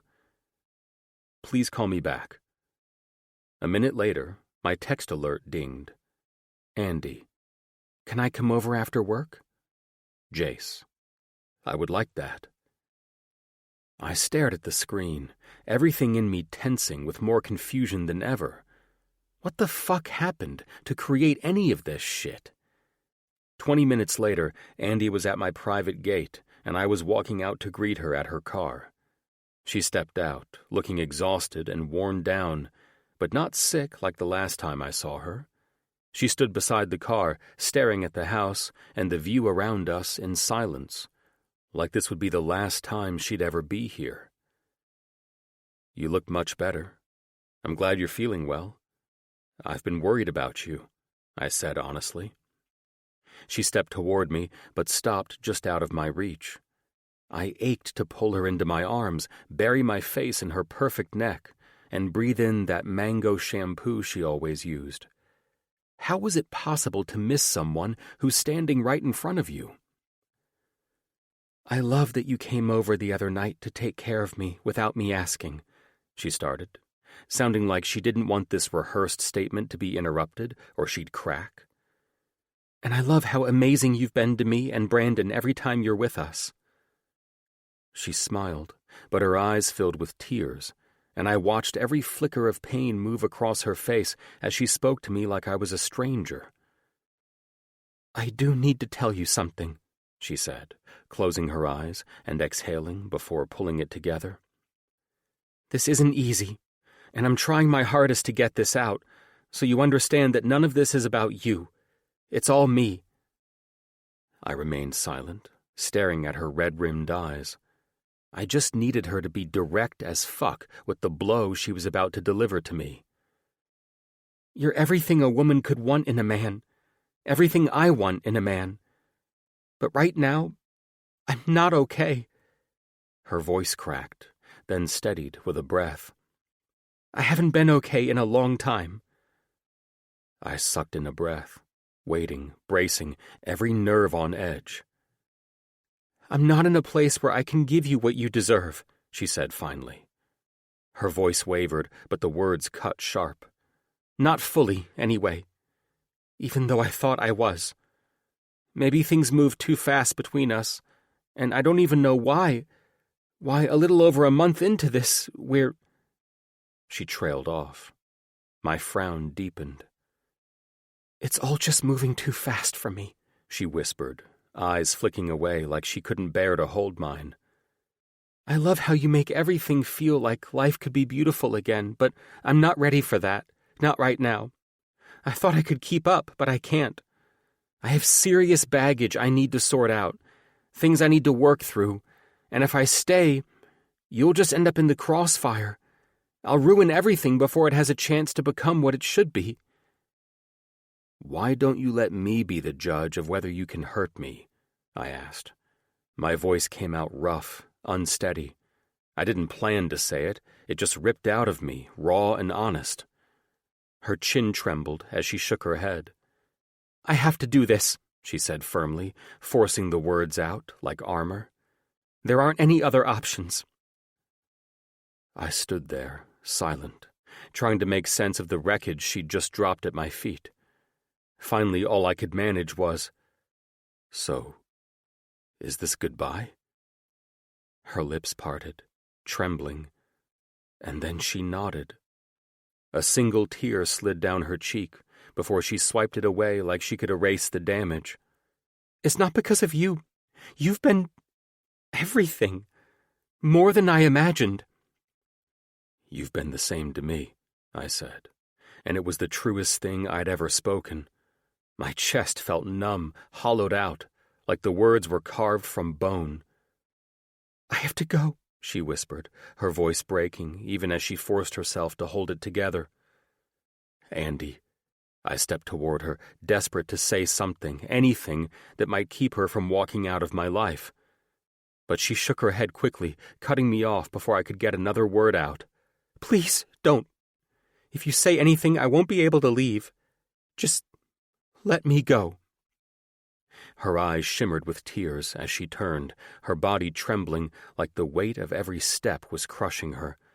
She climbed into her car, shutting the door with a finality that made my chest seize. I stood there, frozen, watching as she pulled away, her taillights disappearing into the night. The red glow burned itself into my vision until the gate slowly closed behind her, locking me out of every possibility I'd let myself hope for. Only when the silence swallowed the driveway whole did I finally move. I turned back toward the house, each step heavier than the last, the place that once felt like it could hold a future with her and Brandon, now nothing more than a hollow box, echoing with everything I'd lost. 47. Jace. 2 days had passed since Andy said she needed space from me, from us, and I was surviving on autopilot. I'd stitched hearts and repaired vessels with the same precision I always did, but inside, everything felt off-kilter, like I was holding my breath underwater, waiting for the ache in my chest to pass. Spoiler, it hadn't. The worst part wasn't the silence. It was the fact that everything in my life, every high-end success, every hour logged in the OR, it all meant absolutely nothing now without her. I'd gone from saving lives to losing the only one that mattered to mine. I watched Mitchell toss his scrub cap onto the counter, rubbing his shoulder with a soft groan. He popped open a protein drink, took a long sip, and nodded toward me. You almost forgot to check the graft tension this morning, he said, being the chief he was and missing nothing, lightning quick to call out even the slightest slip-up. I swallowed the second bite of my apple and wiped the juice from my lips with the back of my hand. Still got it done, I said, forcing a shrug I didn't feel. The problem wasn't that I'd missed the graft tension. I hadn't. It was that I didn't feel anything when I did catch it. Not the pride, not the high. Just this blank emptiness I couldn't shake. And Jake? He'd never let something like that slide. You did, that's a fact, he said, his eyes examining me with question. But you perform better than that, and you know it. You're off today, and in all the times we've worked together, you've never... My soft exhale and another bite of the nearly flavorless apple stopped Jake from saying anything else. I simply just nodded at Jake's concern like it was just another Monday, but something in me cracked wide open, and I was bleeding where no scalpel could ever reach. "This is about Andy, isn't it?" he questioned somberly. "She came over and ended it." I kept my voice flat, but it burned coming out. Said it was moving too fast, that she had baggage to handle, that she didn't want to hurt me. I stared at the half-eaten apple in my hand like it held the answers. Jake walked over to where I sat slumped on a chair with my ankle crossed over one leg, just trying to focus on eating a fucking apple, anything to keep my mind from focusing on her. "That doesn't sound like the woman who had her feet curled up under your ass while we were out by my pool when Ash and I hosted you two for dinner the other night." "No shit," I shrugged. "I have no idea what the fuck happened that made her change. Maybe it was her parents? Maybe she told them about us, and they put something in her head about her being a single mom and dating a man who has a reputation." "Knock it off," Jake said, spinning a chair around and straddling it. His voice had that low, steady edge he used when I was spiraling. "Andy wouldn't run to her parents and blurt out your history. You're not giving her enough credit. Nothing else makes sense. Unless there's another man? I don't know. Maybe the food poisoning she got the night she dropped Brandon off was worse than I thought." I shook my head. "I'm lost, man. She just hasn't been the same since that night." "Ash said something about Andy not acting like herself at work," Jake said. "I just figured she was distracted by love." "How's she acting?" I asked, surprised at how numb I felt during this conversation. I was detached but desperate for some clarity, answers, anything. "I don't know. I'll talk to Ash about it tonight. She mentioned something about her being a bit off, nervous or something." He seemed to shuffle his thoughts. "Andy would confide in Ash if it were about your relationship, though, right? All I know is that Andy has canceled on a bunch of lunches with the girls. Oh, and she's driving her old Porsche, not the new one. I didn't think any of those things were red flags, but you know Ash and her intuition. I guess she was right." "She's doing all that just because our relationship was moving too fast?" I asked, grasping at straws to make sense of it all. Nothing added up in my mind. Everything had been going so well, and suddenly calling it off felt, I don't know, forced, or like something else was going on. It just seemed like a drastic response, so there had to be more to it, right? Jake nodded his head. "Could be, but Ash said she's acting nervous, like she's paranoid, looking over her shoulder and shit." "Paranoid about what? What the hell is going on?" "No clue," Jake said. "Now, you're telling me she dumped your ass like you gave her the food poisoning, but I've got to be honest here. I don't think this has anything to do with you." "Fucking hell, man," I said, my heart racing because I knew something was messing with her and she wasn't telling me anything. What the hell could scare her this much? She breaks up with me, then shuts herself off from her friends. She even gave Kaylee the fucking bitch yapper, Jake said. "I was going to give you hell about it today, but now that you're single and alone, you can happily let that asshole move in and keep you company while we try to get to the bottom of this shit." "Well, I'm not going to force that damn dog into your family. However, why don't I take the fucker on the nights I'm not working?" "Sounds like a fucking plan," Jake chuckled. "Don't worry, buddy. We're going to figure this shit out, but it's going to take the girls getting her to talk. Once they do, we have our in." "Christ," I said. "If someone or something is scaring her, why wouldn't she tell me?" "It's the price we all paid for running full steam ahead and not stopping to ask questions in the relationship early days," Jake shrugged. "None of us bastards knew what we were getting into or what to do with what he had when we finally got it." "Yeah, well," I chucked my apple core into the trash across the room and stood. "I'm done talking about all of it." Jake stood, eyeing me. "We'll see about that," Jake's voice carried genuine concern, but I didn't give a damn, and I didn't want to talk about it anymore. The facts were clear in this situation. Andy didn't trust me enough to open up or let me slow things down to a place where she'd feel comfortable. We'd barely started building that trust before, out of nowhere, I managed to scare her off. That was the part that hurt the most, and I didn't want to feel it. So just like I trained myself to do when I lost patience in the damn OR, I would flip off the goddamn emotion switch and block it out. I wasn't going to let myself feel any of this. Not now, not fucking ever. The following month, I canceled dinner plans with my parents, still keeping quiet about losing Andy to anyone but Jake. I avoided everyone and everything outside of work, and sticking to shop talk with my doctor friends shut down any talk about my messed up love life. If I kept my mouth shut, maybe that meant none of it ever happened. And if it never happened, not meeting her, not falling for her, then I couldn't have been the one who fucked it all up and lost her. I knew I was fucked the morning I stood under the shower until the water ran cold, praying it would numb the goddamn ache in my chest. It didn't. Her laugh lived louder than silence, her scent still clung to my sheets, and I couldn't tell where she ended and I began. Now she was gone, and there wasn't a scalpel sharp enough to carve her out of me. That was the moment I knew I had to bust my balls and dig myself out of this pit of despair I'd blindly fallen into and get my shit together. So I buried myself in work, forcing every damn memory of her out of my mind. The weirdest part was that I had no interest in taking out anyone else, which was probably for the best. If this was karma's way of serving me some revenge, well, I was getting it served up my ass sideways. But sometimes she would creep back into my mind. On the days off, of course. And that's why I decided to seek refuge on my sailboat, get the fuck off dry land, and immerse myself in the ocean. Come on, bitch yapper.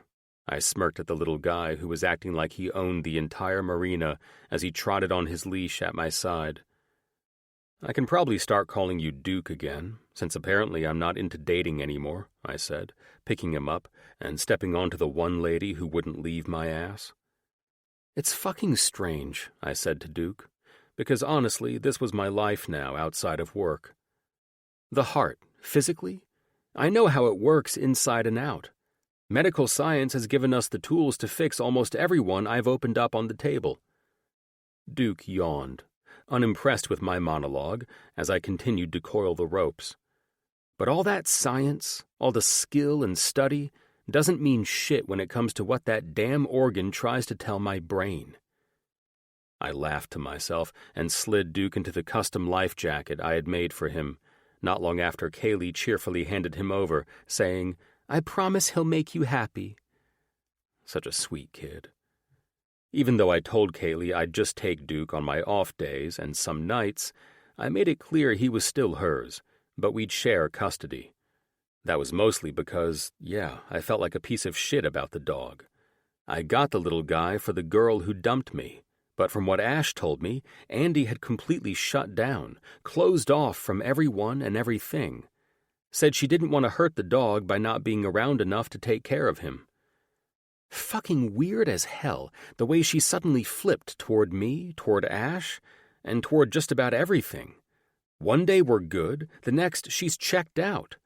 And it wasn't just me she walked out on, she left the cutest damn dog on the planet behind too. You don't just walk away from people and a dog like Duke unless something deeper is going on.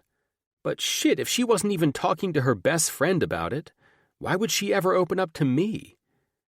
I glanced over at Duke once the boat started picking up speed coming out of the marina.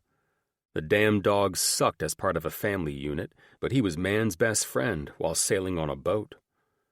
I felt my nerves tightening from all the emotions I was still carrying, but the boat was doing her job, slowly unraveling that tension. And out here on this beauty, on the water, I felt no pain. That afternoon, I split a turkey sandwich with Duke, anchored about 30 minutes offshore near Catalina Island, the one place I had no memories of Andy.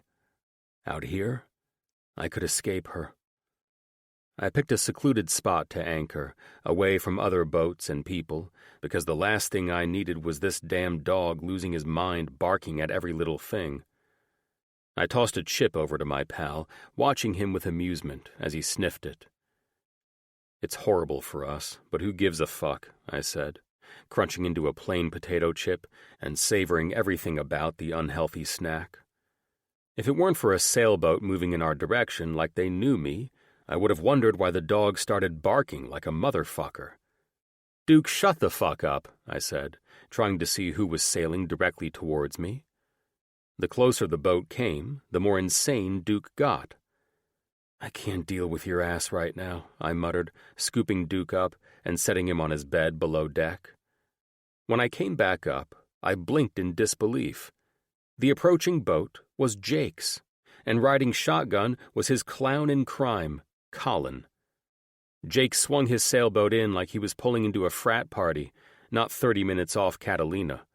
Colin stood on the bow, shirtless, beer in hand, grinning like spring break came early.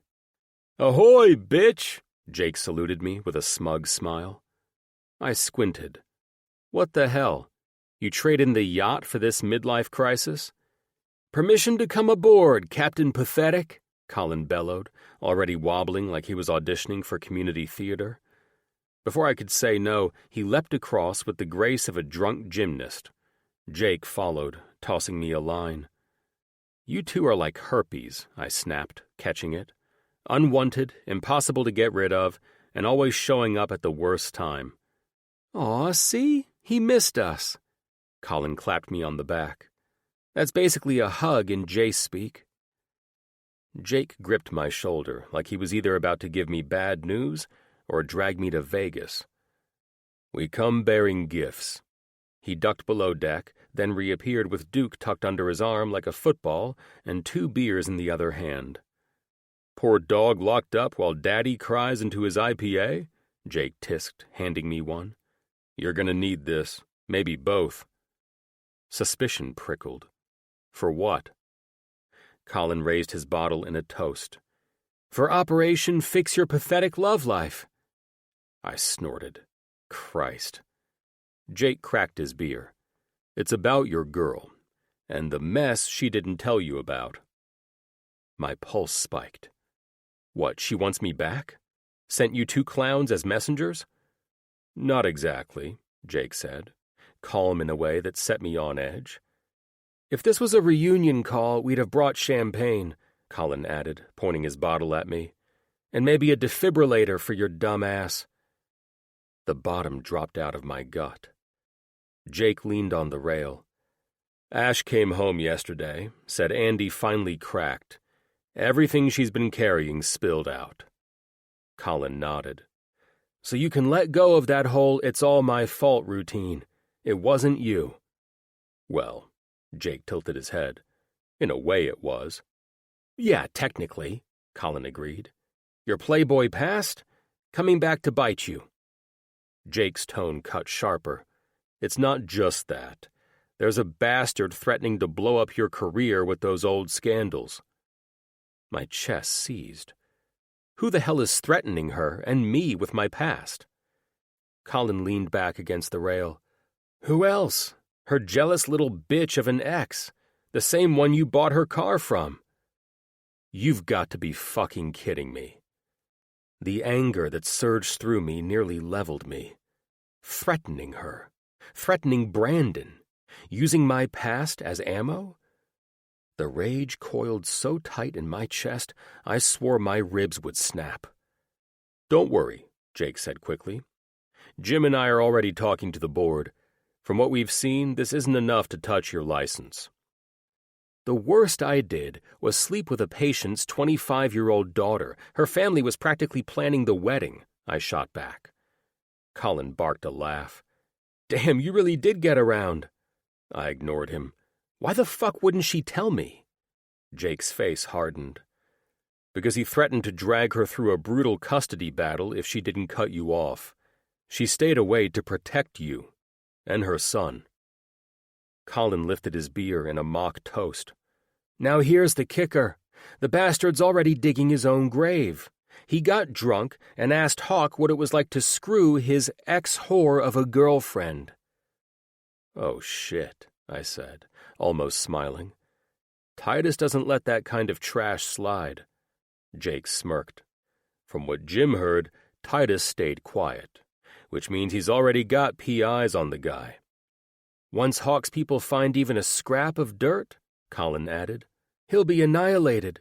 And that's before he learns what this prick did to you and Andy." I dragged a hand over my face. "I need to talk to her." Jake shook his head. "She's gone for the weekend. Girls' retreat. Ash, Avery, Nat, they've got her."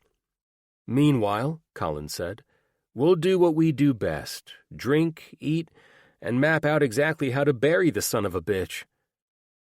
Jake pointed at Duke. "You guard the boats while we're gone." "Yeah, about him," I said. "He probably should come ashore with us." Colin snorted. 3 grown men carrying a Yorkie? Tabloids would eat us alive." Jake barked a laugh. "Shit, I want that headline. Newest scandal. Billionaires caught co-parenting a Yorkie off Catalina." For once, his humor didn't touch me. His last words hit harder than I wanted to admit. She'd taken Jonathan's threats seriously because that's what abuse does. It sinks hooks deep. And if he'd ever laid a hand on her, God help him. What gutted me most wasn't the threat. It was knowing that if she hadn't finally cracked to Ash, she might have carried that fear forever. Not anymore. Now, all I wanted was to know exactly what he had on me, and make him regret ever saying my name. 48. Andy. The grocery store wasn't where I expected to break down and completely fall apart, but that's always how it happens, isn't it? It never hits when you're braced for it. Not when you're alone in the dark trying to bury the ache into your pillow. No, it happens in the paper towel aisle between an overexcited toddler and a promotional sign for cartoon-shaped mac and cheese. Brandon reached both arms up from the cart seat and pointed toward the ceiling, eyes bright. Jace, Mama. He chirped, grinning. Jace. Pain. See? Mama, Mama, Mama. It took me a second to realize he was looking at the small plastic airplane display hanging from the rafters as part of the store's summer travel theme. And then he did it again. Mama, look! Look! Jace! Pain! My throat closed. He still said Jace's name every time he saw a plane. Every single damn time. It didn't matter if it was in the sky, on TV, in a toy store, or printed on a cereal box. Somewhere in his tiny, perfect heart, he'd paired the joy of flight with Jace after the last time he'd seen him, sitting on his lap in that flight simulator. I forced myself to stand there and smile through it, like I wasn't crumbling. God damn it. Sometimes I'd do great, burying all this shit under the logic that Jace and I barely had time to get to know each other. So why did I feel this broken? We didn't have years together. We didn't build a whole life, and yet the void he left felt like a black hole inside me. Some days were good and I managed fine, but other days were jarring, especially when Brandon missed him, which made everything so much more painful. "That's right, baby," I managed, brushing his hair from his forehead. "Jace took you on the fun airplane ride." He nodded so hard I thought his neck might snap. Yes, he said, squishing his face up and balling his tiny little fists with excitement. There it was. I had to look away to compose myself before I was forced into the tissue paper aisle, sitting on the floor in a pile of used Kleenex that I desperately ripped from their sealed packages. Where Jace? Brandon asked. Mama! Jace is at work, sweetheart, I whispered, pressing a kiss to his temple. Let's go get some goldfish, I said. hoping to get his attention off the man I prematurely allowed to steal my son's heart, too. I wasn't lying to Brandon. Jace probably was at work, but I'd hoped my son would forget about him before I needed to start making up stories like Jace went out to get milk 5 years ago.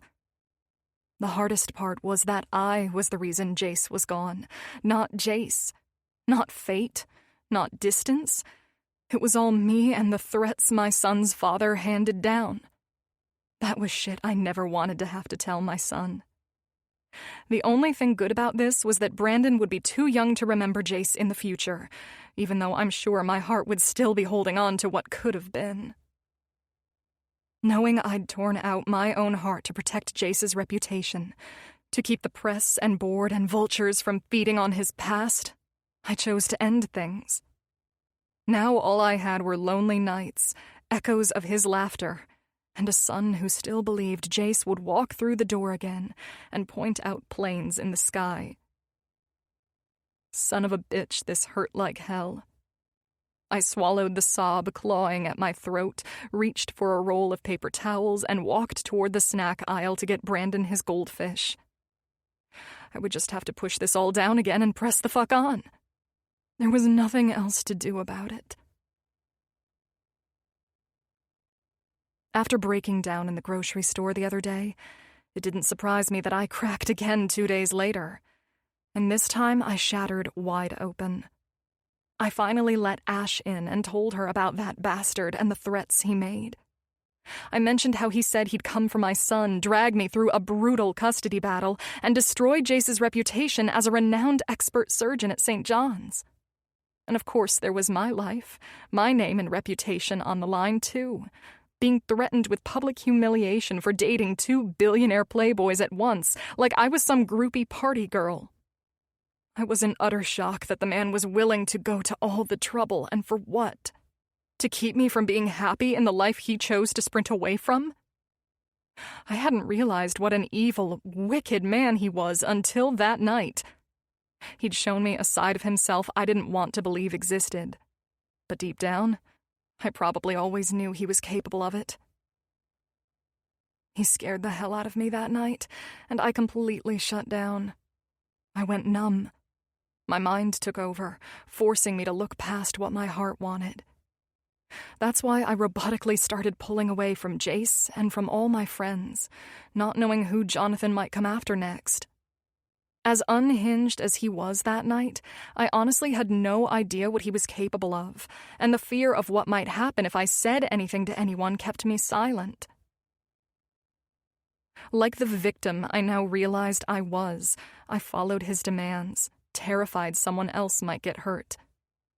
It wasn't until I hit my breaking point, when I was this close to resigning from the gallery and moving back in with my parents, that I finally cracked wide open and spilled all my messy baggage onto Ash.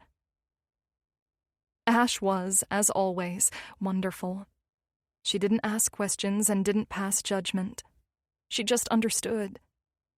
I was so relieved to get it off my chest finally, but part of me still held on to the fear that Jonathan's threat about hiring private investigators was real. I just hoped that telling Ash wouldn't somehow get back to Jonathan, and I wouldn't wake up tomorrow to see Jace plastered all over the gossip pages on social media. So, with all of that finally off my chest, I woke up to a text from Ash saying she, Nat, Darcy, and Avery were on their way to whisk me off to a luxury spa retreat out on the cliffs by the coast. I didn't even hesitate to say yes. I needed to get the hell away, breathe again, and figure out how I was supposed to keep living this life, especially without Jace in it. From the moment we pulled into the private resort tucked high above the cliffs, I felt a change in my energy. The tension in my chest didn't vanish, but thankfully it softened. We stepped out of Ash's Range Rover and were greeted by the ocean's fresh, salty air that seemed to cleanse me from the inside out. The rooms at this place were gorgeous. Each one had its own private pool. The bed felt like a damn cloud, and I was welcomed with fresh-pressed juice and champagne cocktails. Fresh lilies added to the soft, calming vibe, and I could live in the complimentary, fluffy robe forever. Any of you ever have a moment where you realize you weren't as okay as you thought you were?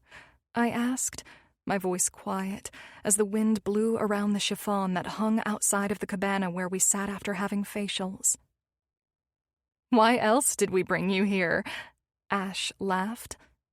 No, I said, setting down my untouched drink.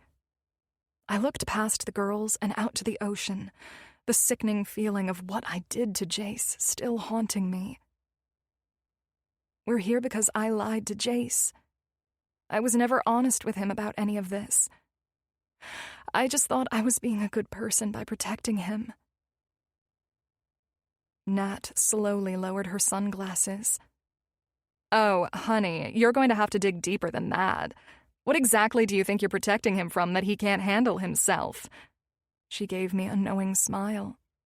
Jace might be a hot snack, but don't let that soft side you fell in love with fool you. He's more than fierce enough to take on any bastard who thinks they can touch his reputation or the Stone family name. You know how those old money boys grow up, don't you? No one fucks with their family legacy and gets away with it. Why do you feel you're in a position to protect him? Avery questioned. Jace has had a reputation long before you waltzed into his life and stole his heart, and he's always done a stellar job of protecting himself, no matter the circumstance. He knows the score and how to handle things. I took a deep breath, ready to confess the demon I'd been carrying all this time. I raised my eyebrows and exhaled slowly. The bastard who is my son's biological father, he just showed up out of nowhere. I glanced at the three of them, seeing the concern in their eyes. He threatened not only me, but Jace, too. He said he'd dig up everything from Jace's past, all the flings, stuff that could make headlines, and things supposedly buried by his family. The asshole claims he has pictures, documents, and screenshots. He's got a whole damn folder. And what was he going to do with that? Darcy questioned, seemingly annoyed by what she considered to be a mild threat, but it was real as hell to me. Shove it up his ass? He was going to send it to the hospital board and to the media, papers like you used to write for. I answered her, my voice trembling at the thought of it all. He said he'd destroy him. Ash's jaw tightened. It still pisses me off you endured this fear for a whole fucking month by yourself, she said, her eyes filled with sadness. That wasn't the only threat that kept me quiet, I whispered. He called me a billionaire-chasing whore, and said if I told anyone or didn't break things off with Jace, he'd drag me through a custody battle for years. He promised to take my son away. There's no fucking way I'd let Jonathan do that. I would rather lose my own happiness than put my son's life and joy at risk by a man who left the night he found out I was pregnant.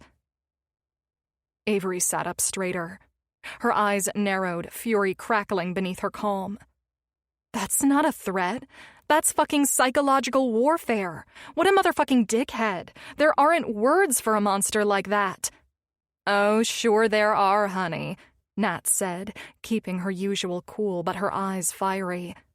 That man is diabolical as fuck to come back into your life after he didn't want your child in the first place. Then he sees you being treated well in a relationship and goes and does research? Fuck no. That man needs to be put away. I believe he'll follow through. I was even nervous after telling Ash since he said he'd have people watching my every move, I said. Oh, fuck that shit, Darcy said. Is this guy even from a family like Jace's? Because if he's not in those circles, he doesn't have a whisper of a chance at smearing someone like him. The name Stone carries serious weight. He'd be eaten alive. I'm talking blood in the water level shark attack. Ash nodded and asked, And what about the PIs? Do you think he has that kind of money? Probably not, but I have no idea, and that's why I believed him. I shook my head, feeling more and more foolish as the ladies made their observations and comments. I think what scares me the most is that I didn't even question it. I didn't even realize I was still afraid of that dick until I looked Jace in the eyes and lied to his face to keep him safe.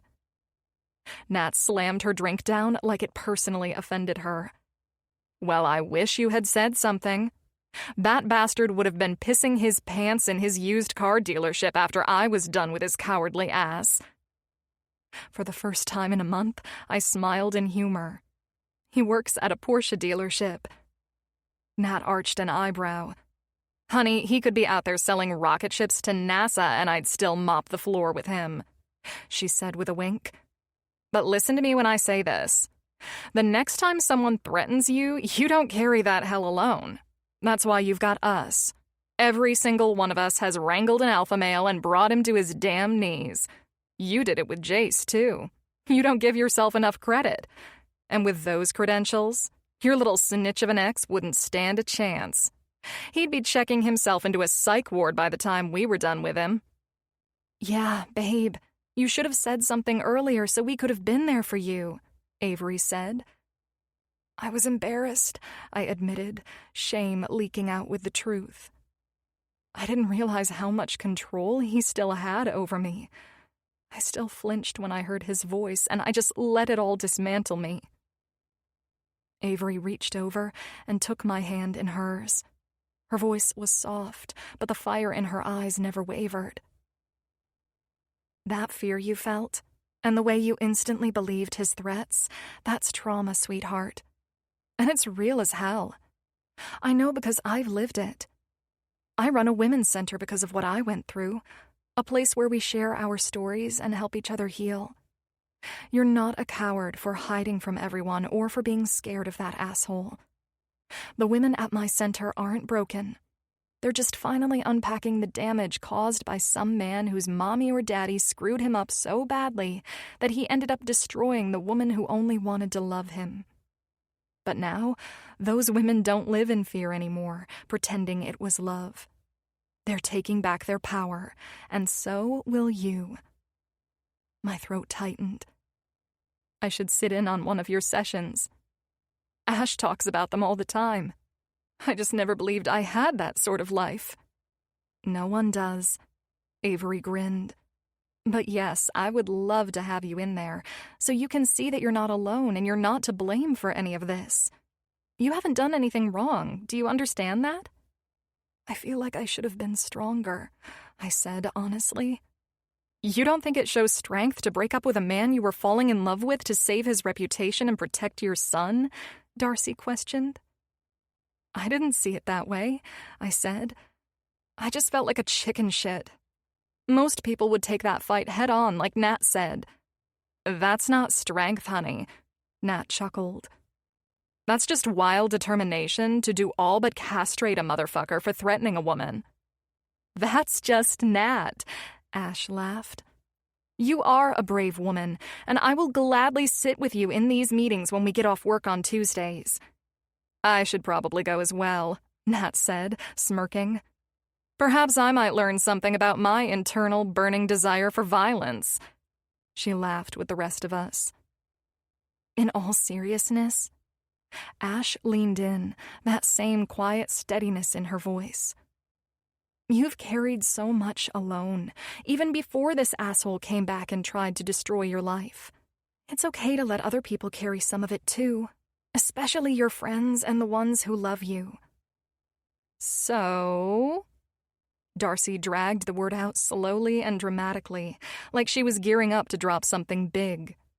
Her eyes scanned everyone around us, then landed back on me, like they were all in on some secret I was about to find out.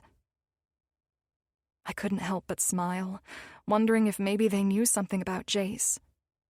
Some part of me hoped there was something, anything, that could fix this mess, even though I knew deep down the weight of my ex's bullshit still hung over him.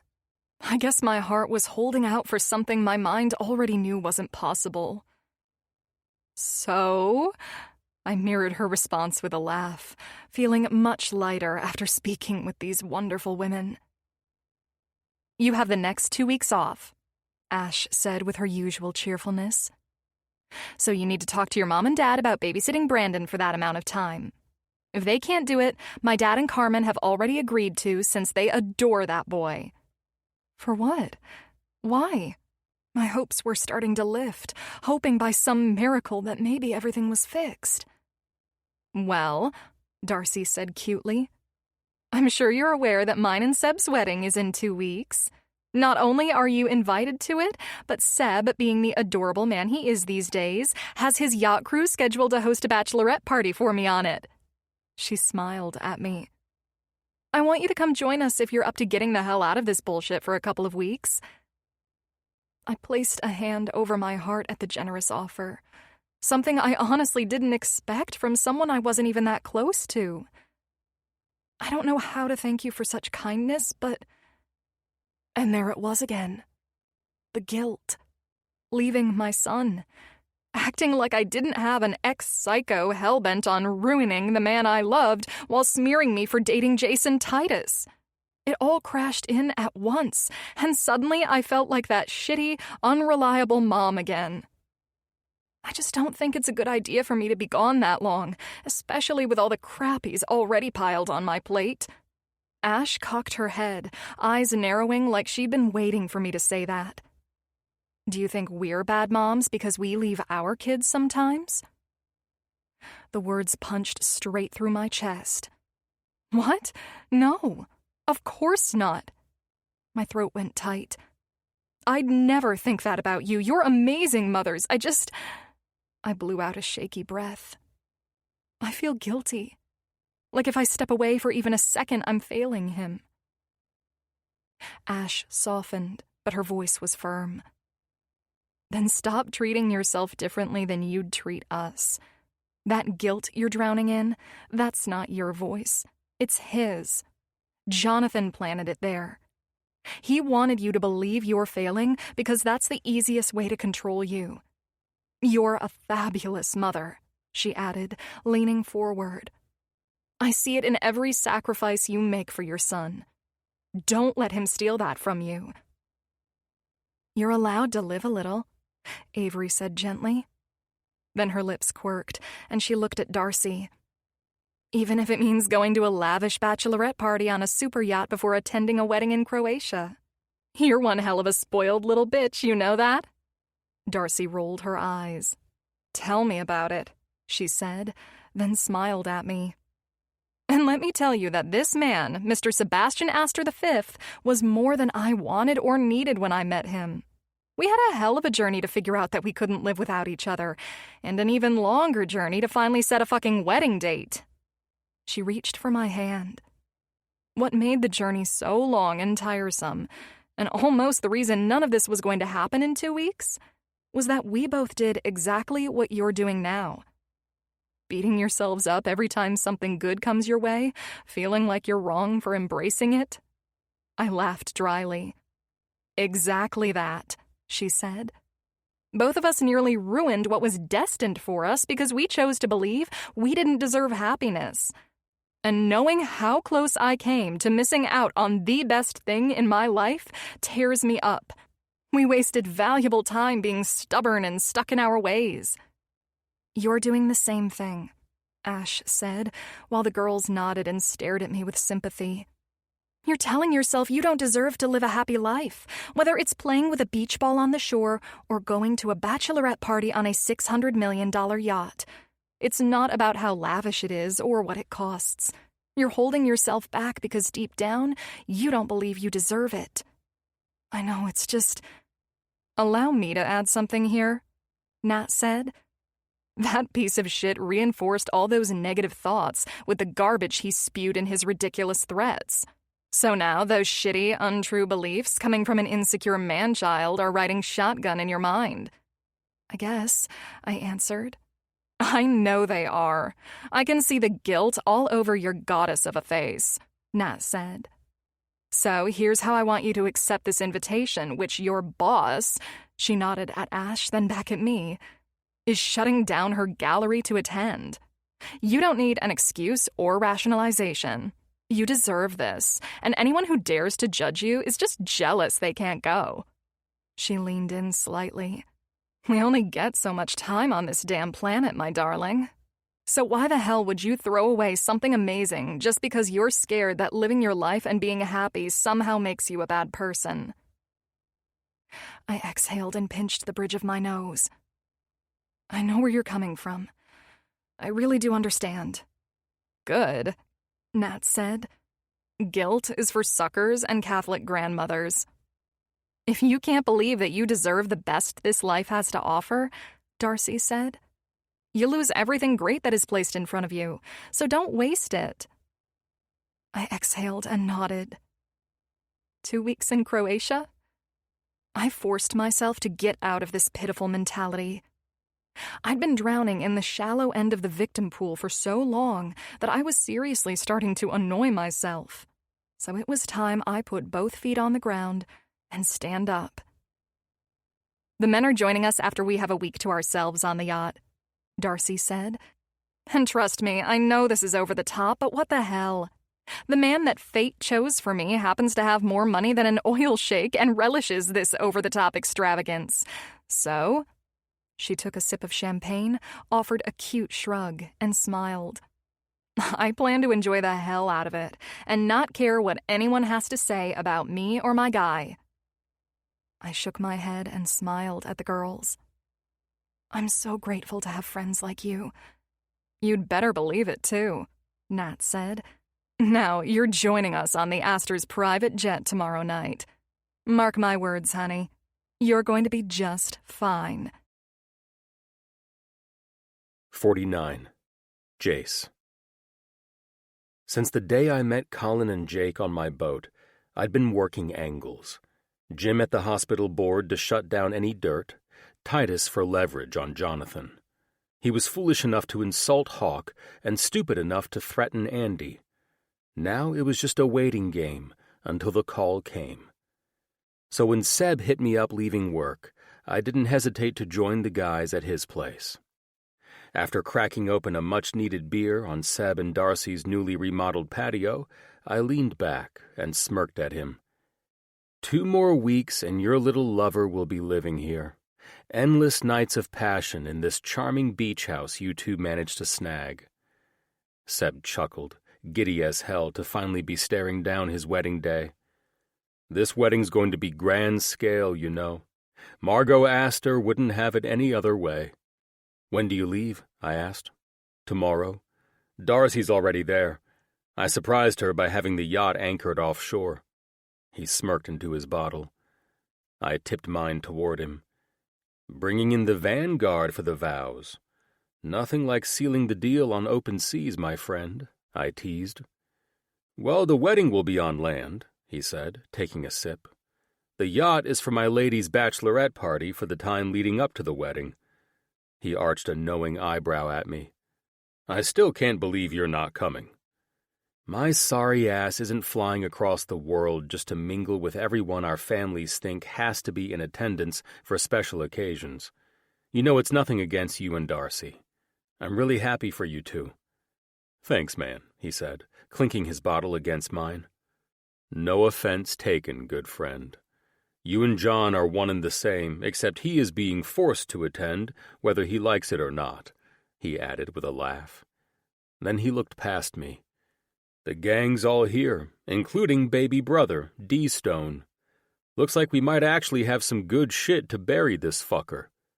Let's hope, I said, looking over and seeing Titus and Dorian both at Jim's side, knowing Dorian was probably involved in my personal shit because he and Hawk had been overseas together for the past couple of weeks.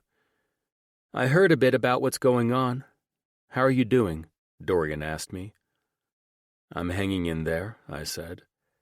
I wasn't used to my brother acting concerned for me. It didn't happen often, so I wasn't sure what to say. I wasn't aware of how serious your feelings were for your girlfriend. And I'm sorry to hear what happened, he said, clearly as unaccustomed to feeling pity for me as I was to be receiving it. I just can't believe some rabid little weasel had the nerve to try to mess around with my brother. It's fucking bullshit. Thanks, Dorian. I nodded, letting both of us off the hook of this awkward yet genuine exchange. Now tell me you guys have what I need to bury this prick, I said to Jim and Titus, taking a seat around the circular couch. The salty, cool air blowing in from the Pacific helped keep my nerves at bay, but God, I needed some answers. Titus leaned forward, resting his elbows on his knees. "Looks like we have enough shit on this fucker to have him pack his bags and leave this state," he said, in a low, clipped tone. "What happens when you fuck an heiress, knock her up, and then threaten her with a scandal if she doesn't get rid of the child?" Dorian asked, his expression cunning but dark. "What?" I said, incredulous that this asshole had the nerve to pull that move on a woman not only once, but twice. This motherfucker is one hell of a psychotic fuck, threatening women the way he does. How did he manage to get around anyone who associates with people in our family circles? "Who knows," Dorian said. "He probably met someone who knew someone's kid at that fucking Porsche dealership." "Which heiress?" I questioned. "Gillian Ward," Titus said. "She told me something a few nights ago when I hooked her up with a gallery contact in Paris. She was drunk and trying to hit on your brother." He rolled his eyes. "But she mentioned that some guy named Jonathan got her pregnant, and now she's convinced Dorian will never date her because of it. The name Jonathan rang a bell since that piece of shit had the audacity to insult me and Andy, too. So I pressed her for more info, hoping to dig up something that'd let me bury him just for the satisfaction." "Pregnant and drunk, eh? Seems to be the Ward family way." I shook my head at the disregard the Wards typically showed anyone who'd give them the time of day. They were new money, after all. "Well, I figured you'd be shuffling through your private investigators to nail his ass, but you found dirt without even looking. I guess that says it all." "No shit," Dorian said. "I guess she ended the pregnancy because he threatened to ruin her if she made it public. I suppose she drunkenly wanted me to be aware of all her innermost secrets in case I wanted to date her one day. Sloppy drunk dramatics, of course." Dorian smirked. "The start to every promising marriage," I answered. "You've always landed the good ones, haven't you?" "Wait, which Ward family are we talking about here?" Seb asked as Dorian and I laughed. "From Cambridge Steel, or—" "No, the shipping magnates," Dorian finished. "She's not innocent by any means, but that family's reputation is built on legacy and control. If they knew Jonathan blackmailed their daughter," he shook his head, "they'd erase him, quietly and permanently." "Does she have proof?" I asked. Dorian nodded. "She didn't say, but I could tell she's holding something.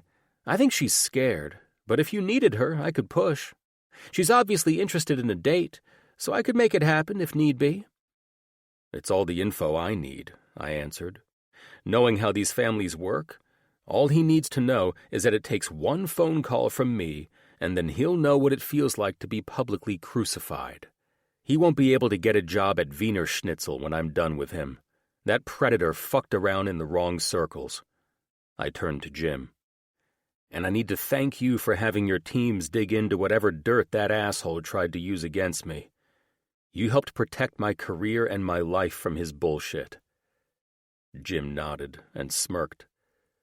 "It appears it's now my job to get the backs of all you playboy doctors who waltz into my hospital with all your baggage," he said, taking a sip of his beer. I shrugged and sighed. "What would you do all day without our dumb asses to keep you busy?" "I could think of plenty more important things," Jim chuckled. "Seriously, though, your scandalous ass is all clear. That man can't fuck with your medical license or your reputation." Thank God. I took another sip of beer, the fire of rage burning hotter inside of me, knowing this shithead thought he could fuck with my life. "So he has nothing on me?" "Not a thing. There's nothing to have," Jim said. "The board reviewed everything this morning and confirmed it. The picture Jonathan tried to use to make his bullshit stick never even made it past the ethics chair." I nodded. "I still can't believe this piece of shit went to the board anyway," I exhaled.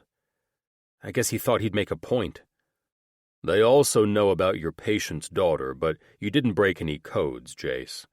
Not as a doctor and not as a civilian, Jim finished.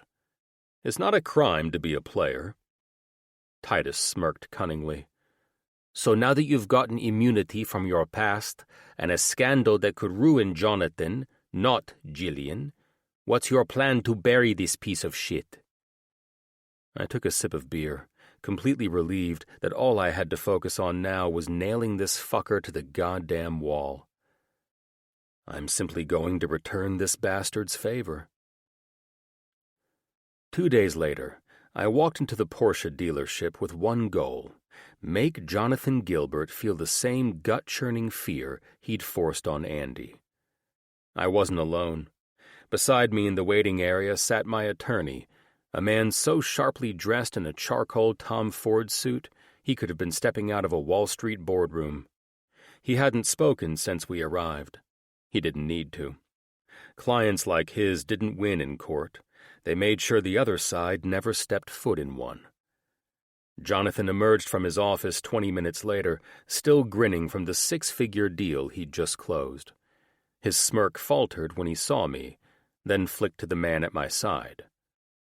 "Let me guess," he said, sliding his hands into his pockets. "Here to buy a Porsche, Doc? Finally trading that scalpel in for something that actually gets women wet?" I stood, buttoning my jacket. The cars in my garage are worth more than this entire dealership, and none of them are Porsches. I don't buy toys to impress strangers. I buy machines that perform. I let it hang a beat, my gaze pinning him. Unfortunately for you, I'm not here to talk cars. His eyes cut to my attorney. "What is this? Some hospital board scare tactic? You think a lawyer's going to rattle me over a little gossip?" "You don't need to worry about him," I said, stepping in close enough to lower my voice. "What you should worry about is feeling exactly what Andy felt the day you threatened her. That sick knot in her stomach, that panic her whole life could be ripped away. You're about to choke on every ounce of it, unless you sign the papers in his briefcase and disappear." He stiffened. "What papers?" "Custody," I said flatly. "Every shred of legal and physical rights to Brandon, gone. Permanently. You sign and you walk away. For good." "Why the hell should I?" His gaze darted between us. "Because you have some big-shot attorney here?" "Because of what I have on you," I said, my voice dropping. "That could bury you with one phone call." "You've got nothing," he shot back, but there was a flicker in his eyes. I smiled without warmth. "Does the name Jillian Ward ring a bell?"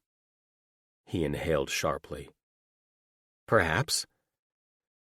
"You have no idea what that family will do when they find out what you did to their daughter with your threats."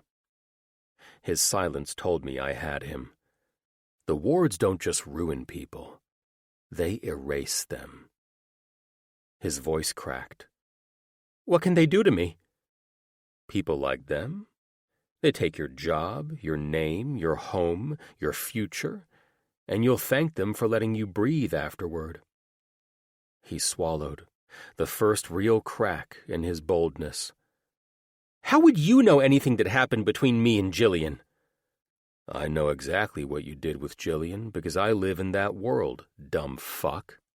Drunk heiresses talk, secrets slip, and those secrets land in the wrong ears.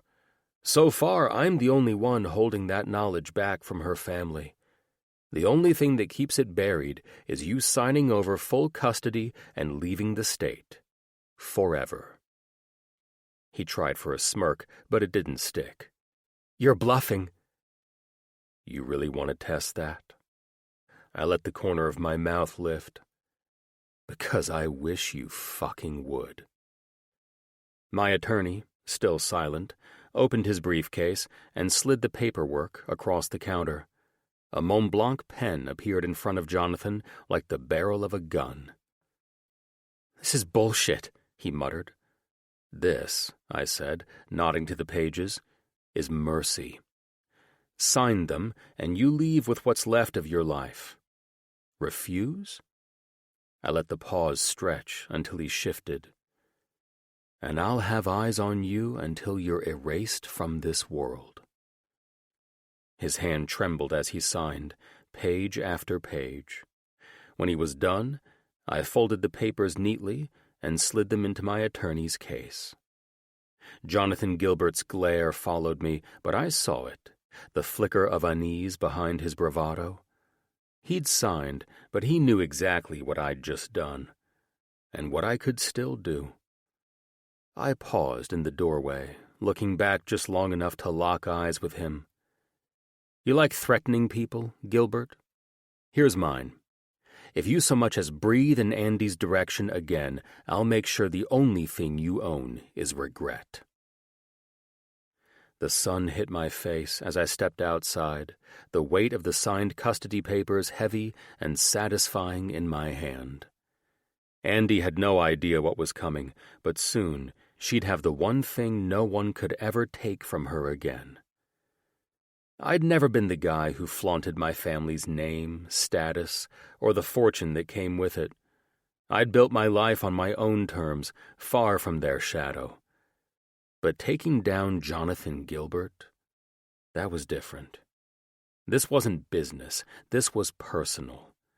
And for once, I didn't give a damn about playing fair. If it meant protecting Andy, I'd weaponize every ounce of power, every connection, and every last dollar in my reach, until Gilbert was nothing but a cautionary tale whispered in rooms he'd never step foot in again. And damn, it felt good to be the ruthless son of privilege, because this time I wasn't doing it for me. I was doing it for her. 50. Jace. Unfortunately, I had to wait until tonight after work to see Andy, as her spa weekend with the girls had kept her tied up until this morning. And yeah, it sucked knowing she was just a short jog down the beach from me, but I had to be patient, even though I was crawling out of my damn skin with the need to just get this over with. I'd never been in a real relationship before, which meant I'd never gone through a real breakup either. So how exactly does someone go about getting another person back? Flowers? That felt like a slap in the face. A text or phone call? Even worse, in my opinion. None of that shit felt sincere to me. It just felt like avoiding the risk of getting kicked in the balls for fucking things up. So after overthinking every possible angle, I knew there was only one way to handle this, and that was to show up in person and hope like hell that there was still a chance. Still, the nerves were brutal. I didn't know what she was feeling, or if she just needed more time to heal. Maybe that asshole had completely wrecked her trust in me after revealing my obnoxious past, and she decided I wasn't worth the risk. I had no idea, but whatever doubts or insecurities were bubbling up in my head, I wasn't going to let them stop me. I was going to see her face to face tonight, and hoped there was still a chance at reconciliation. A knock on my door alerted me to Jake. "Are you up for drinks tonight?" I closed the chart of the patient I was reading stats on before I left the office for the day to do my final rounds. "Nah, man, I'm going to see Andy after I finish my patient rounds," I said, standing and stretching my back. "You didn't text her?" Jake questioned, with a concerned expression. "That's a cheap way to re-enter her life, dude, so no," I said. "I'm just going to swing by her place after I'm done here. Drinks can wait for another time." I smiled, still nervous but confident. "You dumbass." He glanced at his Rolex, then shook his head at me. "Why wouldn't you text or call her? I told you I think it's too impersonal. I need to see her. After everything she's been through alone, because of the mess from my past being used to manipulate her, I owe her more than a text or some bullshit phone call." "Well, can you move patients around to clear your schedule for next week?" "Huh?" I stared at him as if he'd grown two heads. "Probably, but why would I do that?" I stared at his expectant expression. And no, I'm not going to the wedding. Seb and I already talked about it. He knows I'm happy for him and Darcy, and he also knows that I don't do events like that unless I'm forced to. What if Andy is wheels up on the Astor's private jet as of 30 minutes ago to celebrate the upcoming nuptials of Mr. and Mrs. Sebastian Astor V? You're fucking with me, right? I said, shocked that she would be heading to Croatia. What are the fucking odds? The odds are forever in your fucking favor if you reschedule Patience and show up on that damn yacht next week with me and the guys to join our women and your woman. I sighed, then gave Jake a tired smile. So this is my future now, having a woman I apparently can't live without? Jake smirked. Worse, he said with a chuckle. Wait until you come home from one of those long days at the hospital, and she's standing in the kitchen wearing nothing but chocolate sauce in some swirly edible design, telling you that if you miss dinner, at least dessert is waiting for you. He grinned wider, eyes drifting off like he was reliving a memory. Let me guess, I said. That was Ash's thank you present to you for bankrolling their lavish spa day, after which my lady was kidnapped and whisked off to Croatia? My bankroll is her bankroll, of course. But you're right, and that chocolate sauce will not be soon forgotten, he said, licking his lips absently and shaking his head. Oh, and she's not your lady just yet, my friend. You still have to prove your desperate fool-in-love worth and show up like the Prince Charming you think you are by coming on that yacht with us. I sat back down at my desk and opened my calendar, making sure I could move my Patience around to travel the fucking world and get the girl back. I've got one I might have trouble moving on Monday, but other than that, I don't see any issues, I said, already thinking of ways to work around my tricky appointment. Well, I suppose my parents aren't going to have any problems accepting Andy now, especially since she's the only reason I'll be giving in to their nagging about showing up to this event in the first place. Are you booking a flight? Jake asked. I mean, I don't want to sound like a spoiled little rich boy about this, but a private jet is the only way I'll fly all the way over there. You don't need to worry about sounding like one, you are one. And so am I, apparently, because I completely agree with you. No matter how hard we try to fight it, being spoiled little rich boys is exactly why we end up stuck having to do shit like this. I chuckled. I'll hit up my parents. They're flying out Tuesday. If you could have gone a day earlier, you could have flown on Jim's party jet, he chuckled. Oh well, lover boy. It's a kill two birds with one stone situation this time, I shrugged.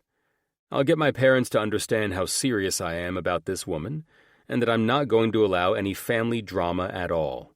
If they have a problem with her, then it'll be a problem with me. Jake nodded. At least they'll have one of their playboy sons settled down and not actively threatening to ruin the family name with scandals, he teased, with wide, humored eyes. No shit, I laughed. Perhaps that is how I should lead into this with them. I swear to God, I'm not about to listen to any shit from them. Look at our brave, young, and newly converted to love soldier, so bold and energized and ready to take on the family name, he taunted. Careful, Stone. You're kind of turning me on. I'll see you guys on Tuesday when we land, I answered. And I'll get Sebastian's information for the chopper to retrieve me from the airport and bring me to wherever the fuck he's got the yacht. With that rapid change of plans, and my ass still stunned that Andy was already on her way to Croatia with the ladies, I decided that after my rounds, I'd start moving pieces on the board. It was time to call my parents, loop in Sebastian, and finally put together a real plan to see Andy again. Now I just had to hope crashing this yacht party was enough to snatch her sexy ass back up. If nothing else, it was at least a hell of a lot better than sending her flowers or texting, right? All right, little stooge, I said to Duke with a laugh. Time to meet your grandparents. I couldn't help but wonder what Mom and Dad would say about this unexpected plot twist in my life, but it was as good an intro into telling them what was happening with Andy as anything else. And why, you might ask, was I stuck bringing Duke with me on this trip? Easy. Because Duke is a dick. Even Ash's dad wouldn't watch him with a house full of grandkids. Sebastian had to check if someone on his crew could dog sit. On a $600 million yacht, you'd be surprised what they pull off. A dog sitter was nothing compared to the support ship offshore, staffed like a floating hotel and commuting by chopper. So yeah, finding someone to watch a 2-pound dog wasn't the problem. Making sure it wasn't some dude too busy trying to get laid, that was the issue. Otherwise, Duke was a good boy. I opened the SUV door my parents sent and was hit with a wall of jet engines and hot tarmac air. Stepping out with sunglasses on, bag over my shoulder, leash in hand, Duke strutted across the pavement like he owned it. I smirked at him, all 2 pounds of attitude, tail flicking, head high like he was giving the paparazzi a runway walk. "We look like we should be on some Lonely Heart Bachelor reality show, Duke," I muttered as his paws tapped with purpose. "Slow your roll, homeboy." He stopped to sniff the back tire of a fuel truck. "Not a great idea to claim territory you can't defend." Ignored me, of course. 6'3", ex-college athlete, cardiac surgeon, and here I was, crossing a runway with a Yorkie on a leash that probably cost more than my watch. Worst part? He didn't just tolerate the attention, he thrived on it. That's why he drove me nuts, and why lately he'd been cracking me up. I adjusted my grip on the leash as he pranced up to the jet stairs, where Captain Reiner, my parents' longtime pilot, waited with an iPad and an unmistakable smirk. He stepped down as we approached, tall, silver-haired, and sharp in his uniform like always. The man had flown my family across continents for 20 years and had seen me in every phase of my life, hungover, injured, annoyed with this lifestyle, emotionally shut down, and completely indifferent. What he had never seen until now was me walking a rhinestone-trimmed, attitude-filled teacup Yorkie. "Afternoon, Jace," he said, voice polite but laced with amusement. His eyes dropped to the dog. "New crew member?" I arched an eyebrow. "We're not going there, Cap. You've seen me in worse situations." Reiner chuckled. "True. At least this little guy isn't underage and sneaking vodka on board." "Nah, he's just waiting to slide into your left seat," I said, clapping him on the shoulder. Reiner grinned. "Now you know what it's like flying with you." "Yeah, but he's easier to train," I smirked. "Good to see you again, Captain." I glanced down at Duke, who was watching me expectantly. "You've got legs, you know." He looked up the stairs, then back at me, blinked once, and sat. I didn't bother looking at Reiner. The last time he'd seen me, he was flying me, my friends, and a handful of gorgeous women to St. Moritz with enough champagne to flood a chalet. Now here I was, toting a purse pooch like a woman auditioning for a Real Housewives spin-off. I sighed, scooped Duke up, and trotted up the stairs with him tucked under one arm like I was hauling royalty into first class. Once inside the jet, I saw that my parents were already settled. My father was reading something on his tablet, while my mother looked up from her drink just in time to see us enter. Her gaze shifted from me to the dog and back to me again. "Well," she said, her voice clipped and amused. "This is new?" My father raised an eyebrow without looking up. "What the hell is that, and why do you, of all people, have it?" I dropped into the seat across from them, Duke hopping onto my lap with practiced ease, like this was his jet, his seat, and his afternoon itinerary, not my parents'. "This," I said dryly, pointing at the dog, "is Duke. He's a Yorkie with a superiority complex, and he believes he outranks everyone on this plane." I looked at my dad, "Including your ass." Duke gave a tiny sneeze and settled in like I'd just confirmed his royal lineage. My mother's lips twitched. "And why, son, are you traveling with a Yorkie? Is it yours?" For the first time in my life, I witnessed both my parents trying not to laugh. I understood why, and God only knew what I looked like as a bachelor with this bark-sized Birkin accessory. "He's not mine," I said. "Technically. He belongs to Andy, though he's decided I'm his property now, so here we are." "Is this the same woman from the celebration?" my father asked, still watching Duke, as if trying to determine whether he was a biter. "Yes, and the same woman you met in Costa Rica," I said, leveling my gaze at him. "The one you assumed was with Titus." "And now she's with you," my mother said, drawing the connection. "Was with me. That's the reason I'm traveling to this wedding." I looked down at Duke. "And also why I'm bringing this rat along with me." My mother leaned forward slightly.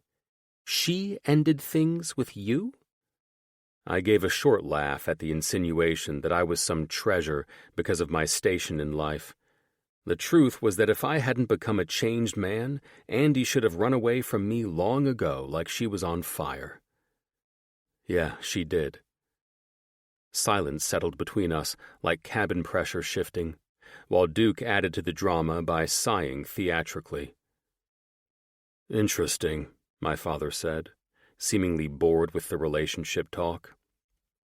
His reaction was everything I had always feared about being in a relationship, feeling absolutely nothing, even when I had everything. It wasn't like my mom was unattractive or difficult. There just didn't seem to be any chemistry between them. They were so emotionally distant. Both were ambivalent to the point that they didn't even have anything to say, either to each other or, evidently, even to me about what felt like the biggest thing in my life. The idea of ending up like that baffled me. They lived like strangers who happened to share a house, a bank account, kids, and nice things. But I honestly don't know if they ever loved each other. Their marriage had always seemed more like a merger of two powerful families than anything built on love. Whatever they felt, if anything, didn't come close to what I felt with Andy. She made my heart race with something I hadn't had in years. Hope. The possibility of a future with her and her son lit me up from the inside out. That's why I wasn't afraid to bring her up to my parents. I didn't care if they approved. But I did care enough to draw the line. I wouldn't tolerate them disrespecting her just because she didn't grow up the way I did. If I were going to pursue her, then I was damn sure not going to let my family hurt her the way her ex did. "Let me clarify," I said, my voice low and steady. "She didn't walk away because she didn't care. She walked away because she was trying to protect me." "Protect you?" my father asked skeptically. "What the hell would you need protection from that you or your family couldn't provide?" "She was protecting me from a man who threatened to take away her son and destroy my career if she didn't cut ties with me," I answered, locked on his gaze. "She didn't tell me because she thought walking away from our relationship would keep both of us safe." My mother's expression shifted, concern overtaking her curiosity. This was my mother's arena. She understood what it meant to be a woman protecting her man and her family. In her mind, there was nothing more important. "That is very admirable of her," she said. "So it seems serious." "Yeah, it is," I said. Or it was. "And you're on your way to—" "Show up at the wedding party yacht celebration Seb is hosting and get her back." Then I smirked. Hopefully she'll let me be her +1 at the wedding since I declined my RSVP. My father's brow lifted. "Do you think it's a good idea to pursue her now, after knowing why she distanced herself in the first place?"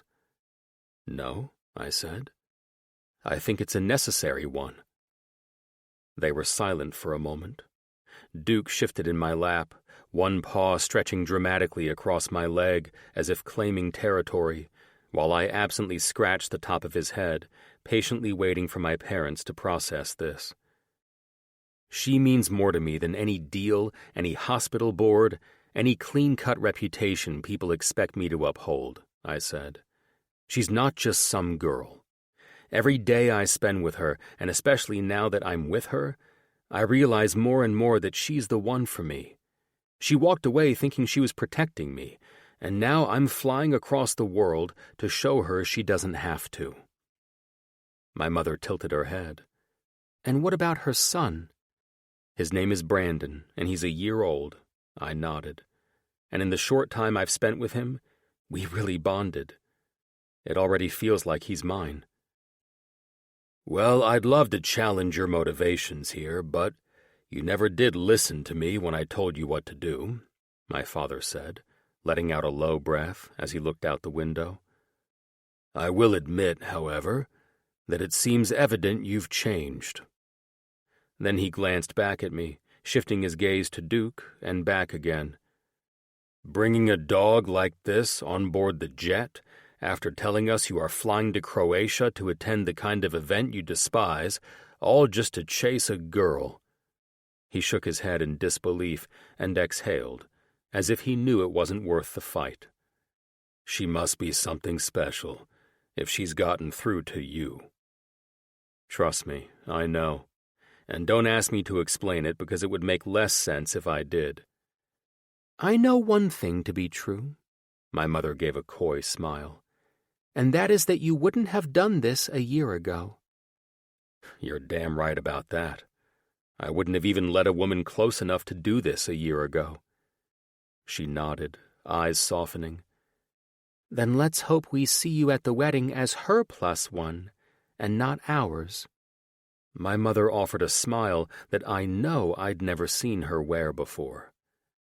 My father finally looked back at me. And if this little dog is proof of anything, it's that you've already lost the upper hand. I glanced down at Duke, now asleep with one paw over his nose like he couldn't be bothered with any of our senseless human drama. Yeah, I muttered. I'm painfully aware of that. Duke was something I really needed to figure out, especially if I were ever going to move in with or marry the woman my heart was set on.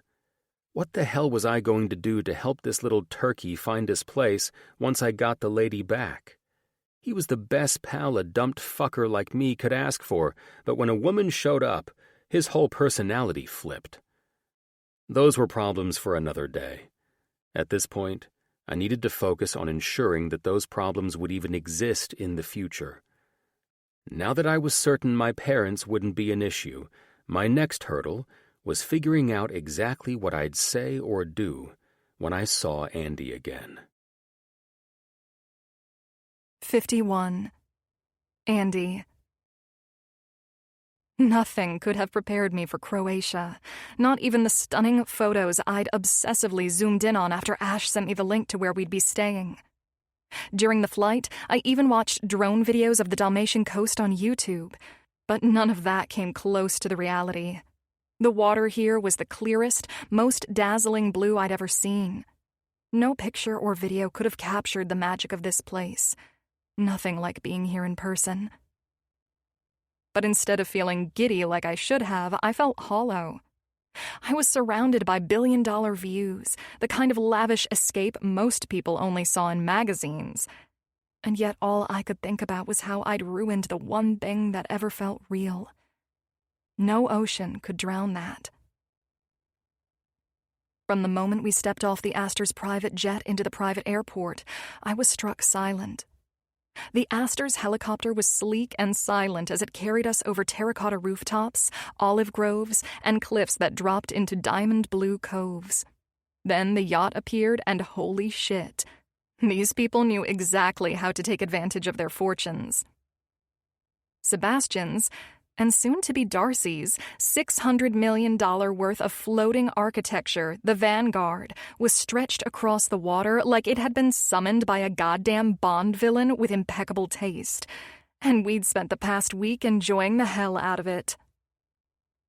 Our time aboard the vessel had felt surreal, like a fever dream where you are best friends with billionaires and someone casually hands you a mimosa before your morning swim.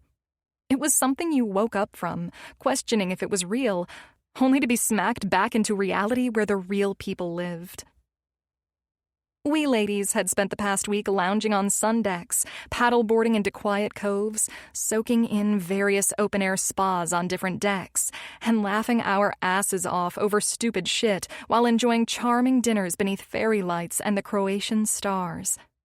Of course, as expected, Ash organized morning yoga sessions on the bow of this floating palace, and Darcy let us watch as she was fitted in her breathtaking wedding gown like the princess she was. Every night, after the laughter softened and the music faded, my thoughts always drifted back to Jace. I should have been like the other women, buzzing with anticipation, hearts fluttering at the thought of being wrapped up in their men's arms again. But my arms were empty, and I'd been the one to make sure they stayed that way. When the men finally arrived and joined the fun last night, it brought a burst of fun-filled chaos that seemed to light up every corner, like their arrival brightened every ambient light on the yacht. Watching Jake, Jim, Spencer, Alex, John, and Titus with his brothers walk onto the deck was like seeing a lineup of glossy magazine models, and all I could think was how perfectly Jace would have fit right in. As anyone could have guessed, the men quickly paired off with their wives, leaving me to either dive into business talk with Titus and his equally attractive brothers, or explore the parts of the yacht I hadn't yet seen during the week. Though Titus, Colton, and Wyatt graciously and happily invited me to stay on the top deck for cocktails, I just wasn't feeling it. Damn it. I fucking missed Jace, and not even a group of attractive Spaniards with golden eyes and flirty grins could take away that ache. Tonight, we all spent the evening at the aft deck bar beneath a sky streaked with fiery reds and golds.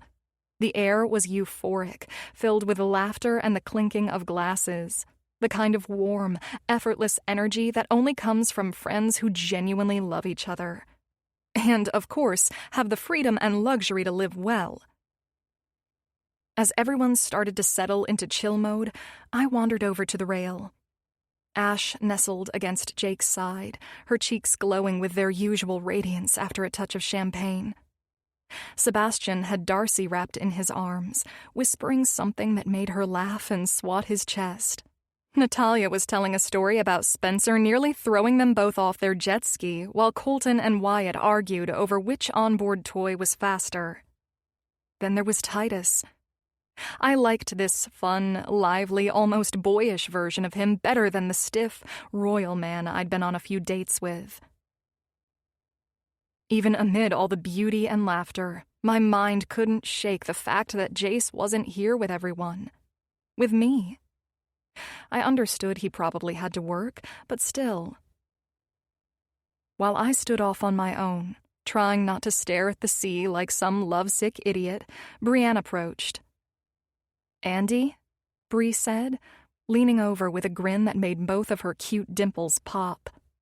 "You look way too serious for someone on a billionaire's boat in paradise." Damn, I knew walking over here would make me look like a pathetic case. I smiled, trying to recover whatever I may have looked like. "Oh, no, I'm not serious. I'm just soaking this place in. Are you sure you're not waiting for someone to come walking on that water to rescue your depressed little ass?" Bree teased, making me cringe that I'd drawn this attention to myself. I tilted my head, playing it cool. Unfortunately, the man I'm looking for can't walk on water. I laughed. "No, he can't," she hummed. "So stop staring at the water and turn around." I turned, and time paused right along with my heart. Holy shit! I unexpectedly laughed with disbelief. Things like this did not happen in real life, especially not to me. I watched as Jace walked up the stairs from the deck below, like the ocean itself had delivered him to me. His hair was windblown, and his white linen shirt, always rolled up at the sleeves, fluttered in the breeze. His sun-kissed skin, effortless GQ model presence, and his sunglasses hooked in his front pocket made my heart skip. Then, dear God, the perfect touch to the scene. He had Duke tucked under one arm, his eyes locked only on me, silently telling me that the two men I'd pushed away to make them happy were coming back into my life. My heart raced as emotions I'd never felt before consumed me in that moment. "Well, Hellstone, why don't you just make a fucking entrance?" someone said. The voices around me faded as Jace walked toward me, and all I could hear was my heart pounding wildly, my eyes transfixed on him in this moment. I couldn't even move. Can people get paralyzed by love? Because that's exactly how I felt. Jace set Duke down, and I chuckled when he strutted out like the deck was his runway, and the rest of us were lucky to be in his orbit. He gave a low yap, and with one glance, my cute little man forgave me for giving him to a better pup mom, and trotted over to me. "My goodness, little man, I have missed you," I said, picking the little guy up and smiling at the one man I didn't want to take my eyes off. "Hey," Jace said in his smooth and desirably familiar voice. "Hi," I managed to breathe out. "You brought the fucking bitch-yapping dog?" Jake said with a laugh. "Interesting play considering the circumstances." That joke was all it took to cut through the tension. The nerves of seeing each other again, and the awkward uncertainty of whether to hug or not. And suddenly I was in Jace's strong arms, feeling him exhale softly, a wave of relief washing over both of us. "Fuck, I've missed you," he said, then kissed my forehead. He took my free hand in his. "Let's ditch the crowd, gorgeous. You and I have a little catching up to do. Congratulations on the upcoming wedding, Aster," Jace told Sebastian. "I knew you'd find a way to make me attend this event, coordinated by the one and only Margot Aster. But taking my girl on your yacht in Croatia was a bit much, don't you think?" I grinned, starting to relax because for Jace to show up like this, something had to have happened. Considering this was the first time he was seeing me since I lied to end things between us, and the way our group of friends were all grinning, it told me they had a hand in this surprise reunion. But what did they do? And what did Jace know to be acting so casually? "Well, when the opportunity presented itself in a package that was too hard to resist, I knew I'd be a fool to pass on it. Now you get to reunite with all the East Coast families you've been avoiding for your whole life." Jace chuckled. "And you were okay to bring the future Mrs. Aster into this life with this massive and overly extravagant parade?" Sebastian smirked, the handsome and usually serious man appearing more smitten by the hour. "This," he looked at Darcy, "is all for her and her alone. And the wedding venue? You bought an entire island to fit us all?" John teased. "No, it's a simple affair, just close friends and family. My future wife won't be paraded around in those circles," Sebastian said, then looked directly at me. "Even if everything looks over the top, you can trust that you won't be thrown to the wolves, Andy." He nodded toward Jace. "This man right here, who boarded this yacht with his pocket-sized puppy like the desperate fool he never thought he'd become, he'll protect you from the bullshit. If there's anyone who can tell a room full of elites to go fuck themselves and still get invited to the next gala, it's him." He smiled. "Enjoy your reunion."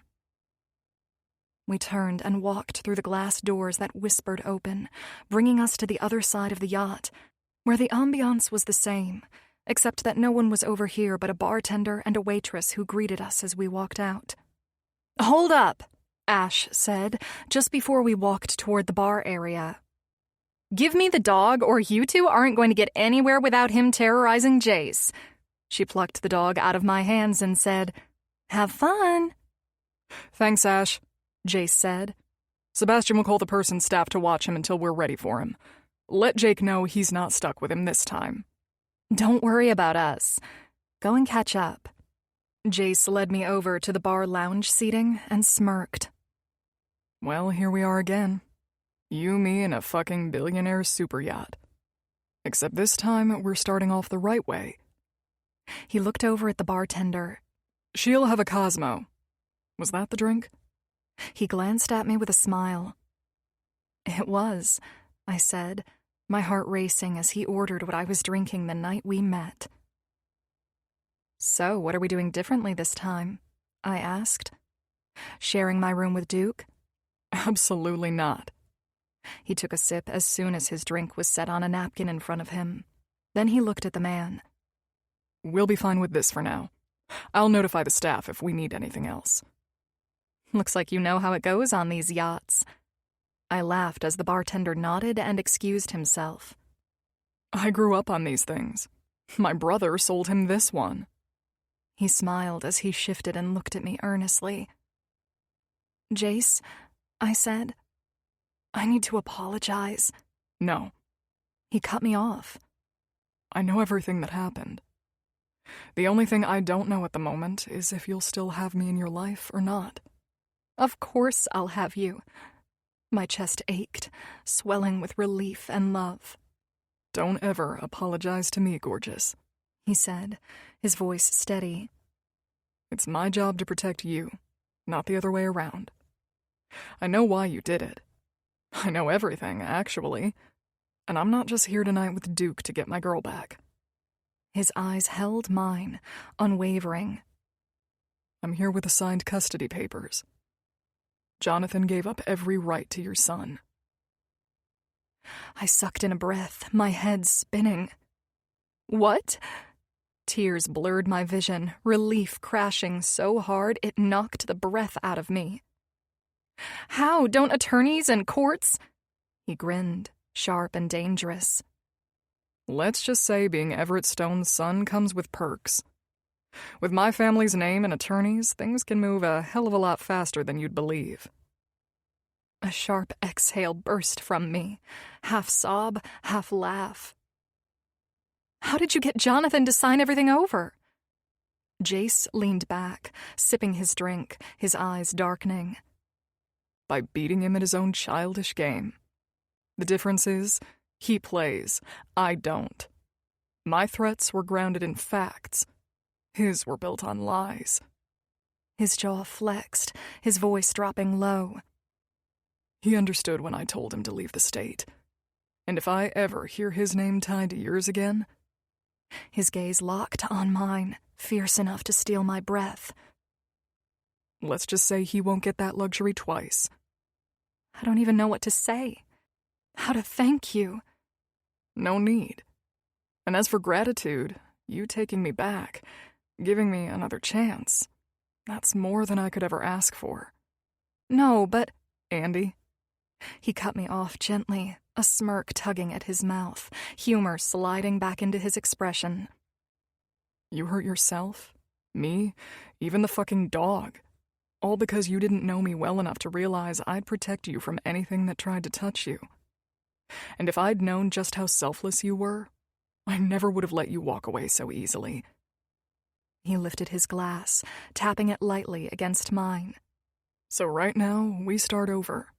By actually talking about who the fuck we are. I'll go first. His eyes locked on mine, intense. My favorite color is gold, because of those flecks in your eyes. The way they melt into green and turn them into the most stunning hazel. He leaned in slightly, playful. And damn it, it only happens when you're excited, climaxing. He raised a brow, teasing. Or smiling at me. His grin softened, sweet. Your turn. Favorite color. Go. How am I supposed to follow that? I laughed. Just tell me your favorite color, Miller. No speeches required. I just thought you should know mine. Overcomplicating shit is half the reason we're in this mess. He chuckled. Favorite color? Yellow. It's happy. I love it. His grin softened. I love you. Okay, next. Favorite sport? I'm not into sports, I admitted. Yours?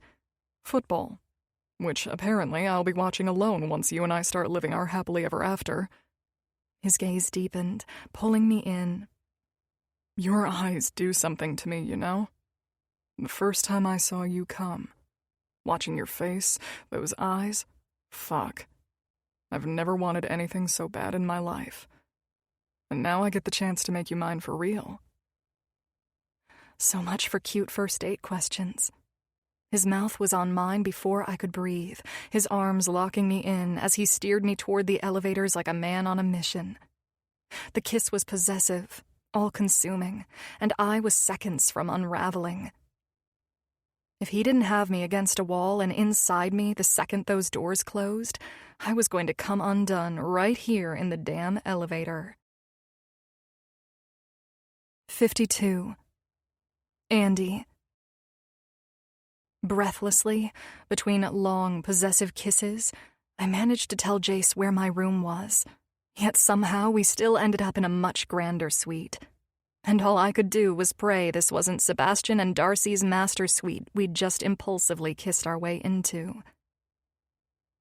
Jace carried me inside, his mouth now at my neck, possessive and unrelenting as we moved through the opulent living space. Floor-to-ceiling windows wrapped around the suite, revealing a private balcony that spanned the entire length of the room. It was gorgeous, but I barely registered it. Without warning, Jace pulled back, leaving me breathless and confused. Before we go any further, before I worship your gorgeous body all night long, I have something for you. He kissed the tip of my nose, then guided me over to where a sleek briefcase sat waiting on a desk. He flipped it open, slid out a folder, and pressed it into my hands. Open it. Better than any gift this man could ever give me, I flipped open the folder and carefully turned through the pages. At first it was nothing but lines of legal jargon, black ink that meant nothing to my racing heart. Until it did. My eyes landed on the bottom of the last page, and there it was. Jonathan's signature. Bold, final, and binding. A sharp gasp escaped me as the words blurred. My hand flew to my mouth, my other trembling so hard I could barely hold the paper steady. Page after page, I searched again just to be sure I wasn't imagining it. He'd signed everything over. All custody, all rights, every ounce of control he'd ever had. Relief slammed into me so hard I thought my knees might give. Tears welled fast, spilling before I could blink them back. No more threats, no more abuse, no more of that bastard. My son was mine, completely mine. Oh my God, I finally spoke. He's really gone. And he'll never hurt you again, Jace said firmly. I love you. It was all I could get out, my chest swelling, relief surging through me so intensely it left me trembling. I love you more. He smiled, easing the folder from my fingers and setting it back on the desk. I just wanted you to see it, to know that man is truly out of your life. Before I could answer, his mouth was back on mine, dominant, claiming, just as it had been that very first night.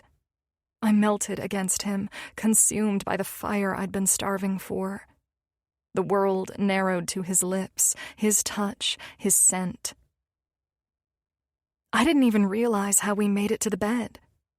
One second we were tangled in the kiss, the next my sundress was gone, his shirt discarded, and I was unraveling beneath him, high on him, on this moment, on the impossible miracle of being his again.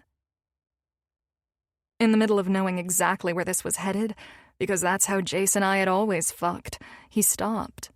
Just stopped. And now his eyes were locked on mine. Now that I've felt what it's like to lose you, to lose a future with you, I can't take a single second for granted. I've been given a second chance, and I'm not wasting it.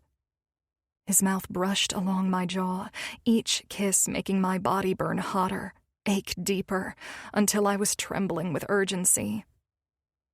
His gaze caught mine again, steady and sure. Tonight is going to be different, gorgeous. Instead of just fucking you until sunrise. His hand swept gently across my forehead, and his smirk curved into a tender kiss. Tonight I'm going to memorize every inch of your body. Worship every part of the woman who stole my heart without even trying. His lips found the hollow between my collarbones, and the jolt that shot through me nearly unraveled me on the spot. We went too hard too fast from the start. His voice lowered, eyes burning into mine like he could see every unspoken thought I was too afraid to admit. But not tonight. Tonight I take it slow. I unravel you piece by piece. I prove to you that you're mine, and that I'll be yours, forever. His tone dropped even lower, rough and raw. Because the time I spent not knowing if I'd ever get you back made one thing clear. You already have my heart, and there's not a damn thing I can do about it. Something shifted then. The air around him changed, pulling me with it. This was the real Jace, the man who loved me fiercely and without needing a reason. My body and soul bowed to that truth, desperate for more. And when his final gaze pinned me in place after telling me he'd be mine forever, God, it didn't feel like being trapped. It felt like being chosen. Words failed me. Even if I tried, I couldn't have spoken. And like he promised, he went slow as fiery hell, igniting everything and more than I'd ever felt before. He kissed the center of my chest through the lace of my bra, then down along the curve of my waist. I melted beneath him as his palms slid up my thighs, slow and commanding, until they framed my hips like he was anchoring himself there, demanding in a gentle way that I would be going nowhere. Unlike the wild and untamed Jace that I craved in bed, this version of him didn't rush, not even a little, and it had me dripping with heated desire and shattering inside already. I fell under a trance of euphoria as he explored me with the kind of patience that told me he'd been imagining this, craving this, every night he'd lain in silence while we were separated, wondering if he'd ever get to feel me again. And now that he had me beneath him, he wasn't wasting a second of being on this treasured moment we'd been gifted. I moaned, a current of pleasure rippling from my aching clit and surging through my belly as he kissed me where the energy coiled, then moved to my hip, pressing his perfect lips into the tender skin of my inner thigh. Each kiss from him felt like a promise, and each breath seemed to prove that pledge. My entire body shuddered as his fingers traced over my panties, teasing but not yet sliding them down, right where I was aching and burning for him. Instead, he leaned back up and kissed me once, soft and reverently slow, his hand cradling my jaw. "Do you have any idea what you've done to me, gorgeous?" he whispered, brushing his thumb over my cheek. "You've undone every wall I've spent a lifetime building without even trying." I didn't speak. I couldn't. This was a different man, more beautiful than I ever imagined he could be. With this new hunger and passion radiating from him, my heart pounded so hard I felt it in my fingertips. And just when I thought I'd managed to contain the way I was coming undone beneath him, he began to undress me with a slow, reverent care that shattered whatever control I had left.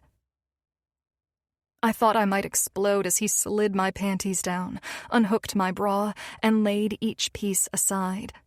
It was almost like he was memorizing what I looked like as I watched him strip me bare, making me feel worshipped in a way I didn't even know I needed. And when he finally saw all of me again after all this time, he didn't say a word. He just exhaled and looked at me like I'd unraveled something inside of him. "You're so goddamn beautiful," he said, almost to himself. "God, you're everything. And I've missed you so much." I arched into him when his lips found my hard nipple, my skin burning everywhere his lips touched. I was near combusting, overwhelmed by the sensation of his body hovering just above mine, like he couldn't bear not to press fully into me. Jace moved with fervent desire, his clothes eventually gone, and then he was with me again, settling over me and bracing his strong hands on either side of my head. His length pressed between my thighs, thick and hot against my soaked slit, letting me feel the tension coiled in every muscle of his body. I want to prove to you how much I love you. His voice was gravelly yet soft near my ear. I want you to fully understand what you mean to me. When he gently and slowly pushed inside of me, moving as deeply as my body could take him, he let out a deep groan of satisfaction. It sounded like something torn from the chest of a man who hadn't let himself feel anything in his entire lifetime until now. He was damn right that this was going to be different than before. He was proving that with every move he made. It was almost as if he were a man who finally allowed himself to find peace in love instead of fearing it. He paused once he was fully inside me, his forehead pressed to mine, like the intensity of allowing himself to feel all these emotions and experiencing the pleasure simultaneously was too much for him. My entire being melted into him at that moment. This was real. This was raw. This was more than just hot, desirous sex. This was the two hearts surging to become one. You are, home to me, he whispered. And I haven't had one in a very long time. I wrapped my arms around him, my legs curled tight around his waist, and that's when he found his slow, controlled rhythm, moving deep enough that every thrust made me tremble beneath him. The way we kissed, the way he moved inside me with our mouths never far apart, his fingers working slow, deliberate circles over where I ached most. He practically shattered me the moment he touched me like that. His grip? Hell. Everything about this moment was earth-shattering. There were no dirty words and nothing was rushed. There was nothing but his devotion to me and mine to him. It was deeper than I imagined sex with a man could be. Jace was making love like someone who'd known loss, who'd lived without touch, without connection, without softness. And now that he had it, he was clinging to it fiercely, determined that neither of us would ever feel separation or heartbreak again. My arousal built by the second, and I knew I couldn't hold on to this edge much longer. Jace's rhythm quickened, matching the surge that forced my hips to respond to every thrust. I need to watch you come, baby, he exhaled, his eyes liquid in their trance. That's it. He exhaled and smiled. Give me all of you. The coiled-up orgasm that had been waiting for this man's permission to release decimated every other orgasm I'd ever had. I couldn't stop crying out his name as the pleasure burned and radiated through every inch of me, more powerful and intense than anything I'd ever fucking felt before. Jace arched into my release, a low growl escaping him as his body tensed with one final thrust, perfectly syncing with the pleasure I was still riding. And unlike the other times, the breathless talking, the urgent desire to keep building on back-to-back orgasms, this time we let ourselves linger in the moment. We soaked in the stillness, grateful for the rare gift of being fully present together. Jace buried his face in my neck, then whispered the words that made my chest ache more than any other. I'm yours forever. In that moment, I didn't care what tomorrow looked like, because I was his and he was mine. Thank God it didn't take a year of heartbreak and devastation for us to get exactly where we belonged. Here. Just him and me together, where no one could ever threaten to tear us apart again. That night, Jace fell asleep with his arm still wrapped around my waist, his face buried in the side of my neck as if he couldn't let go, not even in his sleep. And I didn't want him to. It was different. He was different, because this was real. Our souls had been urging our hearts and bodies forward from the very beginning, pushing us into something so intense, so fast, we couldn't tell if it was real at the time. But now it was undeniable, like our souls had known the truth all along, as if they'd met in another lifetime and were finally finding their way back to each other, precisely as they were meant to.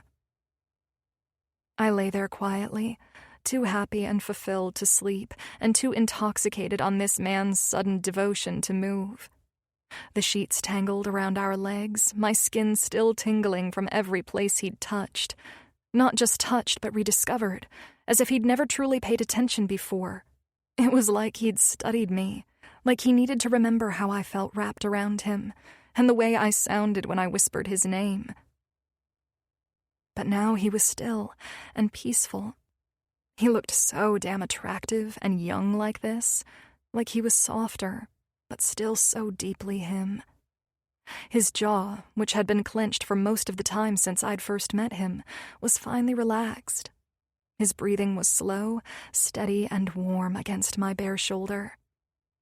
I let my eyes trace every inch of him, fully absorbing this new way I was seeing his perfect soul.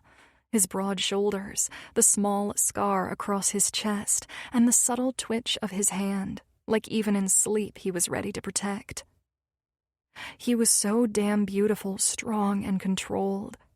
I could now easily see the surgeon in him, and why he was amazing in his field of work.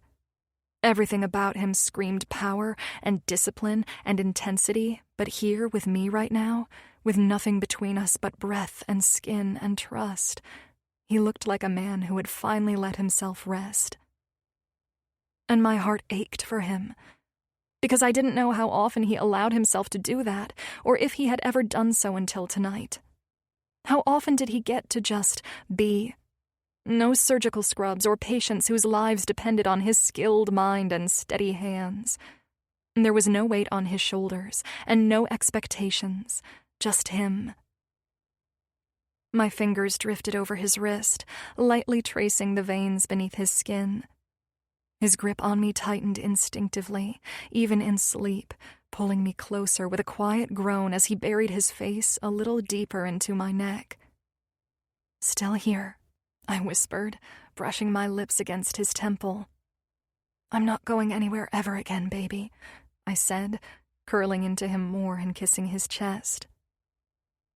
I lay there with his heartbeat steady against my back, knowing deep down, no matter what happened next, this night was carved into me forever. Jace. I woke up more satisfied than I'd been in my entire damn life, and I glanced over at the woman who was the reason for that, seeing that she was still asleep. The silk sheets were tangled around her hips, while her bare back rose and fell with each soft breath she peacefully took. Her hair was a mess of curls across the pillow, her perfect mouth slightly open, while one arm reached toward the side of the bed where I'd been before I slipped out from under her. God, she looked so damn beautiful, being ravished, satiated, and more than all that, safe with me again. I stood at the edge of the bed for a moment, just watching her, memorizing her. And then it hit me. That strange, quiet calm I'd only ever found in operating rooms right before cutting into a beating heart. Only this time, mine was the one laid bare. Last night, I didn't just make love to her. I vowed something with my hands, with my mouth, and with every part of me that had once forgotten how to feel. I memorized her like I memorized complicated anatomy with slow, reverent obsession. But it was even deeper than that, because it wasn't out of need, it was out of want. Every kiss was a promise, and every touch was a reckoning. I wasn't trying to win her over like in a normal relationship, because God have mercy, nothing about us or this pull between us was normal. It was something bigger, something more profound. So last night, all I did was prove what I'd known in silence for months, and it took nearly losing all hope of a future with her to show it finally. And that was that this woman, this impossibly strong, soft, guarded woman, was mine. She was always meant to be mine. Before the first night we even met, fate already knew, and now I did too. I saw it clearly, like I'd known it my entire fucking life. Nothing about what happened last night felt casual. God only knew I'd had plenty of sex before, all of which was fast, forgettable, and necessary in the heat of those fleeting moments. But last night wasn't about release. It was about surrendering to all of her without question.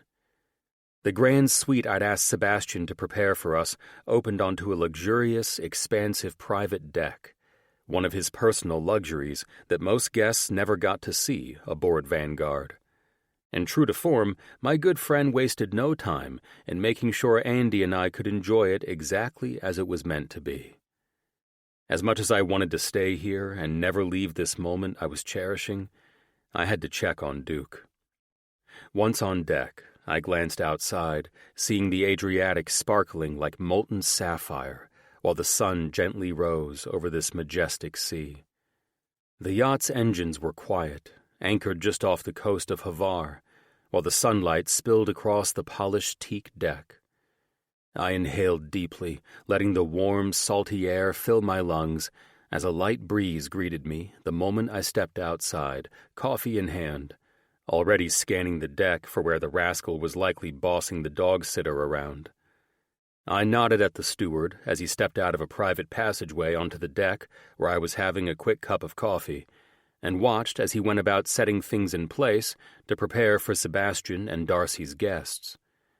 Somewhere below, I heard Sebastian laughing with Jake and Darcy, and then I spotted the pup of the hour. Mr. Duke was being walked by one of the staff on the lower deck, his tail wagging, and his goofy head turning like he expected to see Andy at any minute. Little shit's already being spoiled by the staff, I thought, watching two more staff members walk up to greet him. Looks like I didn't even need to check on the con artist.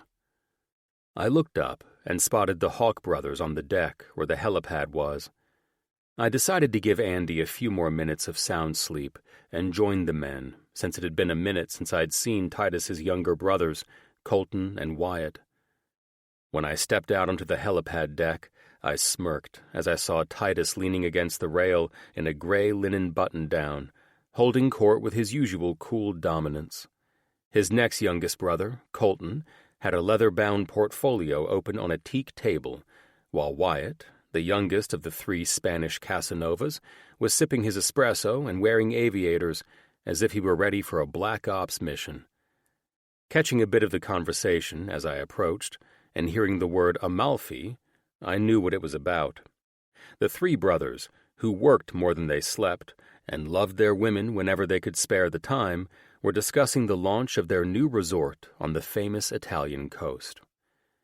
Last I heard about it from Titus, Colton had spearheaded this one: cliffside suites, underwater wine cellars, and the kind of infinity pool that made these billionaires feel like gods. "Buenos dias, hermano," Titus said without looking up. "You sleep?" he questioned, with humor in his voice. I smirked. Eventually. Wyatt grinned over his cup. "That explains why she's not here." "Or does it?" Colton added with a soft laugh. "It's been a while," I said, reaching out to shake Wyatt's hand while I clapped Colton on his shoulder. "How's the hotel coming along? I think that's the last I'd heard from you both." "Oh, you know how this goes with us," Wyatt said. "We think we have things nailed down until Colton comes in with his fucking stiff budgets, and while that shit's happening—" "My stiff budgets are the problem, eh?" Colton interjected humorously. "Titus is the one who comes in with the goddamn underwater wine cellar, sending my ass back to the drawing board because someone around here needs to ensure we're still profitable on day one." "Stop whining," Titus laughed, then looked at me. "Speaking of little bitches, I haven't talked to you since you were planning to handle that ex of Andy's." He eyed me speculatively, saying without words that he would be more than happy to handle the son of a bitch if I hadn't yet. I met his eyes. That fucker's gone, and I'm pretty sure it's permanent. I gave him a strong recommendation to leave the state. I brought my attorney to his dealership, where he signed over full custody to Andy. Titus raised a brow. "That is all?" "I didn't put a hit on him, if that's what you are getting at." I chuckled and took another sip of coffee. You know that's exactly what Titus would want, Wyatt smirked. I sighed and looked at Titus. If it helps you to refrain from performing a legit disappearing act, I also made sure he won't open his mouth again about her or anyone else. Let's say his little deal with the heiress isn't as buried as he thought. Titus smiled faintly. He's lucky it was you, man. Why's that? Because if it had been me, Titus said, lifting his espresso, the man wouldn't be able to walk again after I got done ensuring his mouth stayed shut. He nodded. Is everything okay with Andy? Yeah, we're all good. I smiled at him. Titus grinned. Excellent. Now, promise you'll take care of her this time before I make sure she's perfectly taken care of. Done. Now you boys enjoy your business dealings, I said, already turning away. I've got a woman to get back to so I can keep my promise. Good to see you, man. I suppose we probably won't see you again until the wedding? Colton chuckled. Probably not, I smiled, and then left to get back to Andy. When I returned to the suite, I found her exactly where I expected her to be, looking like an angel as she leaned on the teak railing of the private deck. Her hair was loose and windswept, and she was wearing nothing but the button-down shirt I had worn the night before. The Adriatic glittered beyond her, and the world grew quiet around us. She hadn't heard me come in, and I didn't say a word. I just stepped in behind her and wrapped myself around her like I'd always belonged there. She didn't flinch or stiffen. She only exhaled like her lungs finally remembered how to breathe now that we were together again. You up early to check on the havoc Duke's most likely causing everyone? She asked, her voice humored. Duke's a celebrity downstairs, I muttered. 3 crew members and the chef were feeding him breakfast sausages like he's the damn king of Croatia. I gently placed my lips against her neck. I'm only late getting back because I ran into Titus and his brothers on the way back. Ah, how are the fabulous Hawk brothers this fine morning? She asked in a cute voice. 2 are great, and one of them is begrudgingly happy that you're back in my arms, I teased, while she turned in my arms with a dazzling smile. Oh, I also informed Hawk that he doesn't need to put a hit on your ex, I chuckled. He's still a bit protective of you, I kissed her nose, but he is happy that man will not be a problem for you again. Now I was lost in her eyes, the ones I'd dreamt about for months, the ones I memorized in silence while she was gone, the ones that broke my heart when she walked away to protect me. I cradled her face gently, letting my thumb brush her cheek. You didn't have to go through all of that for me, she said. Why wouldn't I? You did that for me, I said quietly. You left when you didn't want to, and you carried all that fear and pain alone. Her eyes welled, but she didn't look away. I thought it was the only way to protect you. I knew what he had on you, and I couldn't be the reason they took it all from you because I had a psycho ex. I wouldn't risk your license, the life you built, or the good man you are. You don't protect a man like me by leaving him, I said, my voice rough now. You stand with him. You fight beside him. You love him anyway. And God help me, you did. Even when you left. She started to cry, but I shook my head, wiping her tears. You never let me down, Andy. Not once. I let you believe I wouldn't survive it. I let you think I couldn't handle being yours in the mess of it. But I would have walked through hell for you. I did. And I'd do it again. I took her hands, placed one over my heart. I fix other people's hearts for a living, I whispered.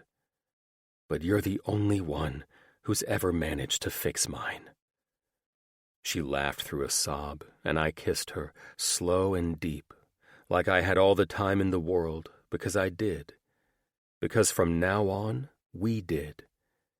I rested my forehead against hers and said what I'd been waiting to say. From this day forward, I'm yours, gorgeous.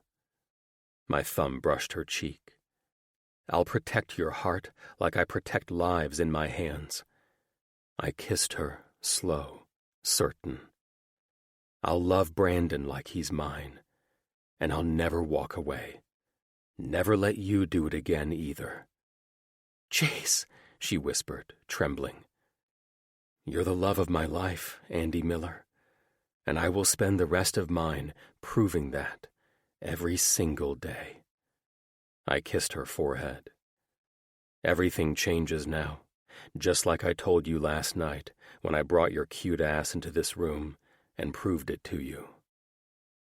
The sea shimmered around us. The yacht rocked gently beneath our bare feet, and the woman I waited a lifetime for finally wrapped her arms around me. It didn't matter where we were, on a yacht in Croatia or in Southern California. I was home with her. Epilogue. Jace. 4 months into loving her right this time. After everything we'd been through since the night we met, the perfect first night of fucking, the constant gnawing need for more of her, rushing into something without real communication, the wasted time of watching her date Titus, the threats, the heartache, and helping her finally close the door on a psychotic ex, I was finally in a place where the woman I loved was letting me stay. This morning it was just us men. Me, a toddler clutching goldfish in both fists, and the man who helped raise the woman I could never get enough of. Andy's dad, Harry, had been cool with me from the start, probably because Jake was up there clearing my name after he'd bought a goddamn sailboat from him.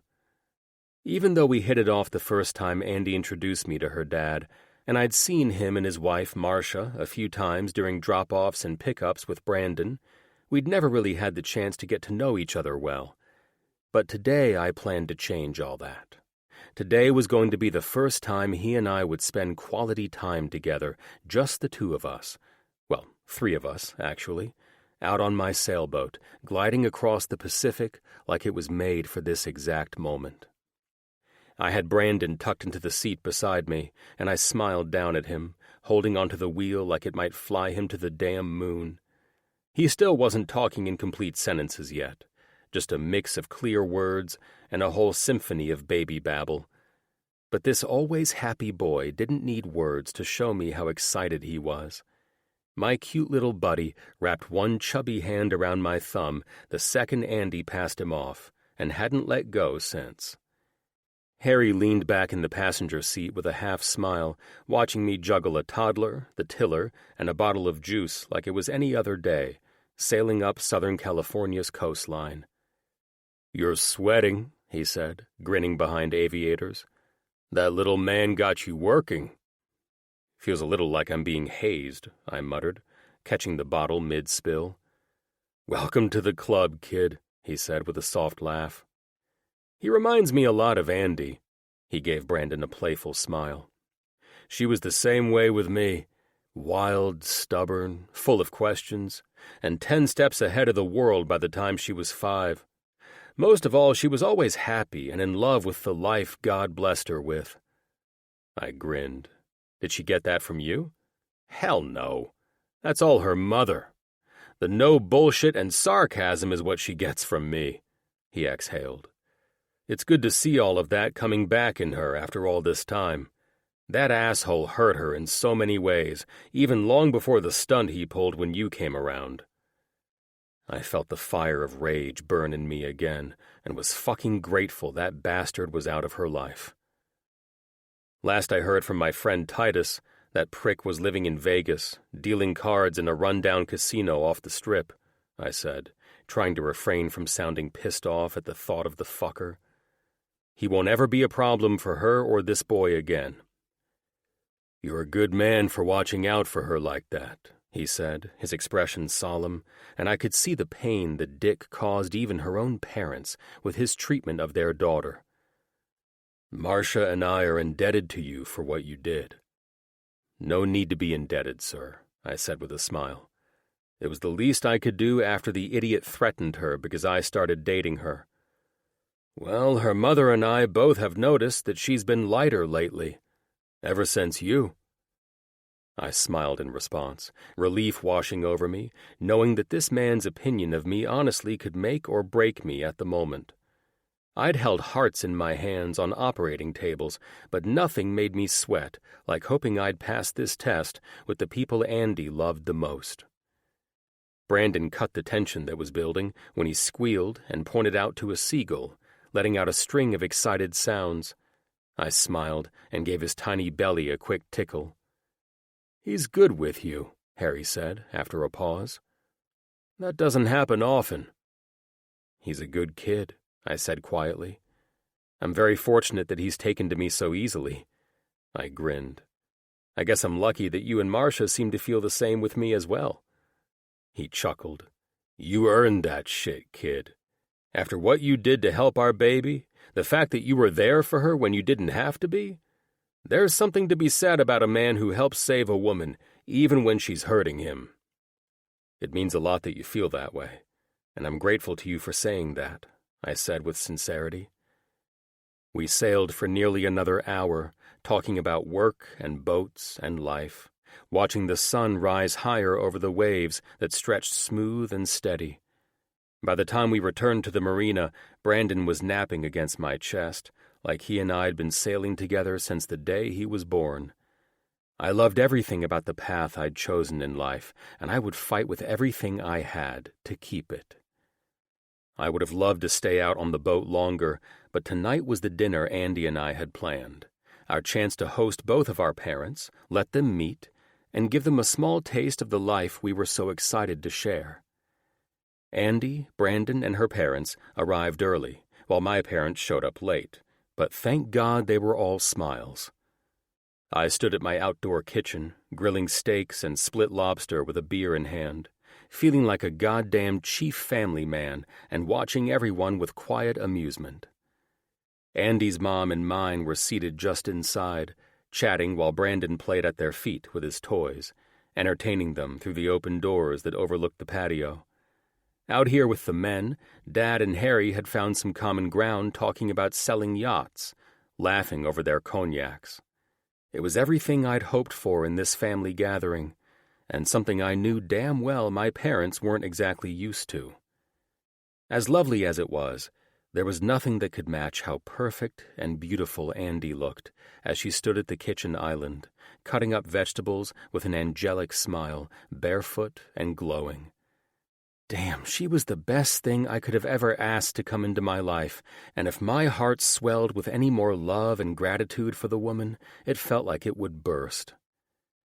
Once dinner was served, we all gathered around the formal dining table, the one that had never held a single plate, despite costing 10 grand and being imported from Italy. No one had ever sat in those chairs, and I hadn't even realized just how killer the view of the ocean was from this room. I might need to remodel and convert this into a living room, relocating the dining area elsewhere. How many other rooms in this house would surprise me like this? Spaces I'd never used until Andy came into my life. "So, what's the big news, kids?" Andy's dad questioned after swallowing a bite of steak, the booze having loosened him up.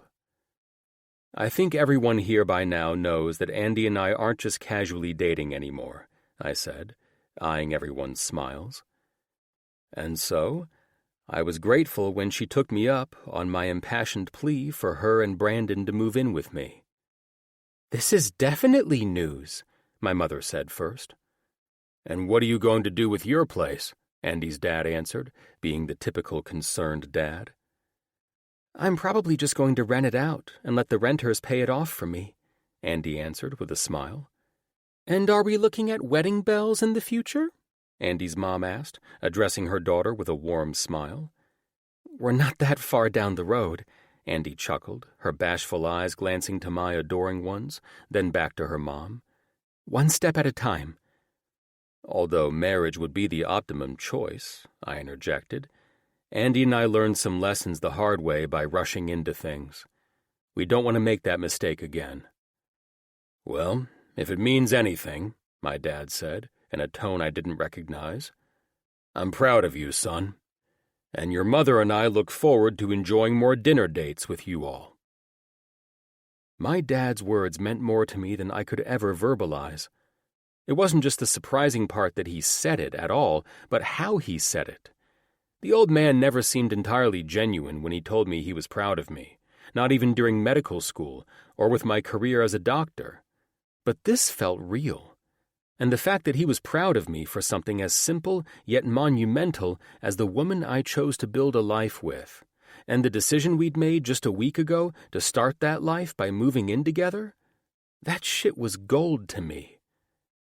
It was probably cheesy to have a dinner date with our parents just to announce we were moving in together, because honestly, who really gave a fuck? It's not like we were announcing an engagement. Still, Andy and I wanted to see our parents together in the same room, if only to gauge whether holidays would suck in the future. Surprisingly, everything was nearly perfect in how the two separate worlds blended into one wonderful little moment that Andy and I couldn't be more grateful for. So now, when the bigger announcements came, at least we knew our parents wouldn't stress us out about it.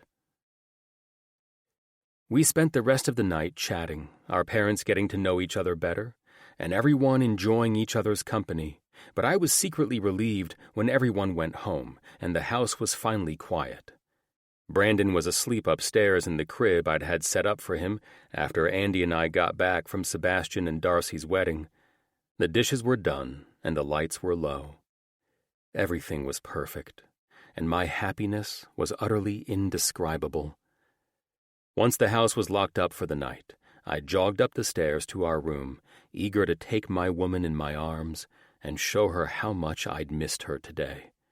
When I reached the top step, Andy was walking in from the wraparound deck, the breeze still drifting in through all the open sliding doors, cooling the entire upstairs. And damn if she didn't take my breath away. Hair loose and wavy, wearing one of my t-shirts and nothing else. She looked like the perfect ending to the best night of my life. "Hey, handsome," she said softly, voice a little shaky. I walked to her and pulled her into my arms, hoping nothing was said to her outside of my presence that may have upset her. "You okay, gorgeous?" "I've never been happier," she smiled at me, but I saw concern in her eyes. "We've already discussed your cute ass not saying what's on your mind," I said, reaching my hand up to her face. "What's bothering you? I can see it in your eyes, baby." She leaned into me, lacing our fingers over her stomach.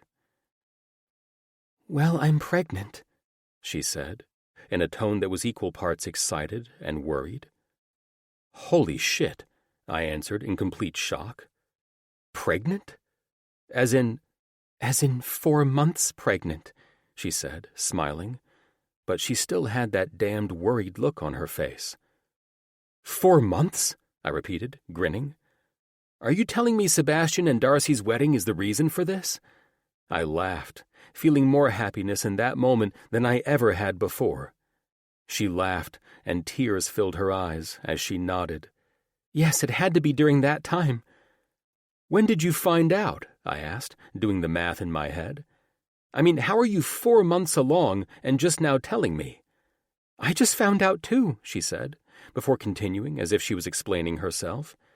"So I didn't skip my period, not really. They've been spotty and sporadic, but I thought it was irregular from stress or something. It's not that unusual," she continued nervously. "Lately I've been overly tired and feeling really bloated, or so I thought, but nothing like when I was pregnant with Brandon, so it didn't cross my mind at all. Then when I was due for my annual exam at the OBGYN, that's when my doctor came back with the unexpected reason for me being tired." I covered my mouth in happiness and shock, and I shook my head in awe that this was happening. "It's my fault," she sighed, looking defeated. "I missed a couple of days or more of taking the pill while we were broken up, and I think it didn't have time." "Baby, stop. You're telling me this like you're explaining why you made a huge mistake," I cut her off. "Don't ever apologize to me for a gift that is so beautiful, amazing, and completely unexpected." "I know, but—" "Andy, I'm not him," I reminded her. knowing this situation must be triggering her fears of being walked out on the last time she told her boyfriend she was pregnant. I know that situation was traumatizing for you, but I'm not him. I want this. I want you. And I want Brandon. This is the most beautiful miracle we could ask for.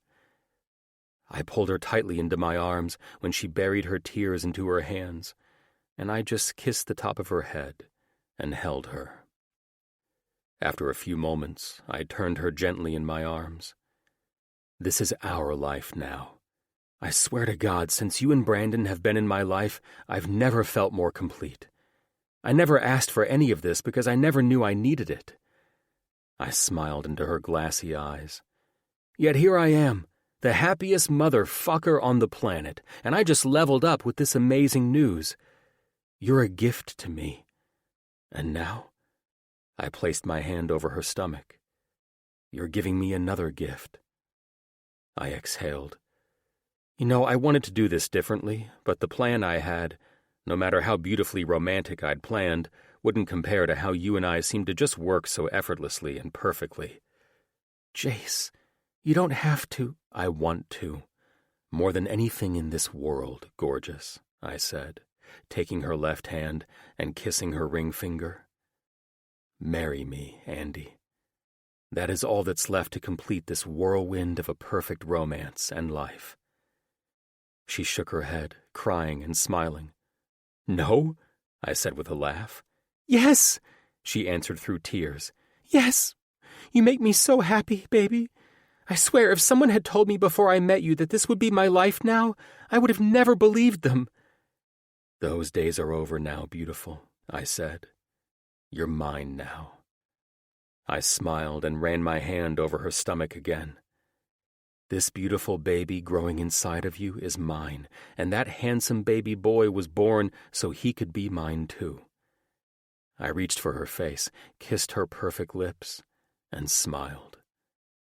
You're the best thing I never knew I needed, and I'll spend the rest of my life proving that to you. I scooped her up into my arms. Starting right now. My lips found hers, claiming them and thanking her with a heated kiss that said everything. She embodied the very essence of who I was, and my excitement for our future together nearly overwhelmed me. So I planned to channel that energy by pulling my fiancé into my arms and worshiping her goddess-like body until she begged me to stop. Andy. Brandon and I were moved into Jace's place within the month, and if I didn't stop calling it Jace's place, I was starting to really believe he wasn't lying when he said we'd be buying a new place together, so that I would fully understand the house was mine too. It was surreal, though. Most relationships didn't work as effortlessly as ours seemed to. That made it both exciting and unsettling at the same time. I tried not to dwell on that because I wasn't a fool. I knew every relationship was different. And Ash practically demanded I finally accept that Jace and I were soulmates and stop comparing us to anyone else. But damn, it was hard. Reality hit when we officially moved Duke into Jace's house the week after Brandon and I moved in. We used the same determination to make our relationship work to help Duke adjust too. Sometimes it was as hilarious as it was frustrating, like when Duke got passive-aggressive toward me whenever Jace even tried to hug me. And having sex, that was a whole other challenge that Jace was determined to conquer with the little guy. Instead of letting Duke's barking from his crate across the room bother him, Jace found a perfect, almost hypnotic thrusting rhythm that matched each bark.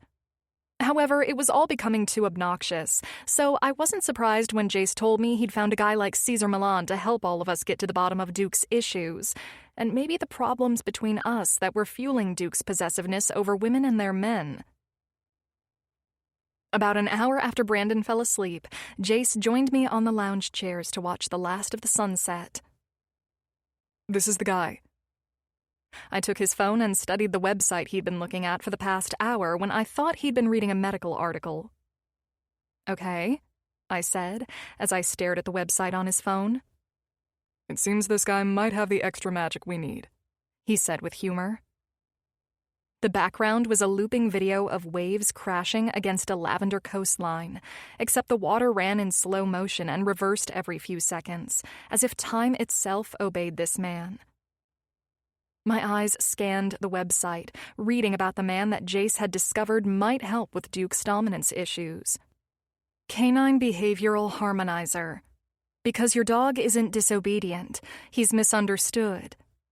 For over 13 years, Oren Reiler has guided both humans and their companion animals through energetic realignment and behavioral reintegration, using nonverbal intuitive feedback, vibration-centric dialogue, and elemental recalibration practices. He does not train dogs. He communes with them. Oren holds certifications in emotional resonance therapy, human canine harmonic tuning, HCHT, and is a level 3 Reiki facilitator for mammals. He is currently developing his own proprietary method of bark frequency interpretation, which involves attuning the client's aura to their canine's unresolved ancestral distress. Sessions often include breathwork with your canine, sage-assisted leash detachment, grounding rituals through mindful paw contact, behavioral pattern decoding using touchless cueing and ancient tonality, optional cacao ceremony for humans only. At our core, dogs are not meant to be trained. They are meant to be trusted. Oren Reiler. Beneath that was a portrait of Oren, standing barefoot in a stone circle surrounded by 4 wolves, one of whom wore what looked like a hand-beaded crystal necklace. He had long, copper-streaked hair pulled into a half knot at the crown of his head, layered with a sand-colored robe and thin leather sandals. His eyes were graysher-gray and intense as fuck. "Jesus," I said, laughing and handing Jace back his phone. "How'd you find that guy, through Ash?" Jace chuckled and looked at the images of Oren again. One could easily assume that, but no. The damn guy pops up everywhere on these dog specialist searches I've been doing. Well, there's the reason he's popping up under the keywords you're giving the search engine. I laughed again. We don't need a dog specialist, just someone to help us train him to be more obedient and listen to us. Nah. Jace smiled with almost a little wickedness in his eyes. Duke needs something more, especially with our baby on the way. He's been so damn unhinged lately that we need a dog guru like that guy. He pulled the phone close to his face to look at the guy's picture again. His eyes are so intense he actually looks like he could hypnotize squirrels. I shook my head and returned to my Pinterest board, where I had been pinning pictures of nursery ideas. You've gotta be fucking kidding me. Jace laughed. Look at this shit. I looked over at his phone, where a side panel popped open with a quote. "The leash is not for control. It's the karmic thread that binds." I pointed at the screen. "There's a testimony. What's it say?" Oren had helped a formerly feral rescue chihuahua reclaim his inner power using singing bowls and smoked quartz, Jace said, laughing with me. "You really want to try this guy?" Jace reached for his beer and took a sip. "Desperate times call for desperate measures, baby," he said with a victorious smile. "This is definitely happening." Jace followed through, moved some mountains, and a week later, we had Jake and Ash over as we all watched Oren prepare to take on Duke and his issues. The dude was cool, smelled like weed, and showed up in a Volkswagen van circa 1968. So, if anything, he was dead-on legit so far with what his website said about him, in my opinion. I watched, hiding my smile as Duke lay flat on the teak deck just in front of the pool, as if he'd just released years of suppressed guilt over chewing a table leg. A ring of polished stones surrounded him, and incense smoke curled lazily toward the sun-drenched sky.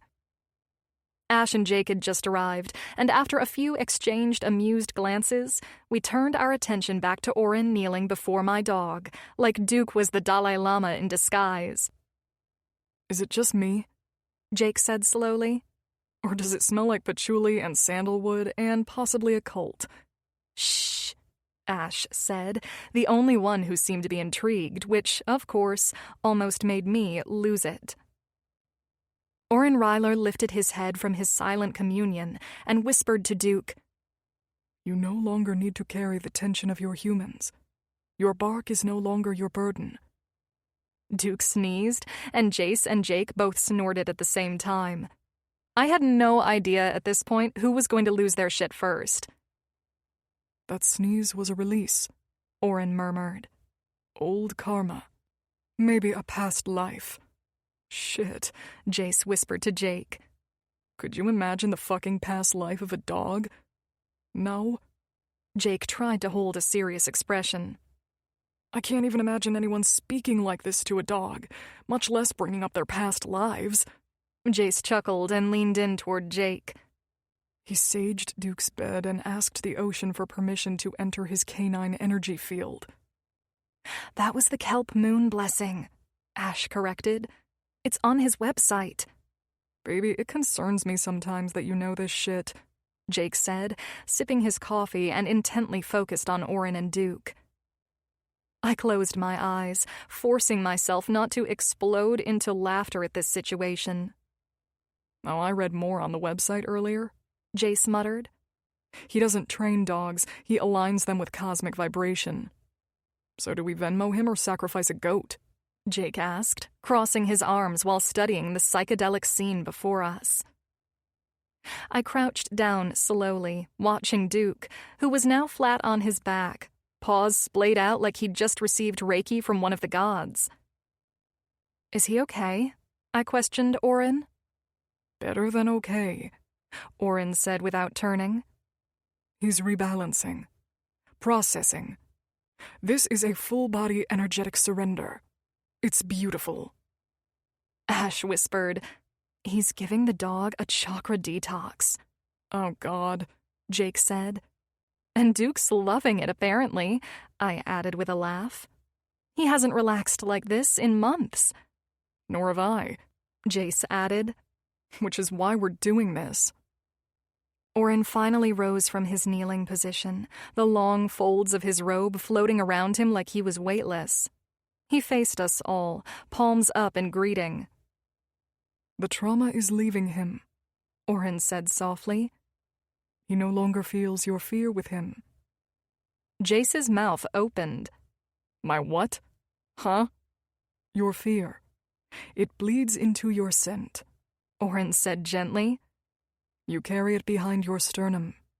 But you're not broken, just heavy. Let the dog lead you back to lightness. That little guy thinks I'm fearful of him? Jace argued. No, good friend. He doesn't think it. He feels it. Shit, Jake said in a muffled laugh. That dog has got your number, pal. Duke let out a sigh so long it sounded like he was releasing the grief of 1,000 dog years. He really is amazing, isn't he? Ash said with her cute laugh. I don't know if I want to tip him or run background checks on every dog he's ever touched, I said with a laugh. You mean healed, Oren said, nodding in gratitude. I looked back down at Duke, blissed out, eyes half-lidded, and snoring softly. Jace did the same, looking past Oren when Oren returned his attention to Duke. Well, Duke's either channeling divine wisdom, he said, or he microdosed this morning and took us with him. Jake clapped his back. Doesn't matter. The dog's chill, the girl's smiling, and I haven't been this entertained since Ash tried goat yoga. Ash nudged her husband in the side. You make fun of all this shit, but look, it actually worked. She's not lying, I said with a laugh. Well, Andy and I will put Oren's work into action tonight and see if he's cleansed of the past life demons he apparently dragged into this one, Jace said with a laugh. Well then, I expect a positive report on this bitch yapper in the morning, Jake answered, with one last sip of his coffee. Jace. Later that night. We were 10 minutes into what I knew was going to be a damn unforgettable night.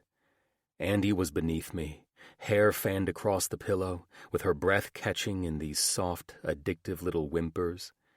Her legs were wrapped tight around my waist, her nails dragging down my back, and I just whispered something filthy about worshipping her until sunrise. When it happened. Bark! which was rapidly followed by a series of unholy shrieks that made my brain misfire.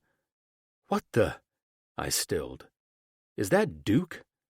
Andy's eyes flew open. "No! No. Oren said he was balanced now. He's in harmony with the universe, remember?" Bark, bark, bark. Howl. It sounded like he was actively fighting demons downstairs. Then came the second scream, and this time it was from Brandon. Shit. I was already off the bed and yanking on my boxers, running half naked through the house. "We forgot to put Duke in his crate." "Jace, he's in Brandon's room. He fell asleep on his bed." I took the stairs in 2 bounds, trying to get down there to shut the yapper up before this house sounded off in the worst sense of the phrase. When I burst into Brandon's room, it was like a war zone. Brandon was standing in his crib, screaming bloody murder, while Duke was losing his damn mind in the corner, barking at something. "What the hell is it?" I yelled to Duke over the chaos, flipping on the light. And that's when I saw it. A goddamn mouse. The tiny bastard skittered across the floor like it had something to prove, and Duke was absolutely feral, barking and lunging, sending Brandon into full toddler meltdown mode. Without thinking, I lunged, and in one perfectly placed stomp, it was over. Mouse, deceased. Brandon, traumatized but unharmed. Me, also traumatized, and processing what the bottom of my foot must have looked like. Mostly feeling disgusted about what had just happened. Duke, completely silent, still, and staring at me. He glanced back at the unmoving mouse, then blinked once after he looked at me, no longer panting, in total silence. And dare I say, submission? I raised an eyebrow, knowing this dog must have just found its place, thinking that the mouse paid the high price for what I might do to him if he didn't stop yapping when told. I smiled at him, now lying there at attention, giving me the respect I deserved from the moment I decided to bring him into Andy's life. I exhaled, proud to have finally fixed the barking situation for good, something I was now sure Oren never actually managed to do. That's when I looked at the dog, who'd finally learned I was the alpha, not him, and said, "Pretty quiet now, aren't you, you little prick?" And then, you better damn well believe we all lived happily ever after. This concludes Dr. Stone by Raylin Marks. Narrated by Natalie Eaton and Jeremy York. Copyright 2025 by Raylin Marks. This unabridged audiobook is published by arrangement with Raylin Marks and was produced in the year 2026 by Tantor Media Incorporated, a division of Recorded Books, which holds the copyright thereto. Please visit tantor.com for more information on our growing library of unabridged audiobooks.